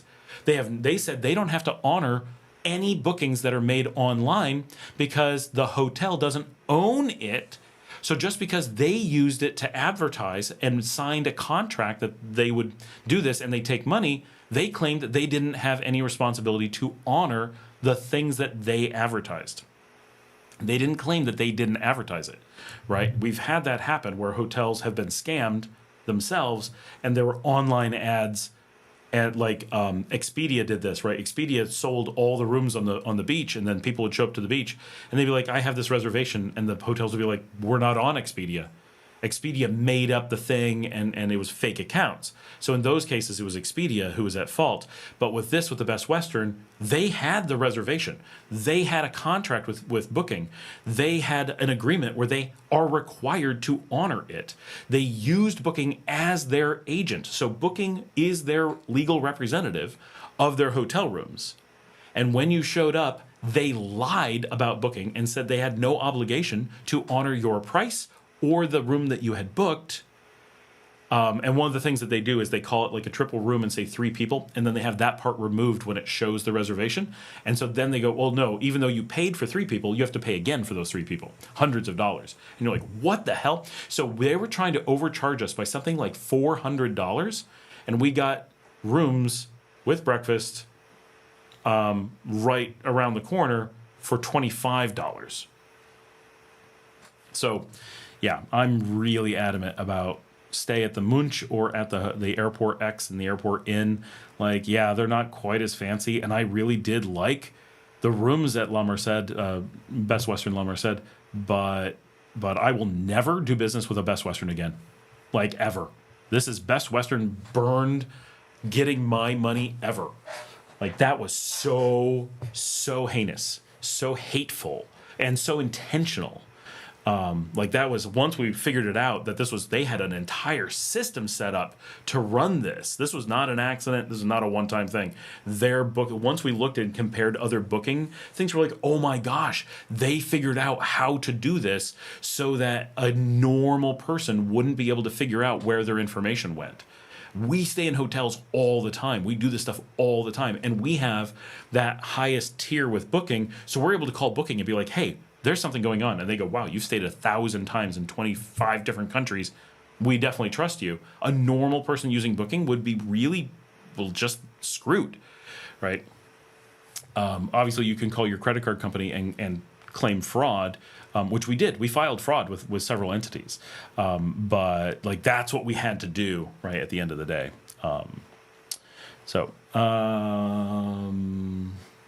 Anna says, I used to stay at Barcelona in Fontana area years ago, $90 a night, beautiful rooms, great free breakfast. I don't know where that is now. Jen says, oh, it's like that bargaining again for the first hotel after you sign the contract.